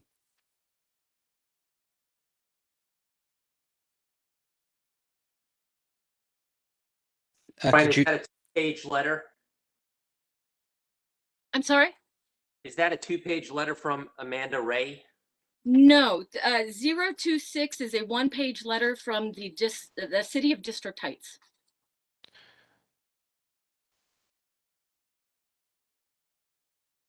We're looking at OPC Exhibit 14, bait stamp 6. 026. Oh, 026. I was off by 20. Yes. There we go. City District Heights. Okay, please proceed. Okay, and Mr. Schatz, I'll give you a moment to look at this. Tell me what this appears to be. Objection, Your Honor. How is this witness supposed to know what this is? Your Honor, the witness brought up the topic of the written customer comments that are filed with the commission, and he did say he had read all of the customer comments.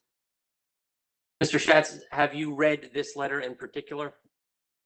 I have reviewed it, and I'm familiar with the comments in general, but I would have to review this again in order to provide a comment on it. Okay. Do you have a specific question, Ms. Ryan? I have very short questions about this. My specific question would be, does this look like a favorable letter as far as Pepco's street lighting program goes?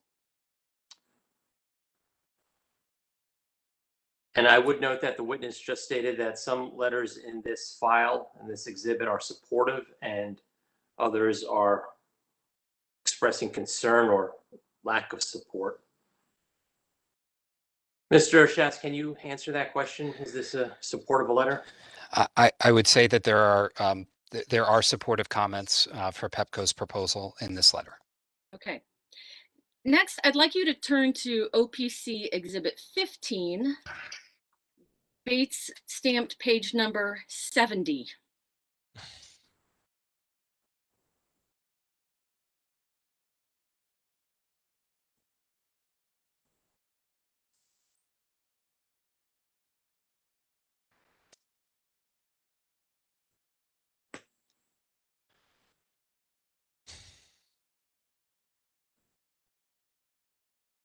Yes.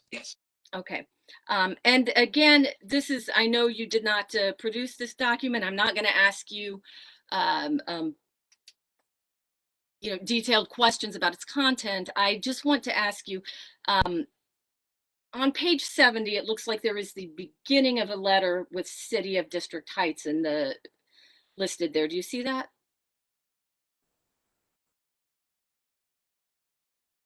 I see the description of, I guess the first line of this email. I assume this is an email, but the first line of this email mentions a letter of support.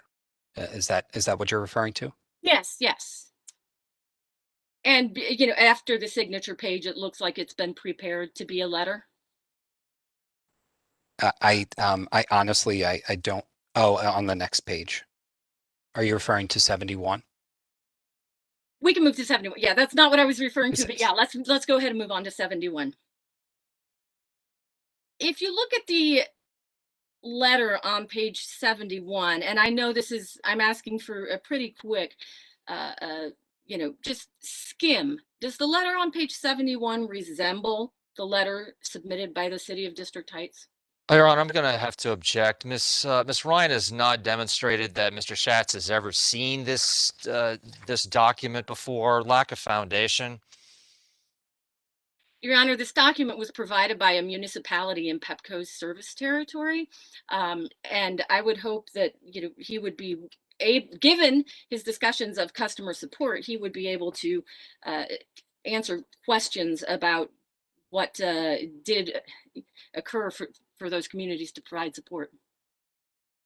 Mr. Schatz, exhibit number 15 here, Bates 71, has what it looks like to be a form letter. Have you seen this form letter before? I have not seen this form letter, no. And I believe Ms. Ryan's question was, does this form letter resemble the letter that we looked at a moment ago on the letterhead of the City of District Heights? Generally. I would, subject to check, but I would say generally. You have your answer, Ms. Ryan? That is all I was interested in asking, and I will conclude my questions at this time. Thank you, Your Honor. Are there any other parties that wish to cross-examine Mr. Schatz?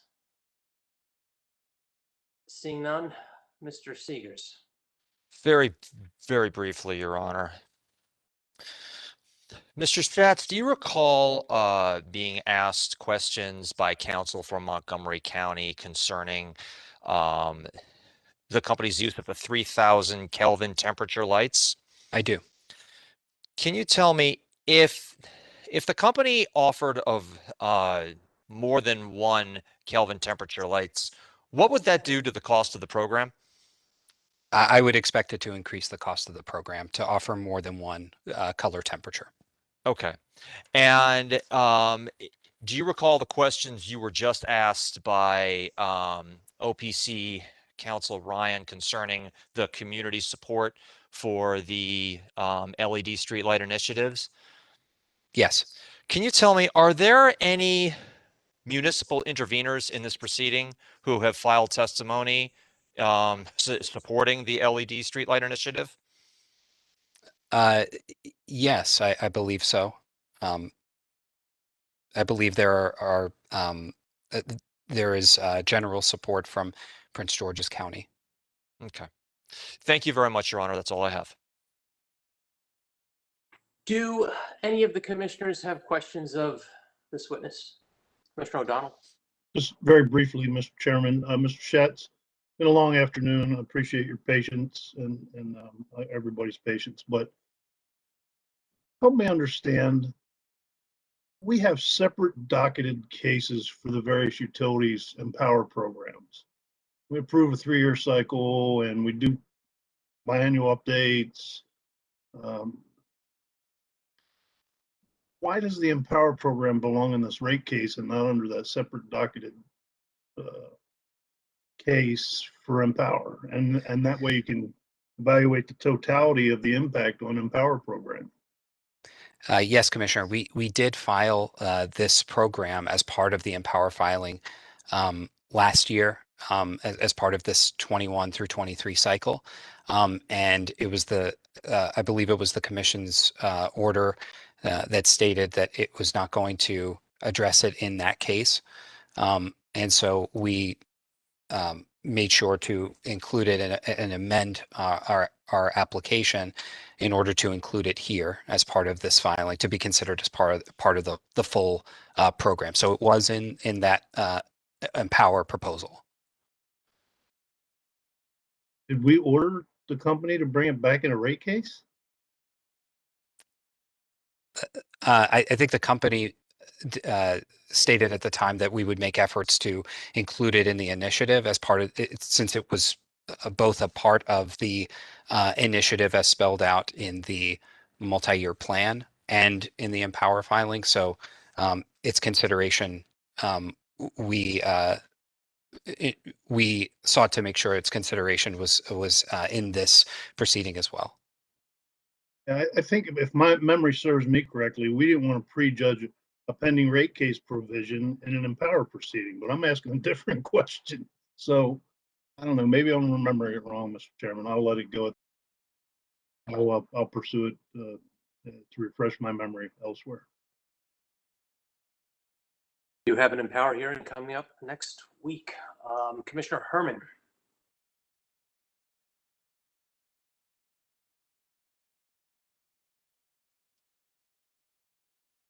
There we go.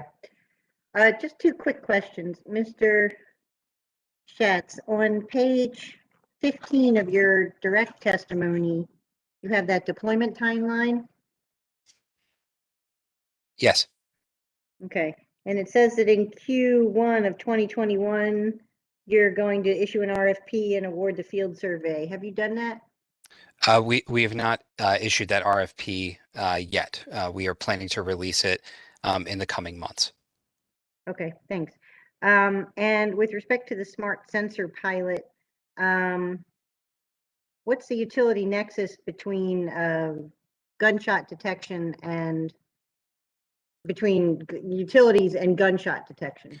Well, the most critical part of the smart sensor pilot is to test the connection between the smart sensor devices and the AMI mesh network. So it's an additional use case for the AMI mesh network, but we want to we want to test how those sensors and their data interact with our secure networked environment with AMI. So that is the core purpose of the pilot, and that's the nexus, is really to test the data in that environment. So why isn't it more appropriate for individual jurisdictions to pay for this pilot, because they're the ones benefiting from gunshot detection and traffic control and that sort of thing? Yeah, I think as we have heard it, there are many communities who are seeking a pathway to include smart sensor devices and connect them with our AMI mesh network as a convenient connection point with to convey data. And so we do think that there is a benefit for all customers that we can test in this kind of environment with our AMI mesh network and develop potentially a future offering as a result of our learnings. Okay, thank you.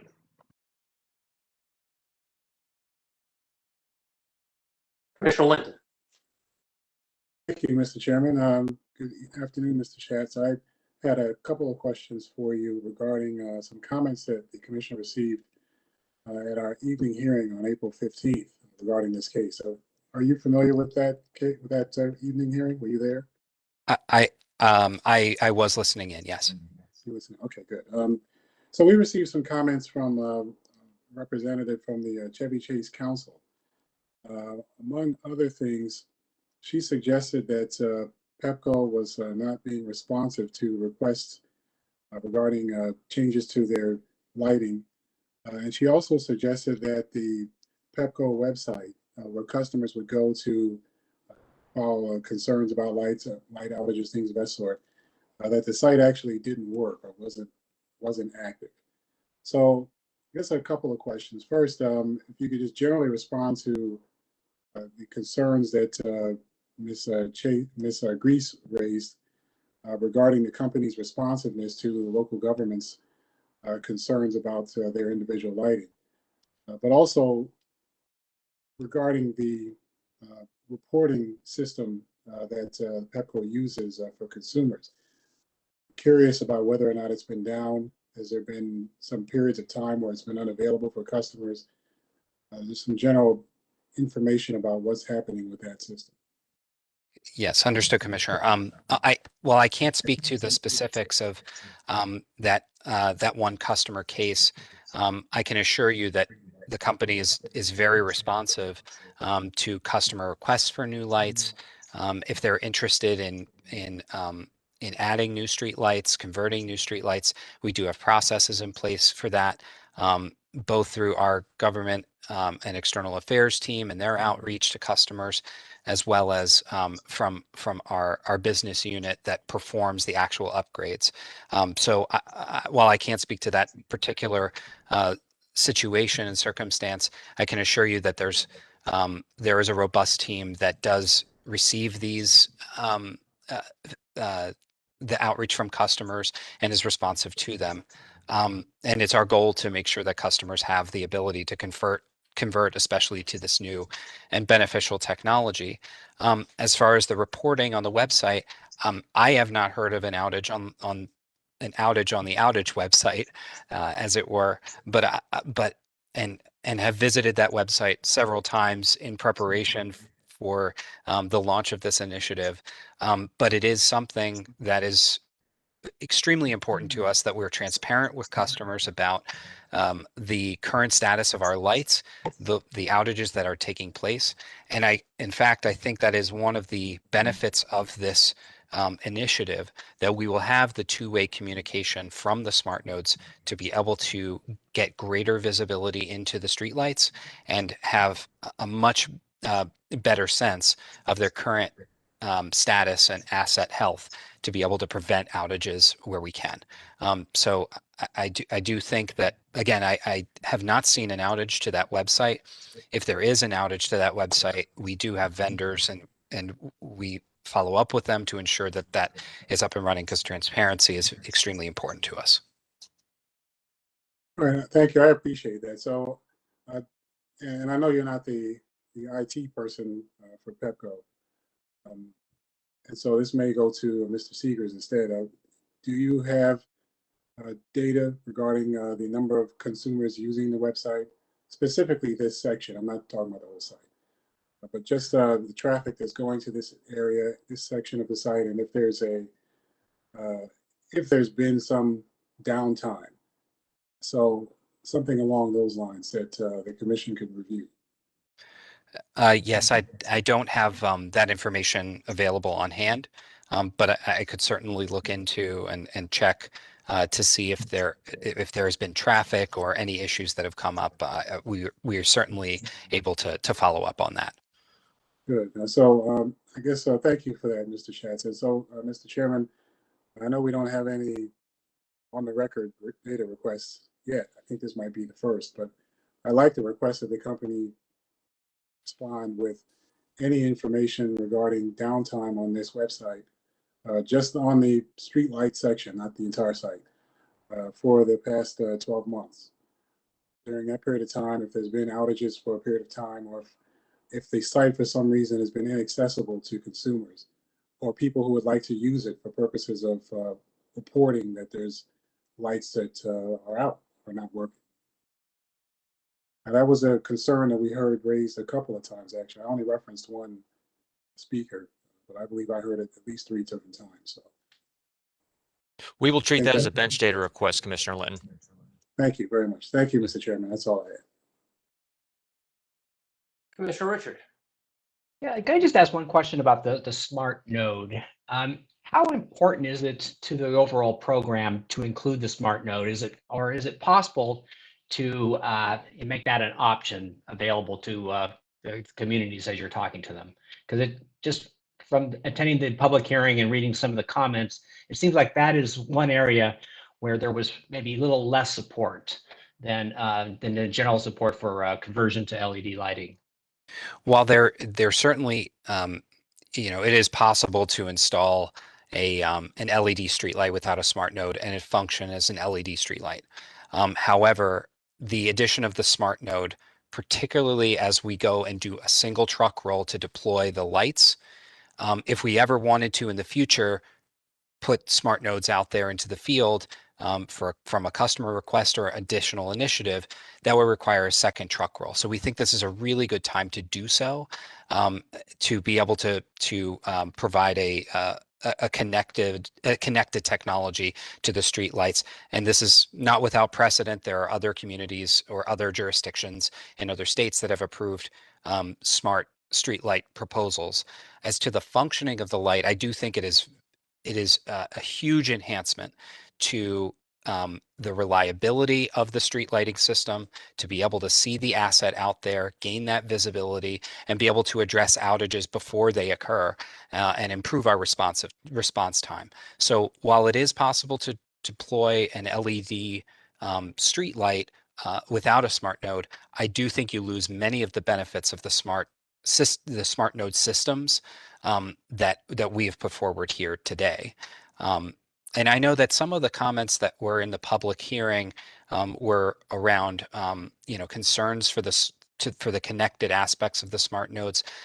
I would just say that they're an additional use case for the AMI system.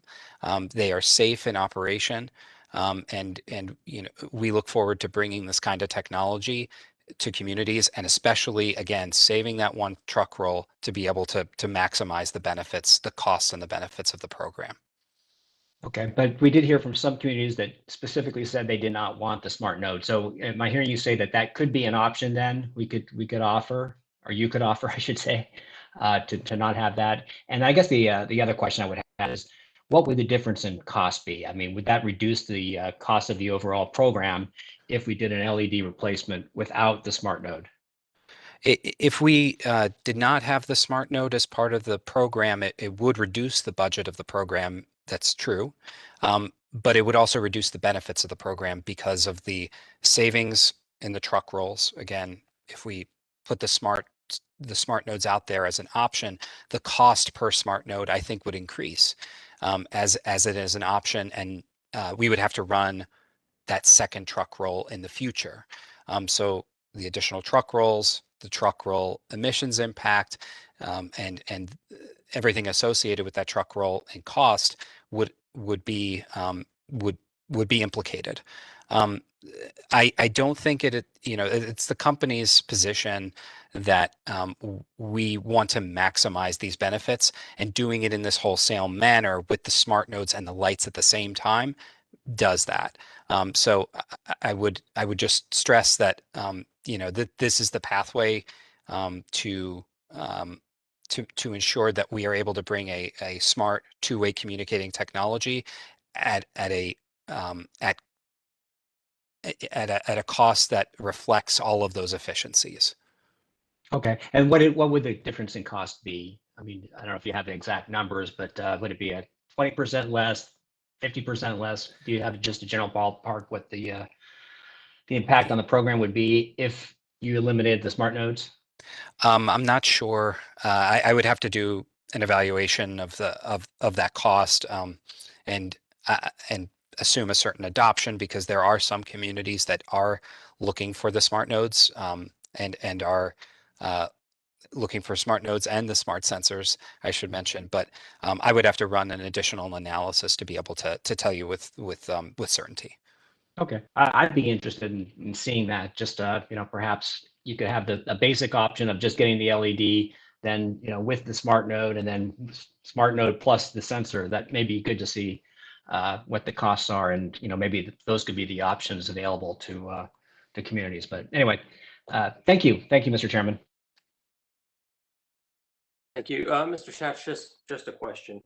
You have referenced the second truck roll a number of times, which would result in an increase in cost. What is this second truck roll? If the smart node's not approved, you're not going to be sending a truck out there to install one on the second roll. Is that right? We do think that the modernization of streetlights is trending towards the deployment of smart nodes more widely. And so for the reasons I enumerated before, the savings on the reliability front, the outage detection, and things of that nature. So the trend of industry is heading in this direction, in this modernization. And so if we did not move forward with the smart nodes at this time, but in the future, whether as an option or an additional initiative, we would have to run the truck back out and deploy the smart nodes one by one. What we're proposing here is to do it all at one time with a single truck roll out to the site to install both the fixture and the node. I understand that second truck roll might not come for a very, very long time, depending on what the commission does. Thank you. Are there any questions based on the commissioner's questions? Very briefly, Your Honor. Mr. Schatz, do you recall being asked questions by Commissioner Richard concerning whether or not the smart nodes were a vital part or an integral part of the LED streetlight initiative? I do. Do the smart nodes represent a way that the company could leverage its AMI network? It does. It is an additional use case for the AMI mesh network. Okay, and if you know, has this commission expressed a desire for Pepco to show additional ways that it could leverage its AMI network?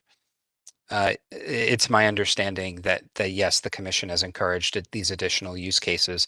And I'll also note that as an endpoint on the AMI mesh network, it is enhancing that network as well. So it comes with the additional benefit of enhancing the coverage of the AMI mesh network, which would strengthen the overall network. So it is not just a use case, it is an enhancement to the system. Thank you very much. That's all I have, Your Honor. Do you have any other counsel? Hearing none, thank you, Mr. Schatz. You are excused. Mr. Seegers or Pepco may call their next witness. Your Honor, the company would call David Pickles to the stand. Mr. Pickles, good afternoon. If you could please raise your right hand and wait to be sworn.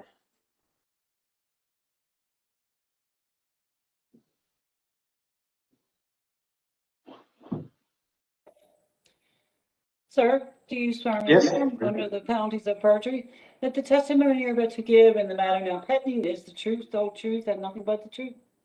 I do. Good afternoon, Mr. Pickles. Good afternoon. Could you please state your name and your position for the record? David Keith Pickles. I'm Senior Vice President with ICF Resources. Mr. Pickles, do you have before you the pre-filed rebuttal testimony filed on behalf of Pepco in this matter, which has been pre-marked as Pepco Exhibit 30, consisting of 8 pages? I do. Do you have any corrections or modifications to this testimony at this time? No, And if I asked you the same questions today, would your answers be the same or similar? they would. Thank you. Your Honor, at this time, I'd like to move into evidence Pepco Exhibit 30. Hearing no objection, Pepco 30 is moved into evidence. Thank you. And the witness is available for cross-examination. Are there any counsel that seek to examine this witness? Hearing none, are there any commissioners with questions for this witness? Hearing none, thank you, Mr. Pickles. You are excused. Thank you. And Your Honor, if you'll give us a moment, I'll switch out with Mr. McKeel, who'll be calling our next witness. Thank you.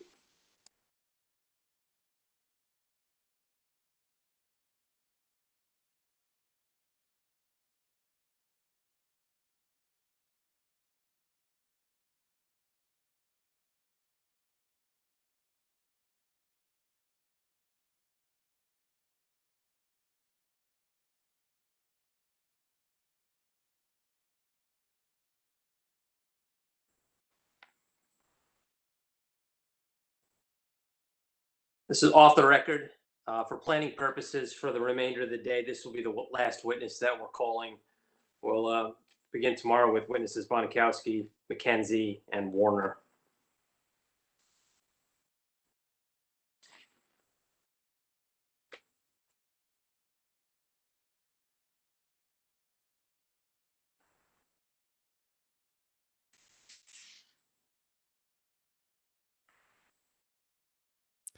I'm ready when you are, sir. Thank you. Mr. Schaefer, can you please raise your right hand and wait to be sworn?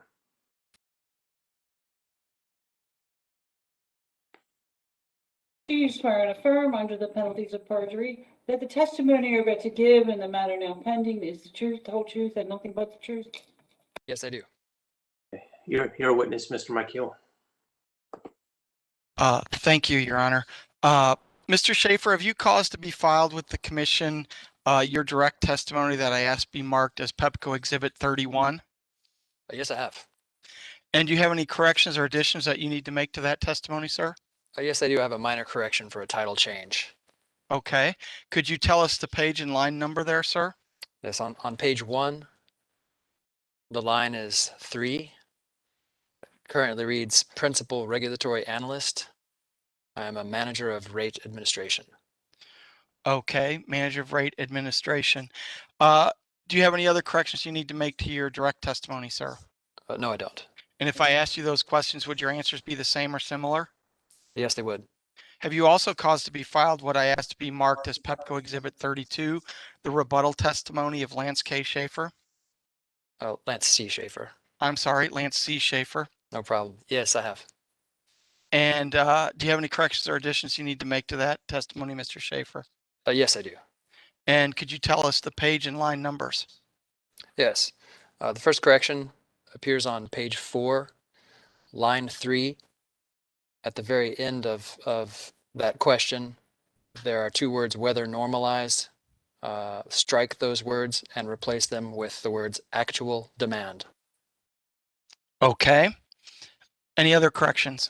Yep. Page 6, starting at the end of line 1 and spilling to the first word of line 2, the 2 words whether normalized strike those words with no replacement.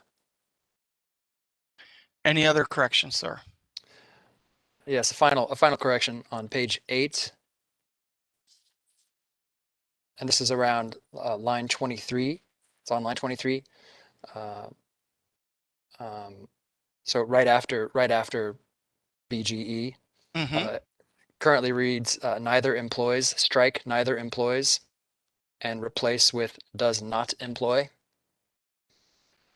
And then in that same sentence, place a period after the word allocator and strike the remaining part of that sentence.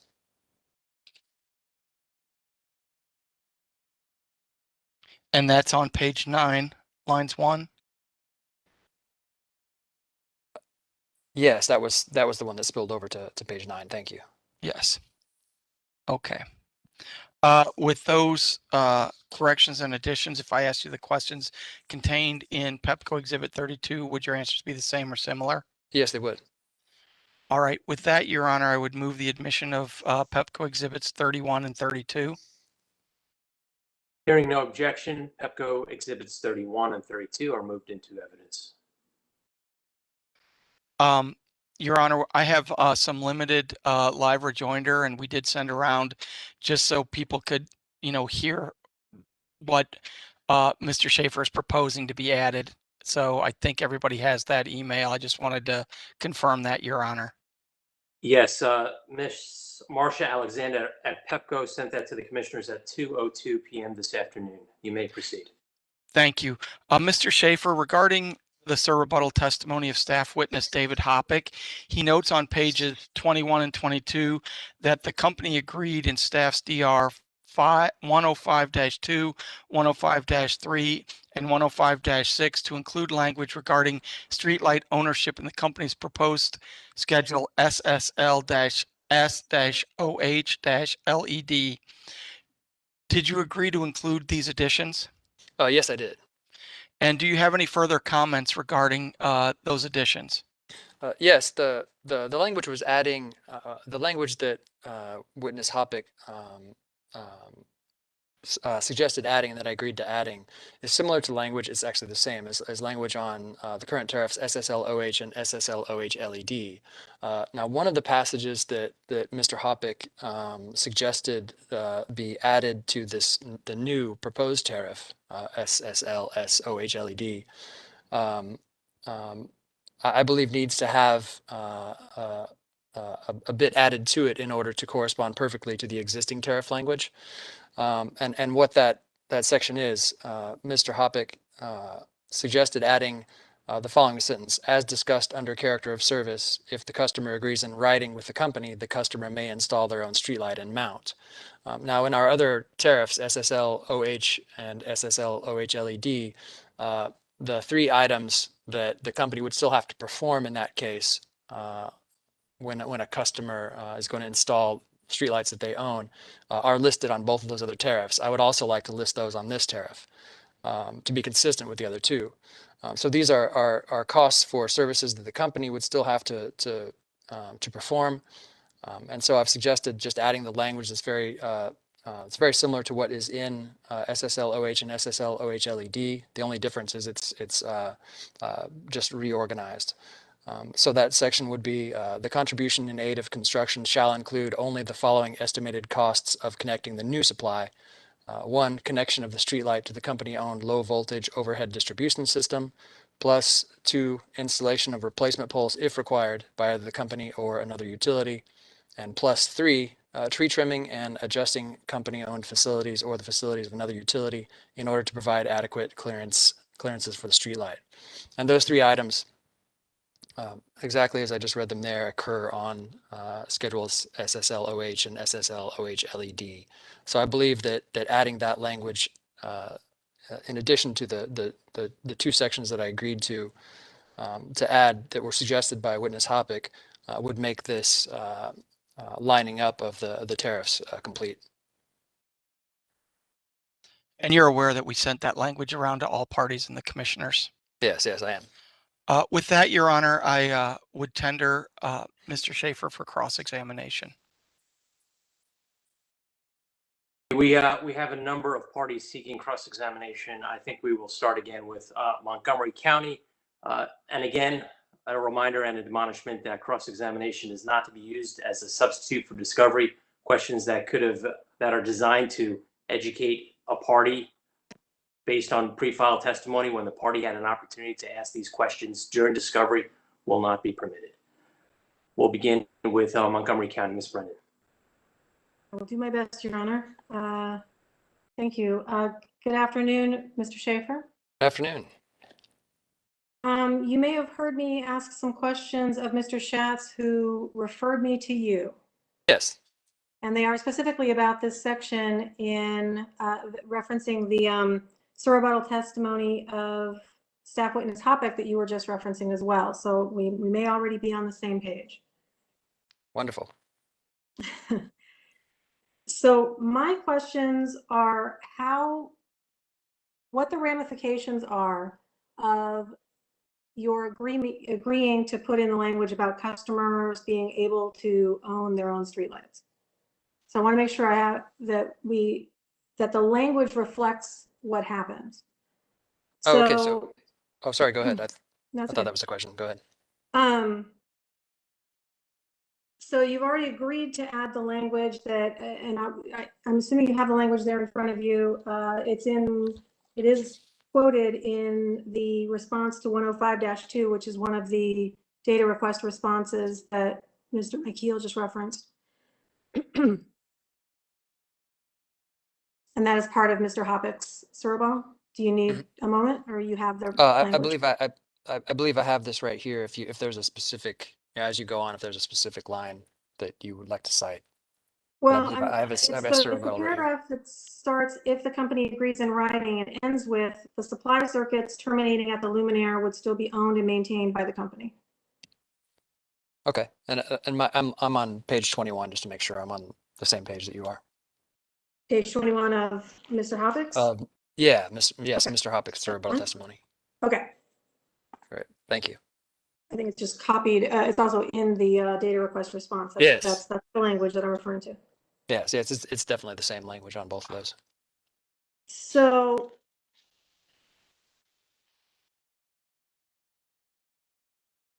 can you explain to me which equipment the customer maintains versus Pepco? In the scenario where the customer owns and maintains the lights? Yeah, the customer would maintain all of their lighting equipment. But if they opted to maintain their own lighting equipment, they would maintain their lighting equipment. They wouldn't maintain our distribution system. They would maintain their lights, the lights that they own. So when in the new language that you're adding that says connection of a street light to the company-owned low voltage 120 volt overhead distribution system. So is that in a scenario where the customer owns and maintains their light, does that mean that supply is connected at where does that connection happen? If you're talking about the connection of in the new language, it's talking about connecting the new supply, and that from a small piece of conductor that leads from the street light to the low voltage system.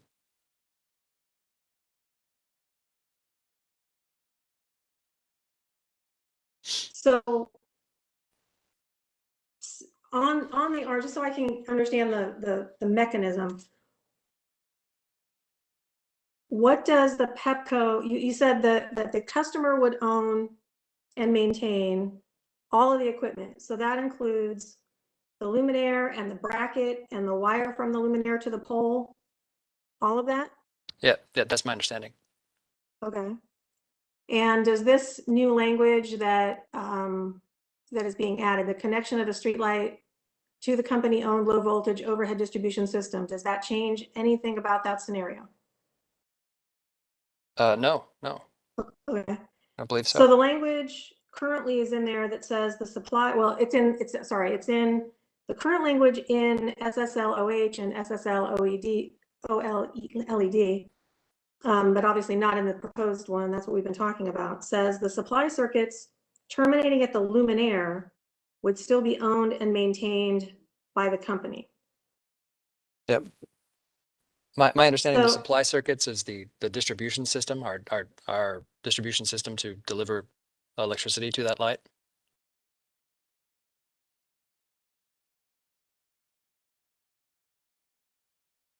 Does it go through the light to the luminaire, or it just ends where the arm is connected? The luminaire and the light and the fixture are probably words that you're going to hear interchangeably. So that there's a, there's a bit of conductor that runs down the arm and attaches to the fixture.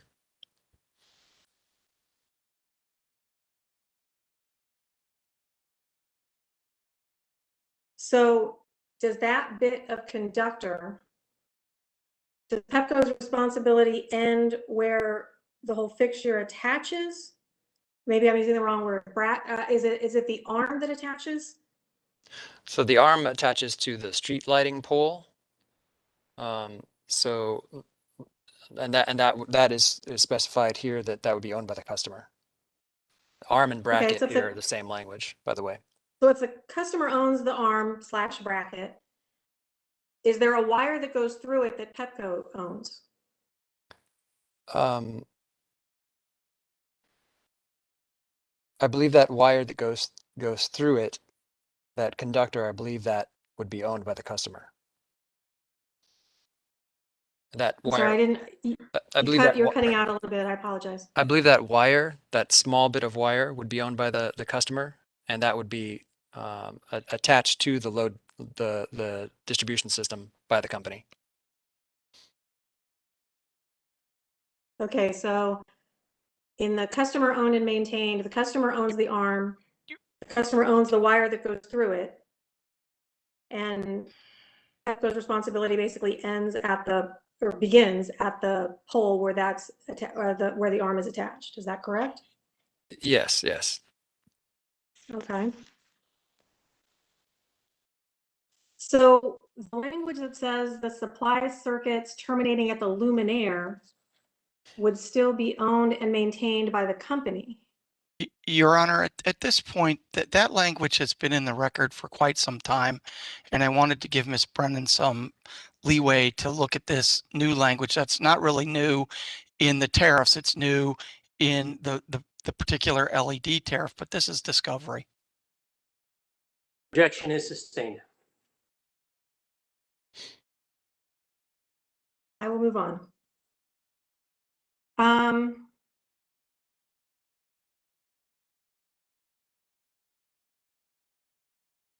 A question about the closing of the tariffs. Okay. The older tariffs. So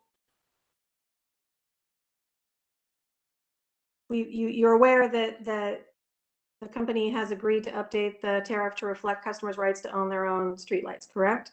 Absolutely, yes. Okay, so Your Honor, if I could mark for identification Montgomery County Exhibit 38. That's Pepco's response to staff DR 100-1. Montgomery County 38 is so marked. Okay, and Mr. Schaefer, you're one of the sponsors of this, correct? Let me give me just a second to find that. Thanks. Sure. Yes. So in your response, you state, and this is referring to tariff SSL OH LED, you say if customers of overhead company-owned streetlights opted for ownership of their streetlights, those customer-owned streetlights would not be included in the company's proposed initiative. Correct? Correct. Okay, so in your direct testimony, if you turn to page 27, please.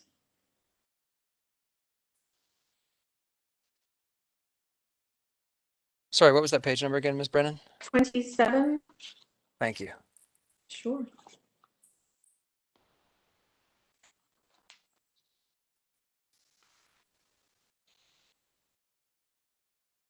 Okay. On lines 3 to 5, you talk about the company's proposal to close the current SSL overhead street lighting tariffs. Correct. So if the company's agreeing to add language that says that customers, that reflect the customer's rights to own their own streetlights, doesn't this mean the customers who either choose their own streetlights before, during, or after the installation of the LEDs would need to be added to that schedule, SSL OH LED? I'm sorry, could you repeat that question? I think I missed part of it. Sorry, if customers have the option of choosing to own their own streetlights, either before, after, or during the installation of the LEDs, they can choose to own their streetlights.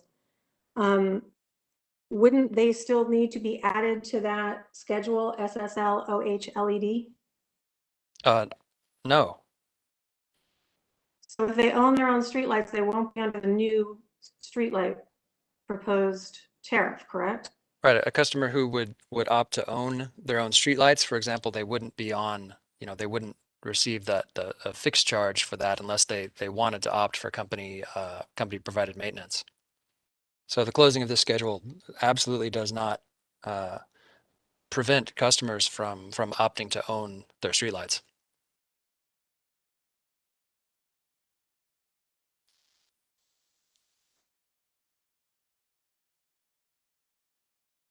Because I'm just trying to figure out when, if a streetlight tariff is closed,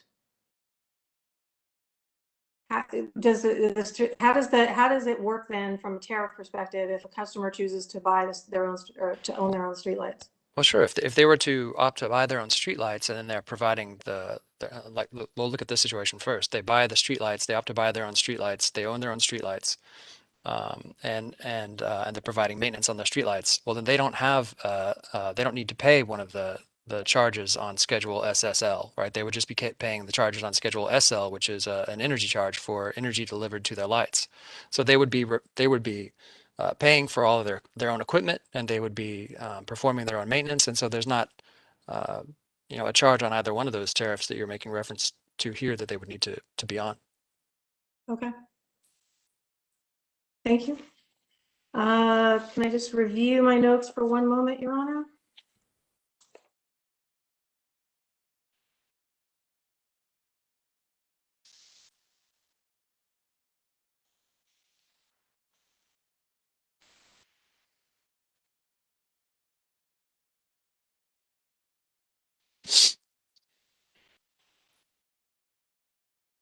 Thank you, Mr. Schaefer.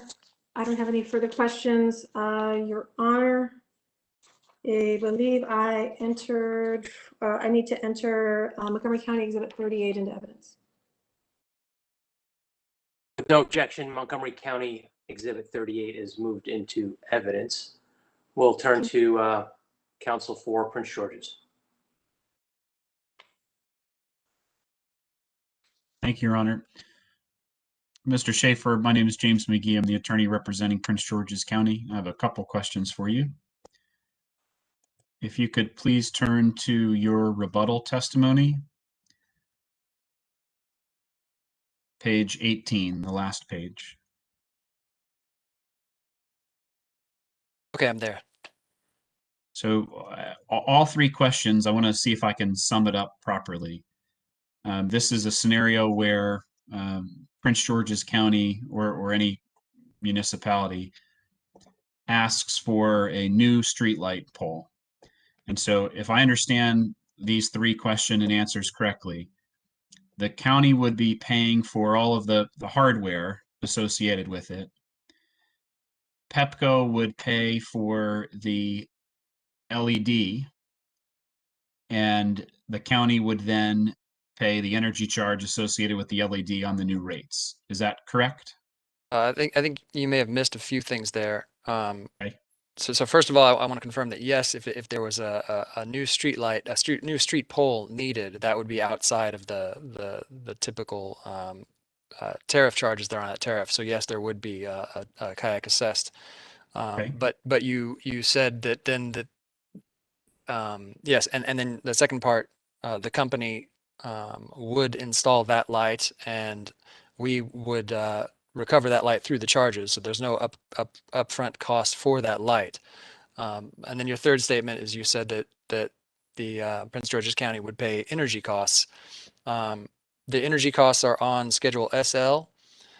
There is also Schedule SSL, which is the servicing of the streetlight, which is a fixed monthly charge, and the O&M charge, the monthly O&M charge on there. So they would also have those two charges. So it would be the energy charge and then the fixed charge and the O&M charge.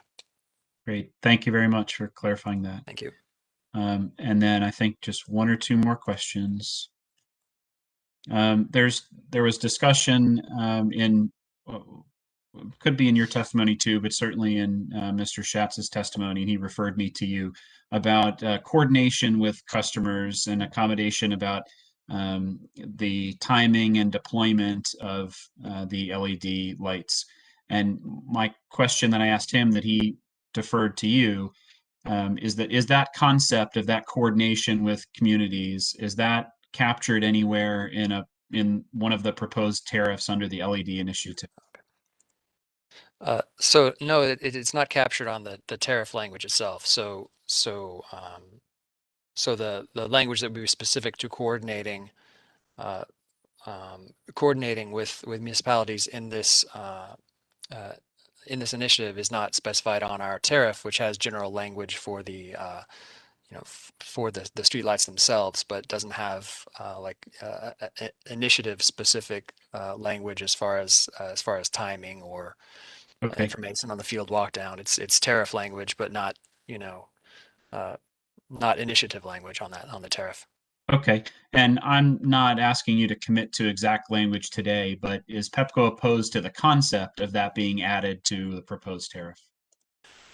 So I think that the issue here is that the tariff might not be the greatest place for language that concerns the initiative and only concerns a couple of months at the beginning of the initiative, as where the tariff itself is going to have items on it that continue on far past the initiative and that govern the street lights past this initiative. So it's probably not the best place for language, for example, describing how we're going to roll out the field walk down or how we're going to communicate with municipalities right at the beginning of the initiative stage.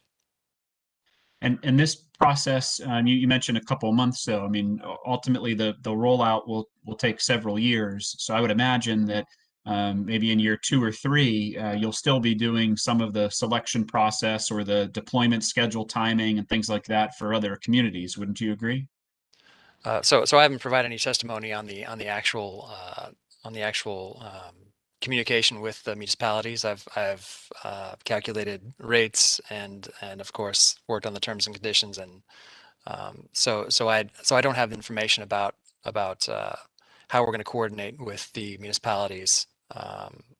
That was more of a witness Schatz question. But as far as the question, I think he was right in referring this question to me as far as is that language going to be added to the tariff? And no, I don't think that that's an appropriate place for the tariff. I think that the appropriate place for that language is here in this proceeding. As the tariff is not a short-term document. It's a long-term document. Okay, so when you say it's appropriate here in this proceeding, so like a commission order, that's where you think it's more appropriate? Well, I really am not sure. I've not provided testimony on that Okay. issue. Those are all the questions I had. Thank you very much. Thank you, Mr. McGee. Counsel for Kensington. I don't have any cross, Your Honor. Counsel for Office of People's Counsel. Thank you, Your Honor. OPC has no questions for this witness. Counsel for Commission Staff. Mr. Greger, you're muted. I apologize, Mr. Chairman. Thank you. Good afternoon, Mr. Schaefer. Once again, I'm James Greger with Commission staff. I have a few questions based on your class cost of service study, more specifically your response to staff witness Anna Joy Harris' recommendation for use of a 4-year per customer averaging of demand and throughput allocators. Mr. Chairman, I would like to mark for identification what has been pre-marked as Staff Exhibit 9, which is Pepco's response to Staff DR 107, question number 4. So marked as Staff 9. Thank you. Mr. Schaefer, do you have that in front of you? Yes, I do. Thank you. Did you sponsor this response? Yes, I did. Thank you. And this should look familiar. This is basically outlining the changes that you just went over in your rebuttal testimony. Correct. So just to clarify, given the changes to your rebuttal testimony, as outlined a few minutes ago, Pepco's measures of demand included in the company's heat costs are not weather normalized. That's correct. Yes? That's correct. That's correct. Okay. Now, using actual demand over weather normalized increases the risk of year-to-year volatility. Would you admit that's correct? You know, I think the purpose of weather normalizing these demands is to smooth out weather conditions from year to year. So yes, I'd agree with that. Okay, thank you. Now, moving on, one more question. If I could refer you to your rebuttal testimony, page 8. I'm looking at that first question and answer series, Q12 and A12. The question is the amount of dollars shifted between classes owing to the application of staff scaling factor material? And the first sentence of that answer is the actual amount of dollars shifted during this calculation is difficult to determine because it is difficult to establish a baseline. So you're saying that the company cannot identify a specific dollar amount effect that using staff witness Harris's recommended 4-year per customer average would have on the C costs. Is that correct? So this is specifically about the average and excess demand allocator. And what I'm talking about here is what happens when we take a set of demand numbers from 1 year that all average up to, that all total up to 100%. We take some of them out without adjusting some of the other ones. And then we average similar ones we've done over 4 years to get a new average. And then so what I am saying is that since that is done 4 times and then is done a final time in order to force the ratio to equal 100% at the end again, or 100% or 1, that it's difficult to establish how much of the dollars would have been shifted, because it happens, a shift happens essentially 4 times. It happens in each year that the average is each component year building that average, and then it happens again in that final shift when a factor is applied to the ratio in order to force it to be 100%. So that's correct. I'm saying that I don't have an estimate of that of the amount of dollars that are moving there because of that. Yeah, thank you. Actually, just one final question. So use of the 4-year per customer average was approved in case number 9645, BGE's multi-year rate application. Isn't that correct? Yes. Okay, thank you. No further questions, Mr. Chairman. I would like to have staff exhibit 9 moved into the evidentiary record.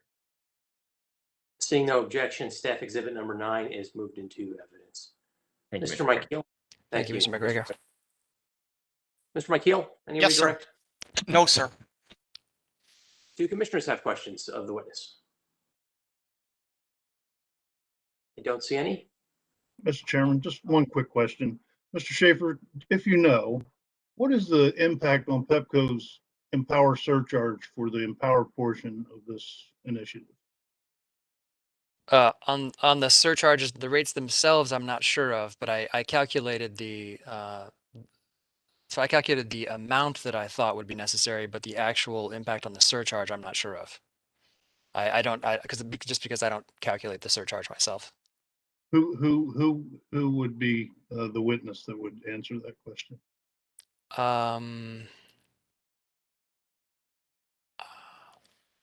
We would have to find that information out for you. I don't believe the person I don't believe the our Empower staff.